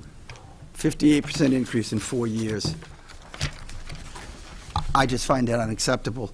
I think that I understand people have responsibilities and do good jobs, and this is not a question of this individual's abilities, isn't a question of the job that this person's done. It's a question of this city says that we don't have money to do A, B, and C, and yet we are giving a 58% increase to one position in a 4-year period. That, to me, is ludicrous. I'll let other people talk, but at some point, if somebody else doesn't, I'm certainly going to make a recommendation. Councilor Di Natale. From the 54080, I understand this position is a union position, correct? What would have been the increase over the 54080 with the rest of the union? 1%. Yeah, it would be 54,654. And is there any step involved in that, or would that have been the number? That's not a step. Steps next year. So what was the number? 54,654. Okay, and echoing Council President Hay, it's not a criticism or anything, but we have many positions in the city that have had the same kind of, we've gotten the similar kinds of talks about more work, doing more with less, and so far, this has been the biggest glaring increase in one job out of any budget we have seen. That's just a fact. We haven't noticed anything similar to this. So I think in the matter of fairness to everybody else that we've already gone through, to me, this feels very exorbitant as well. The difference between 66,660 and 54, What would have been the number? 654. 654 is 12,600, 12,006, make a recommendation, we cut that line item by 12,006. Thank you. Any other questions or comments regarding community development, housing, and development? Councilor Green? The senior project planner, the community development administrator, and all those other positions, is that one staff doing those jobs, or how many other positions are going to be under Director of Housing and Development? Those positions that you mentioned, the community development administrator, the senior projects planner, the grants program, and the program management assistant currently work under the DPW. The housing and construction specialist and the grants program manager currently work under the Board of Health and Housing. And they would all become part of the Division of Housing and Development. Those are grant-funded positions, primarily through the Community Development Block Grant Program and the Home Program.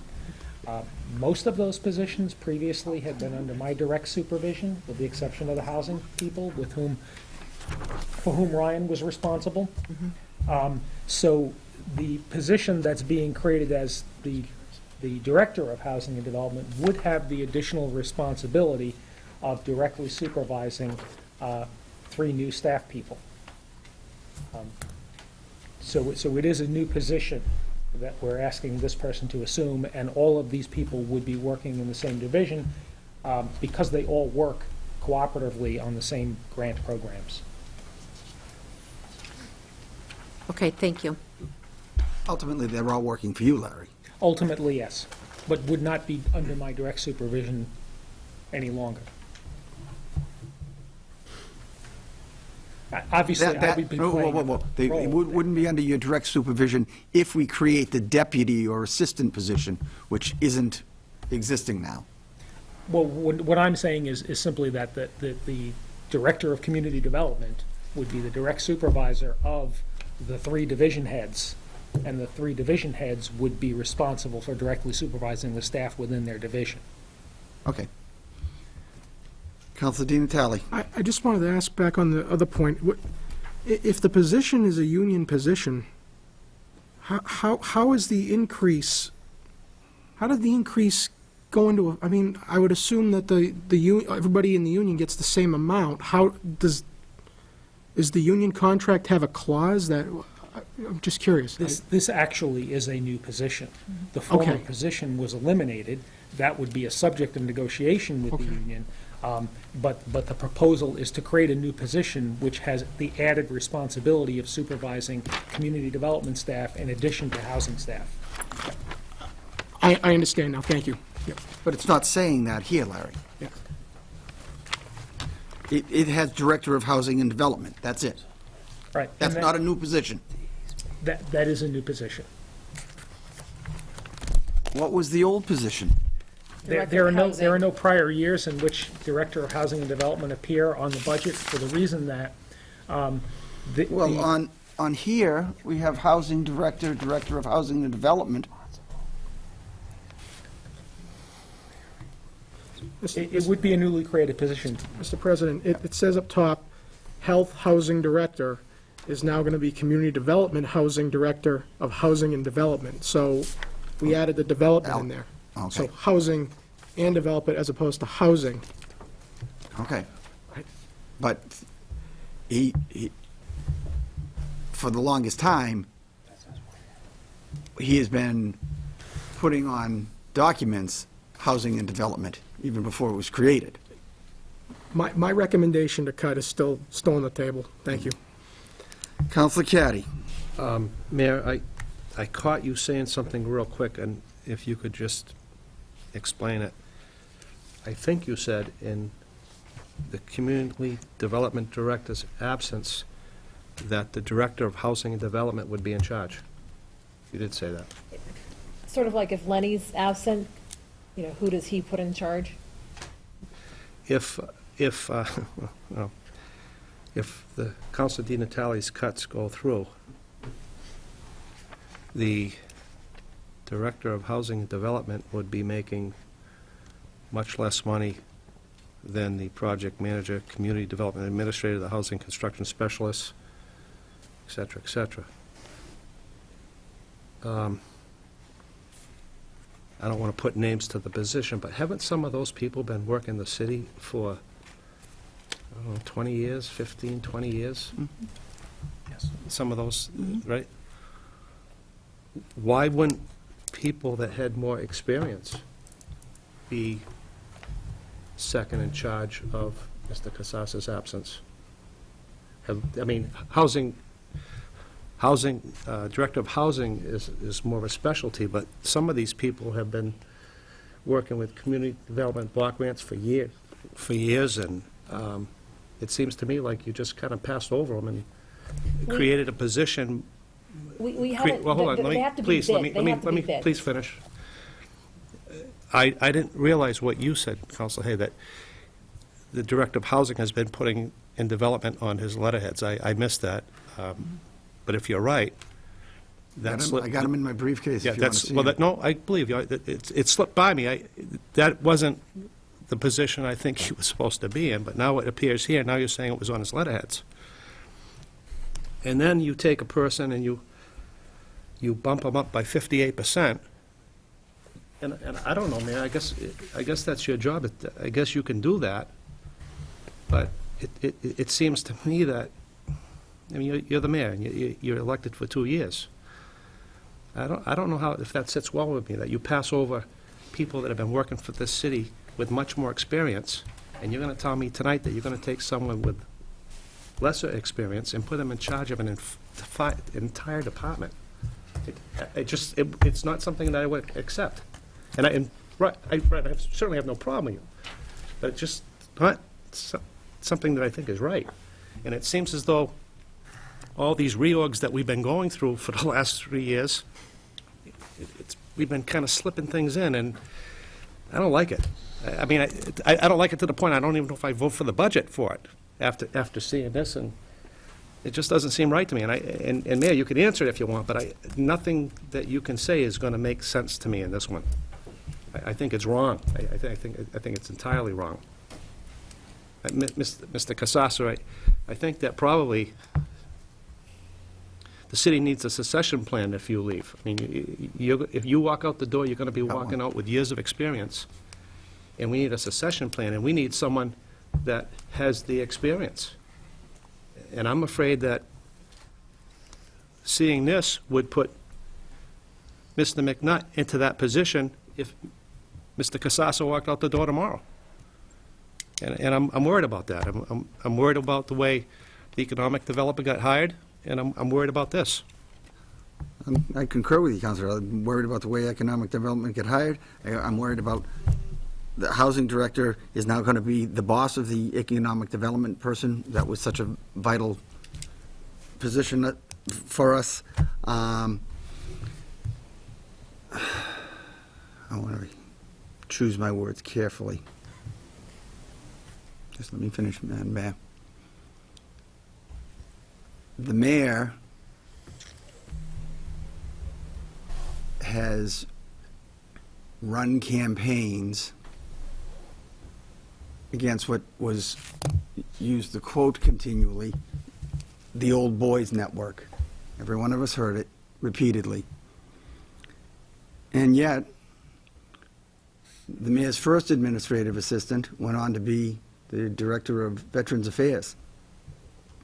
The mayor's second administrative assistant went on to be the director of housing, and now wants to be the assistant director of community development. It just creates a problem for me. Madam Mayor.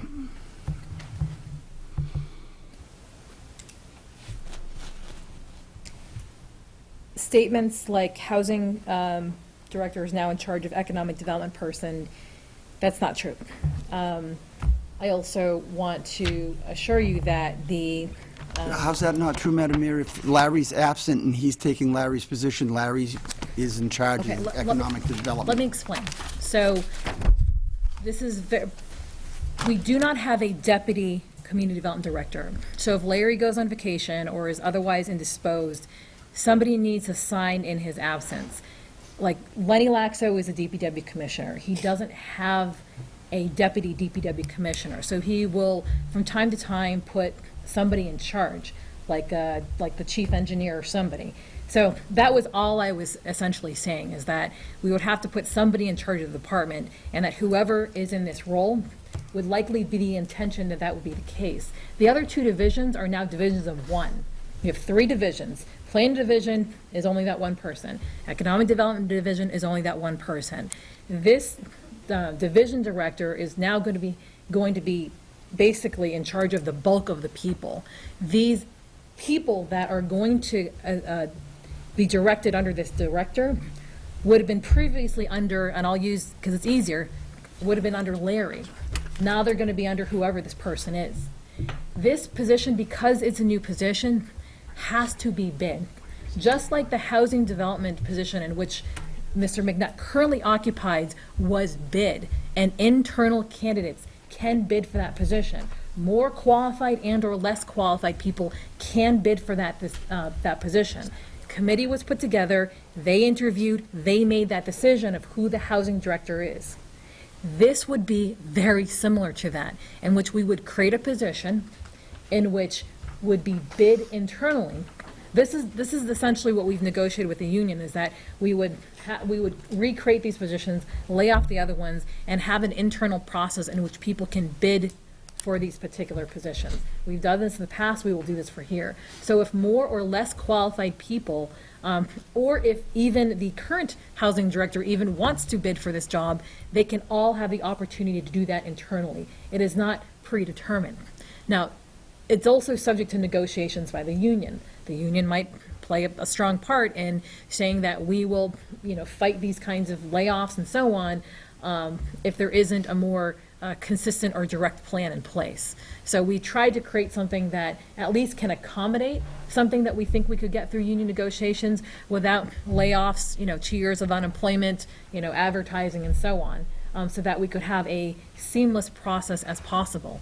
But in terms of your concerns about whoever should be in a senior position having the most seniority, if they don't bid on a position, then they're not going to be considered. But if they want to bid on the position, then they can. And there will be a committee set up, just like the housing director position, that will review those internal applications and make that decision. Councilor Bean. Thank you, Mr. President. Yeah, I was a little confused over, especially this union thing is new to me, because I always thought department heads that were outside the union, but I guess that's a new process now, we have a union. And I thought that if there is a new position, obviously it is because they're supervising people and you have a different title there, so I thought this would be one of the ones that you wouldn't just have an internal. I thought you'd go out to recruit somebody outside also. I didn't think it was just internal. So you're telling me it's just limited to internally, so we can't recruit outside. Yeah, so the housing director position was an internal process. So we advertise internally. If there's a qualified internal candidate that is chosen and recommended and it's approved, we move forward with that person. If it's not, then we go external. This is the case in a number of the wastewater positions. This might be the case for the Deputy Wastewater Commission. There's a number of positions in which you advertise internally. Like, for example, we've had clerks. Clerks often will advertise internally versus. No, I understand that part. I'm just thinking for like these department heads or these, I would thought we'd kind of look for the best, look, we want the best person in there, not just internally. So I was thinking that when we recruit for these positions and that, we look more globally than just internally. I didn't know it was just an internal search, so. Councilor Di Natale. Thank you. This is one of the reasons why I want to speak to Chairman Joseph from Legislative Affairs about my petition that's been held about requiring in the law that we confirm division and department heads with no exceptions, to address what you were speaking of just now. My question is, when I listen to this, I understand what the mayor is saying, and I understand the thought process. No problem there. This is to be a second in command position, and but But why is this not more of a delegation of authority? Like, why, when Mr. Casassa or whoever gets the job, when they go away, why don't they have delegation of authority to tell the divisions below them, this individual will be responsible in my absence until I come back? Why are we creating a new position at a 23% immediate increase just to serve as a backup in the event the director leaves? I understand he'll be second in command, but the way it's been talked about already is, well, we need someone in charge if the person's gone. Does the building commissioner have a second in command, and do they get paid accordingly because they're the second in command if he leaves? I don't know who it is. All the salaries on that page are pretty much the same. Board of Health, same thing. Who in the inspectors are second in command if Mr. Curry's not there? Mr. Saracen, if he's not there, Jackie obviously is in charge, but or the deputy auditor is in charge, but none of these positions that have assistants have come before us for immediate increase, and one of the reasons was because, well, they're second in command, and if someone leaves, then they have the authority. This just sounds to me like a new position is being created with the justification that that person will be able to take on the responsibility if the head person's not there, as opposed to just having a delegation of authority. You've got 3 divisions under this department, and the head of that department should just give a delegation of authority. Why do we have to create a new position and increase the salary? I look at it from my experience. If my big boss is not in for the week, he issues a directive saying, this is the person who's signing in my absence. That person's not getting paid because they're second in command. They're just getting paid because they're next on the chain in terms of experience or seniority, as Councilor Caddy was saying. So maybe I see the mayor shaking her head. I get that. It doesn't sound to me like it's a new position. It sounds more like it's a backup in the event someone's not there, when I'm just sitting here going, why can't he just, or she just say, this is who's going to have approval while I'm gone, and then when they come back, they take over. I don't understand the justification behind it. I've heard the explanation. I just don't understand. I just don't understand it. Thank you, Madam Mayor.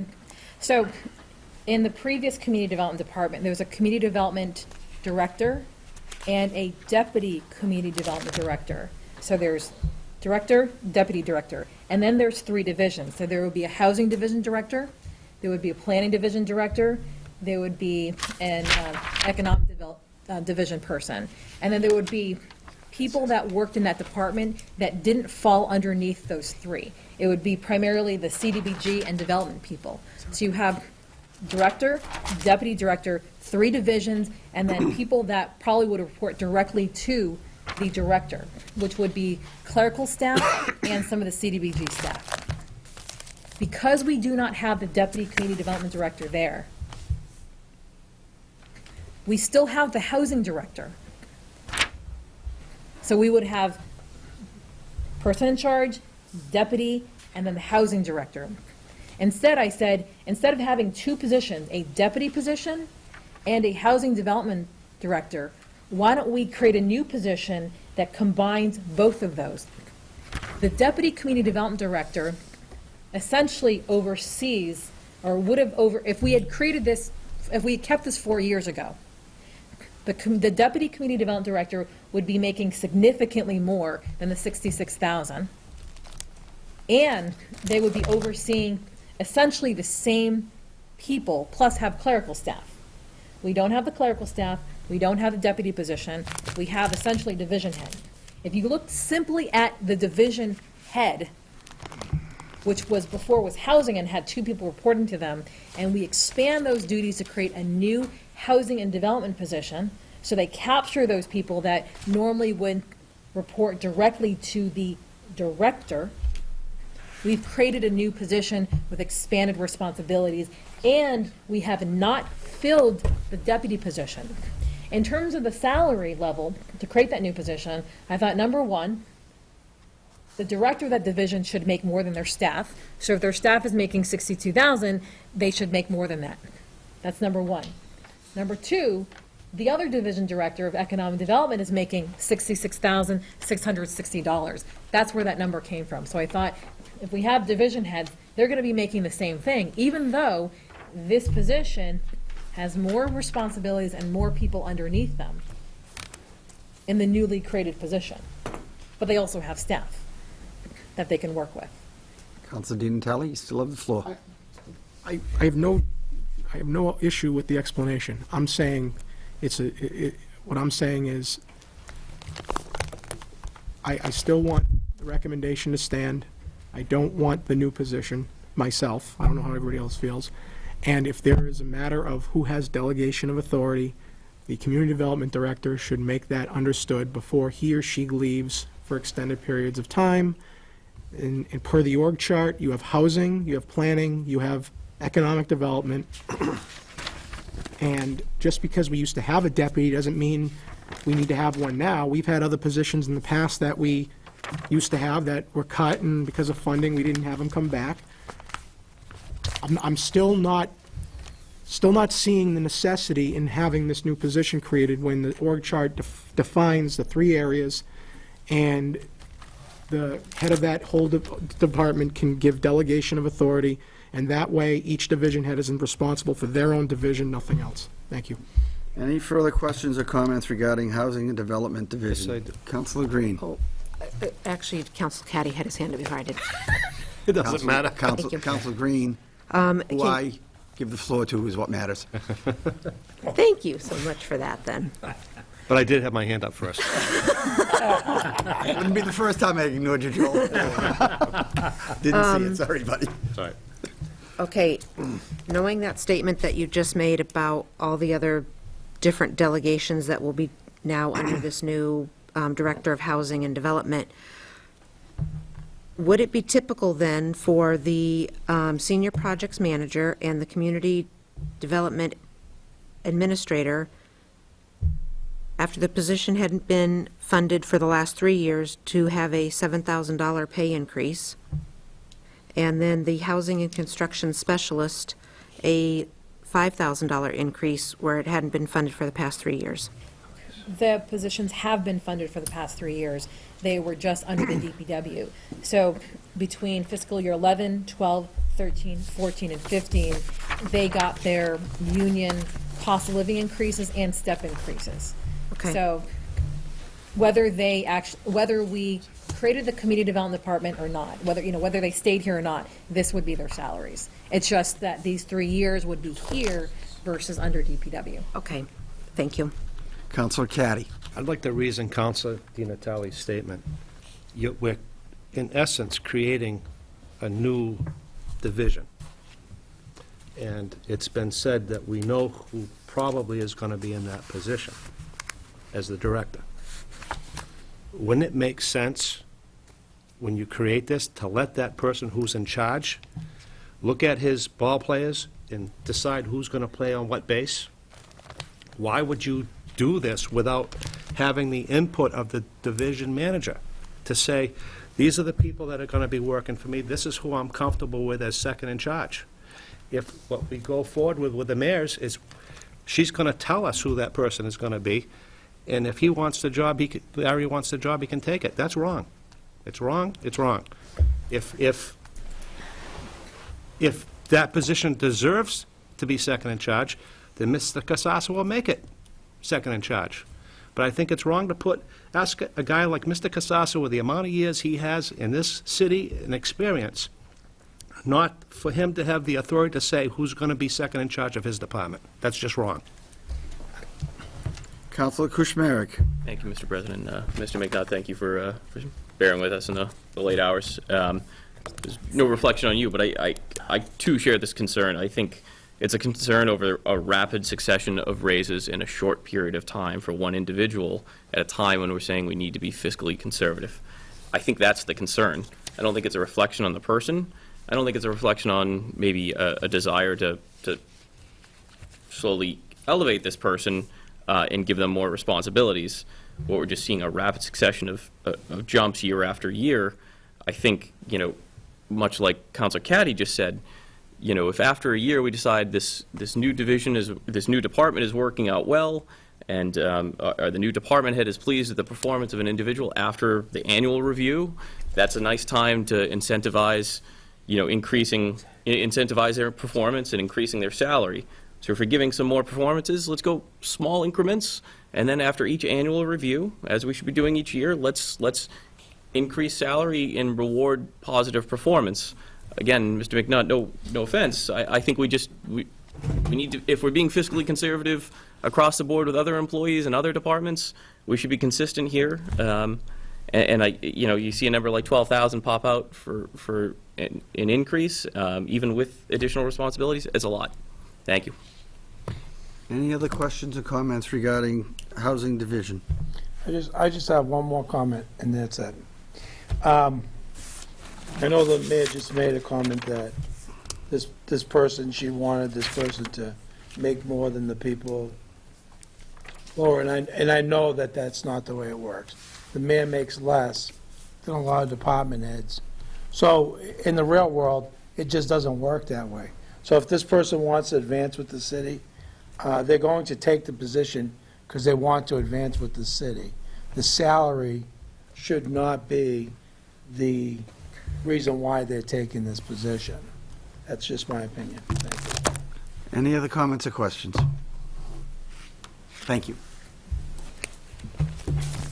Councilors, we have one more group. Do we want to deal with that, or do we want to put it off to the night where we're dealing with? Also, we'll keep going. Okay. Yeah, keep going till Going to the mayor.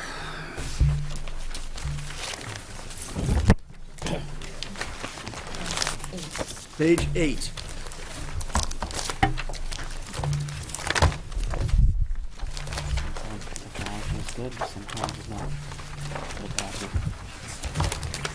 Mayor Personal Services, $173,672.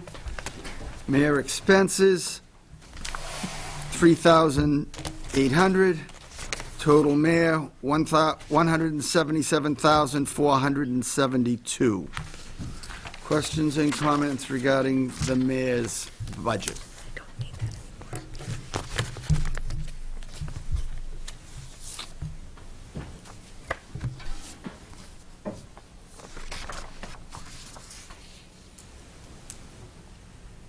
Thank you, Madam Mayor. Motion to adjourn. Oh, I'd like to address just one thing. Councilor Tran said that I was not involved with community development hiring. I was, and I didn't respond to that. I should have. okay. All right? Thank you, Bernie. Thank you, Bernie. We have a motion to adjourn. Do I have a second? Mr. President, before we adjourn, I'd like to say congratulations to all the kids who participated in tonight's 100 relays at Crocker Field. Motion and second to adjourn. All those in favor? Aye. We are adjourned. Thank you, councilors.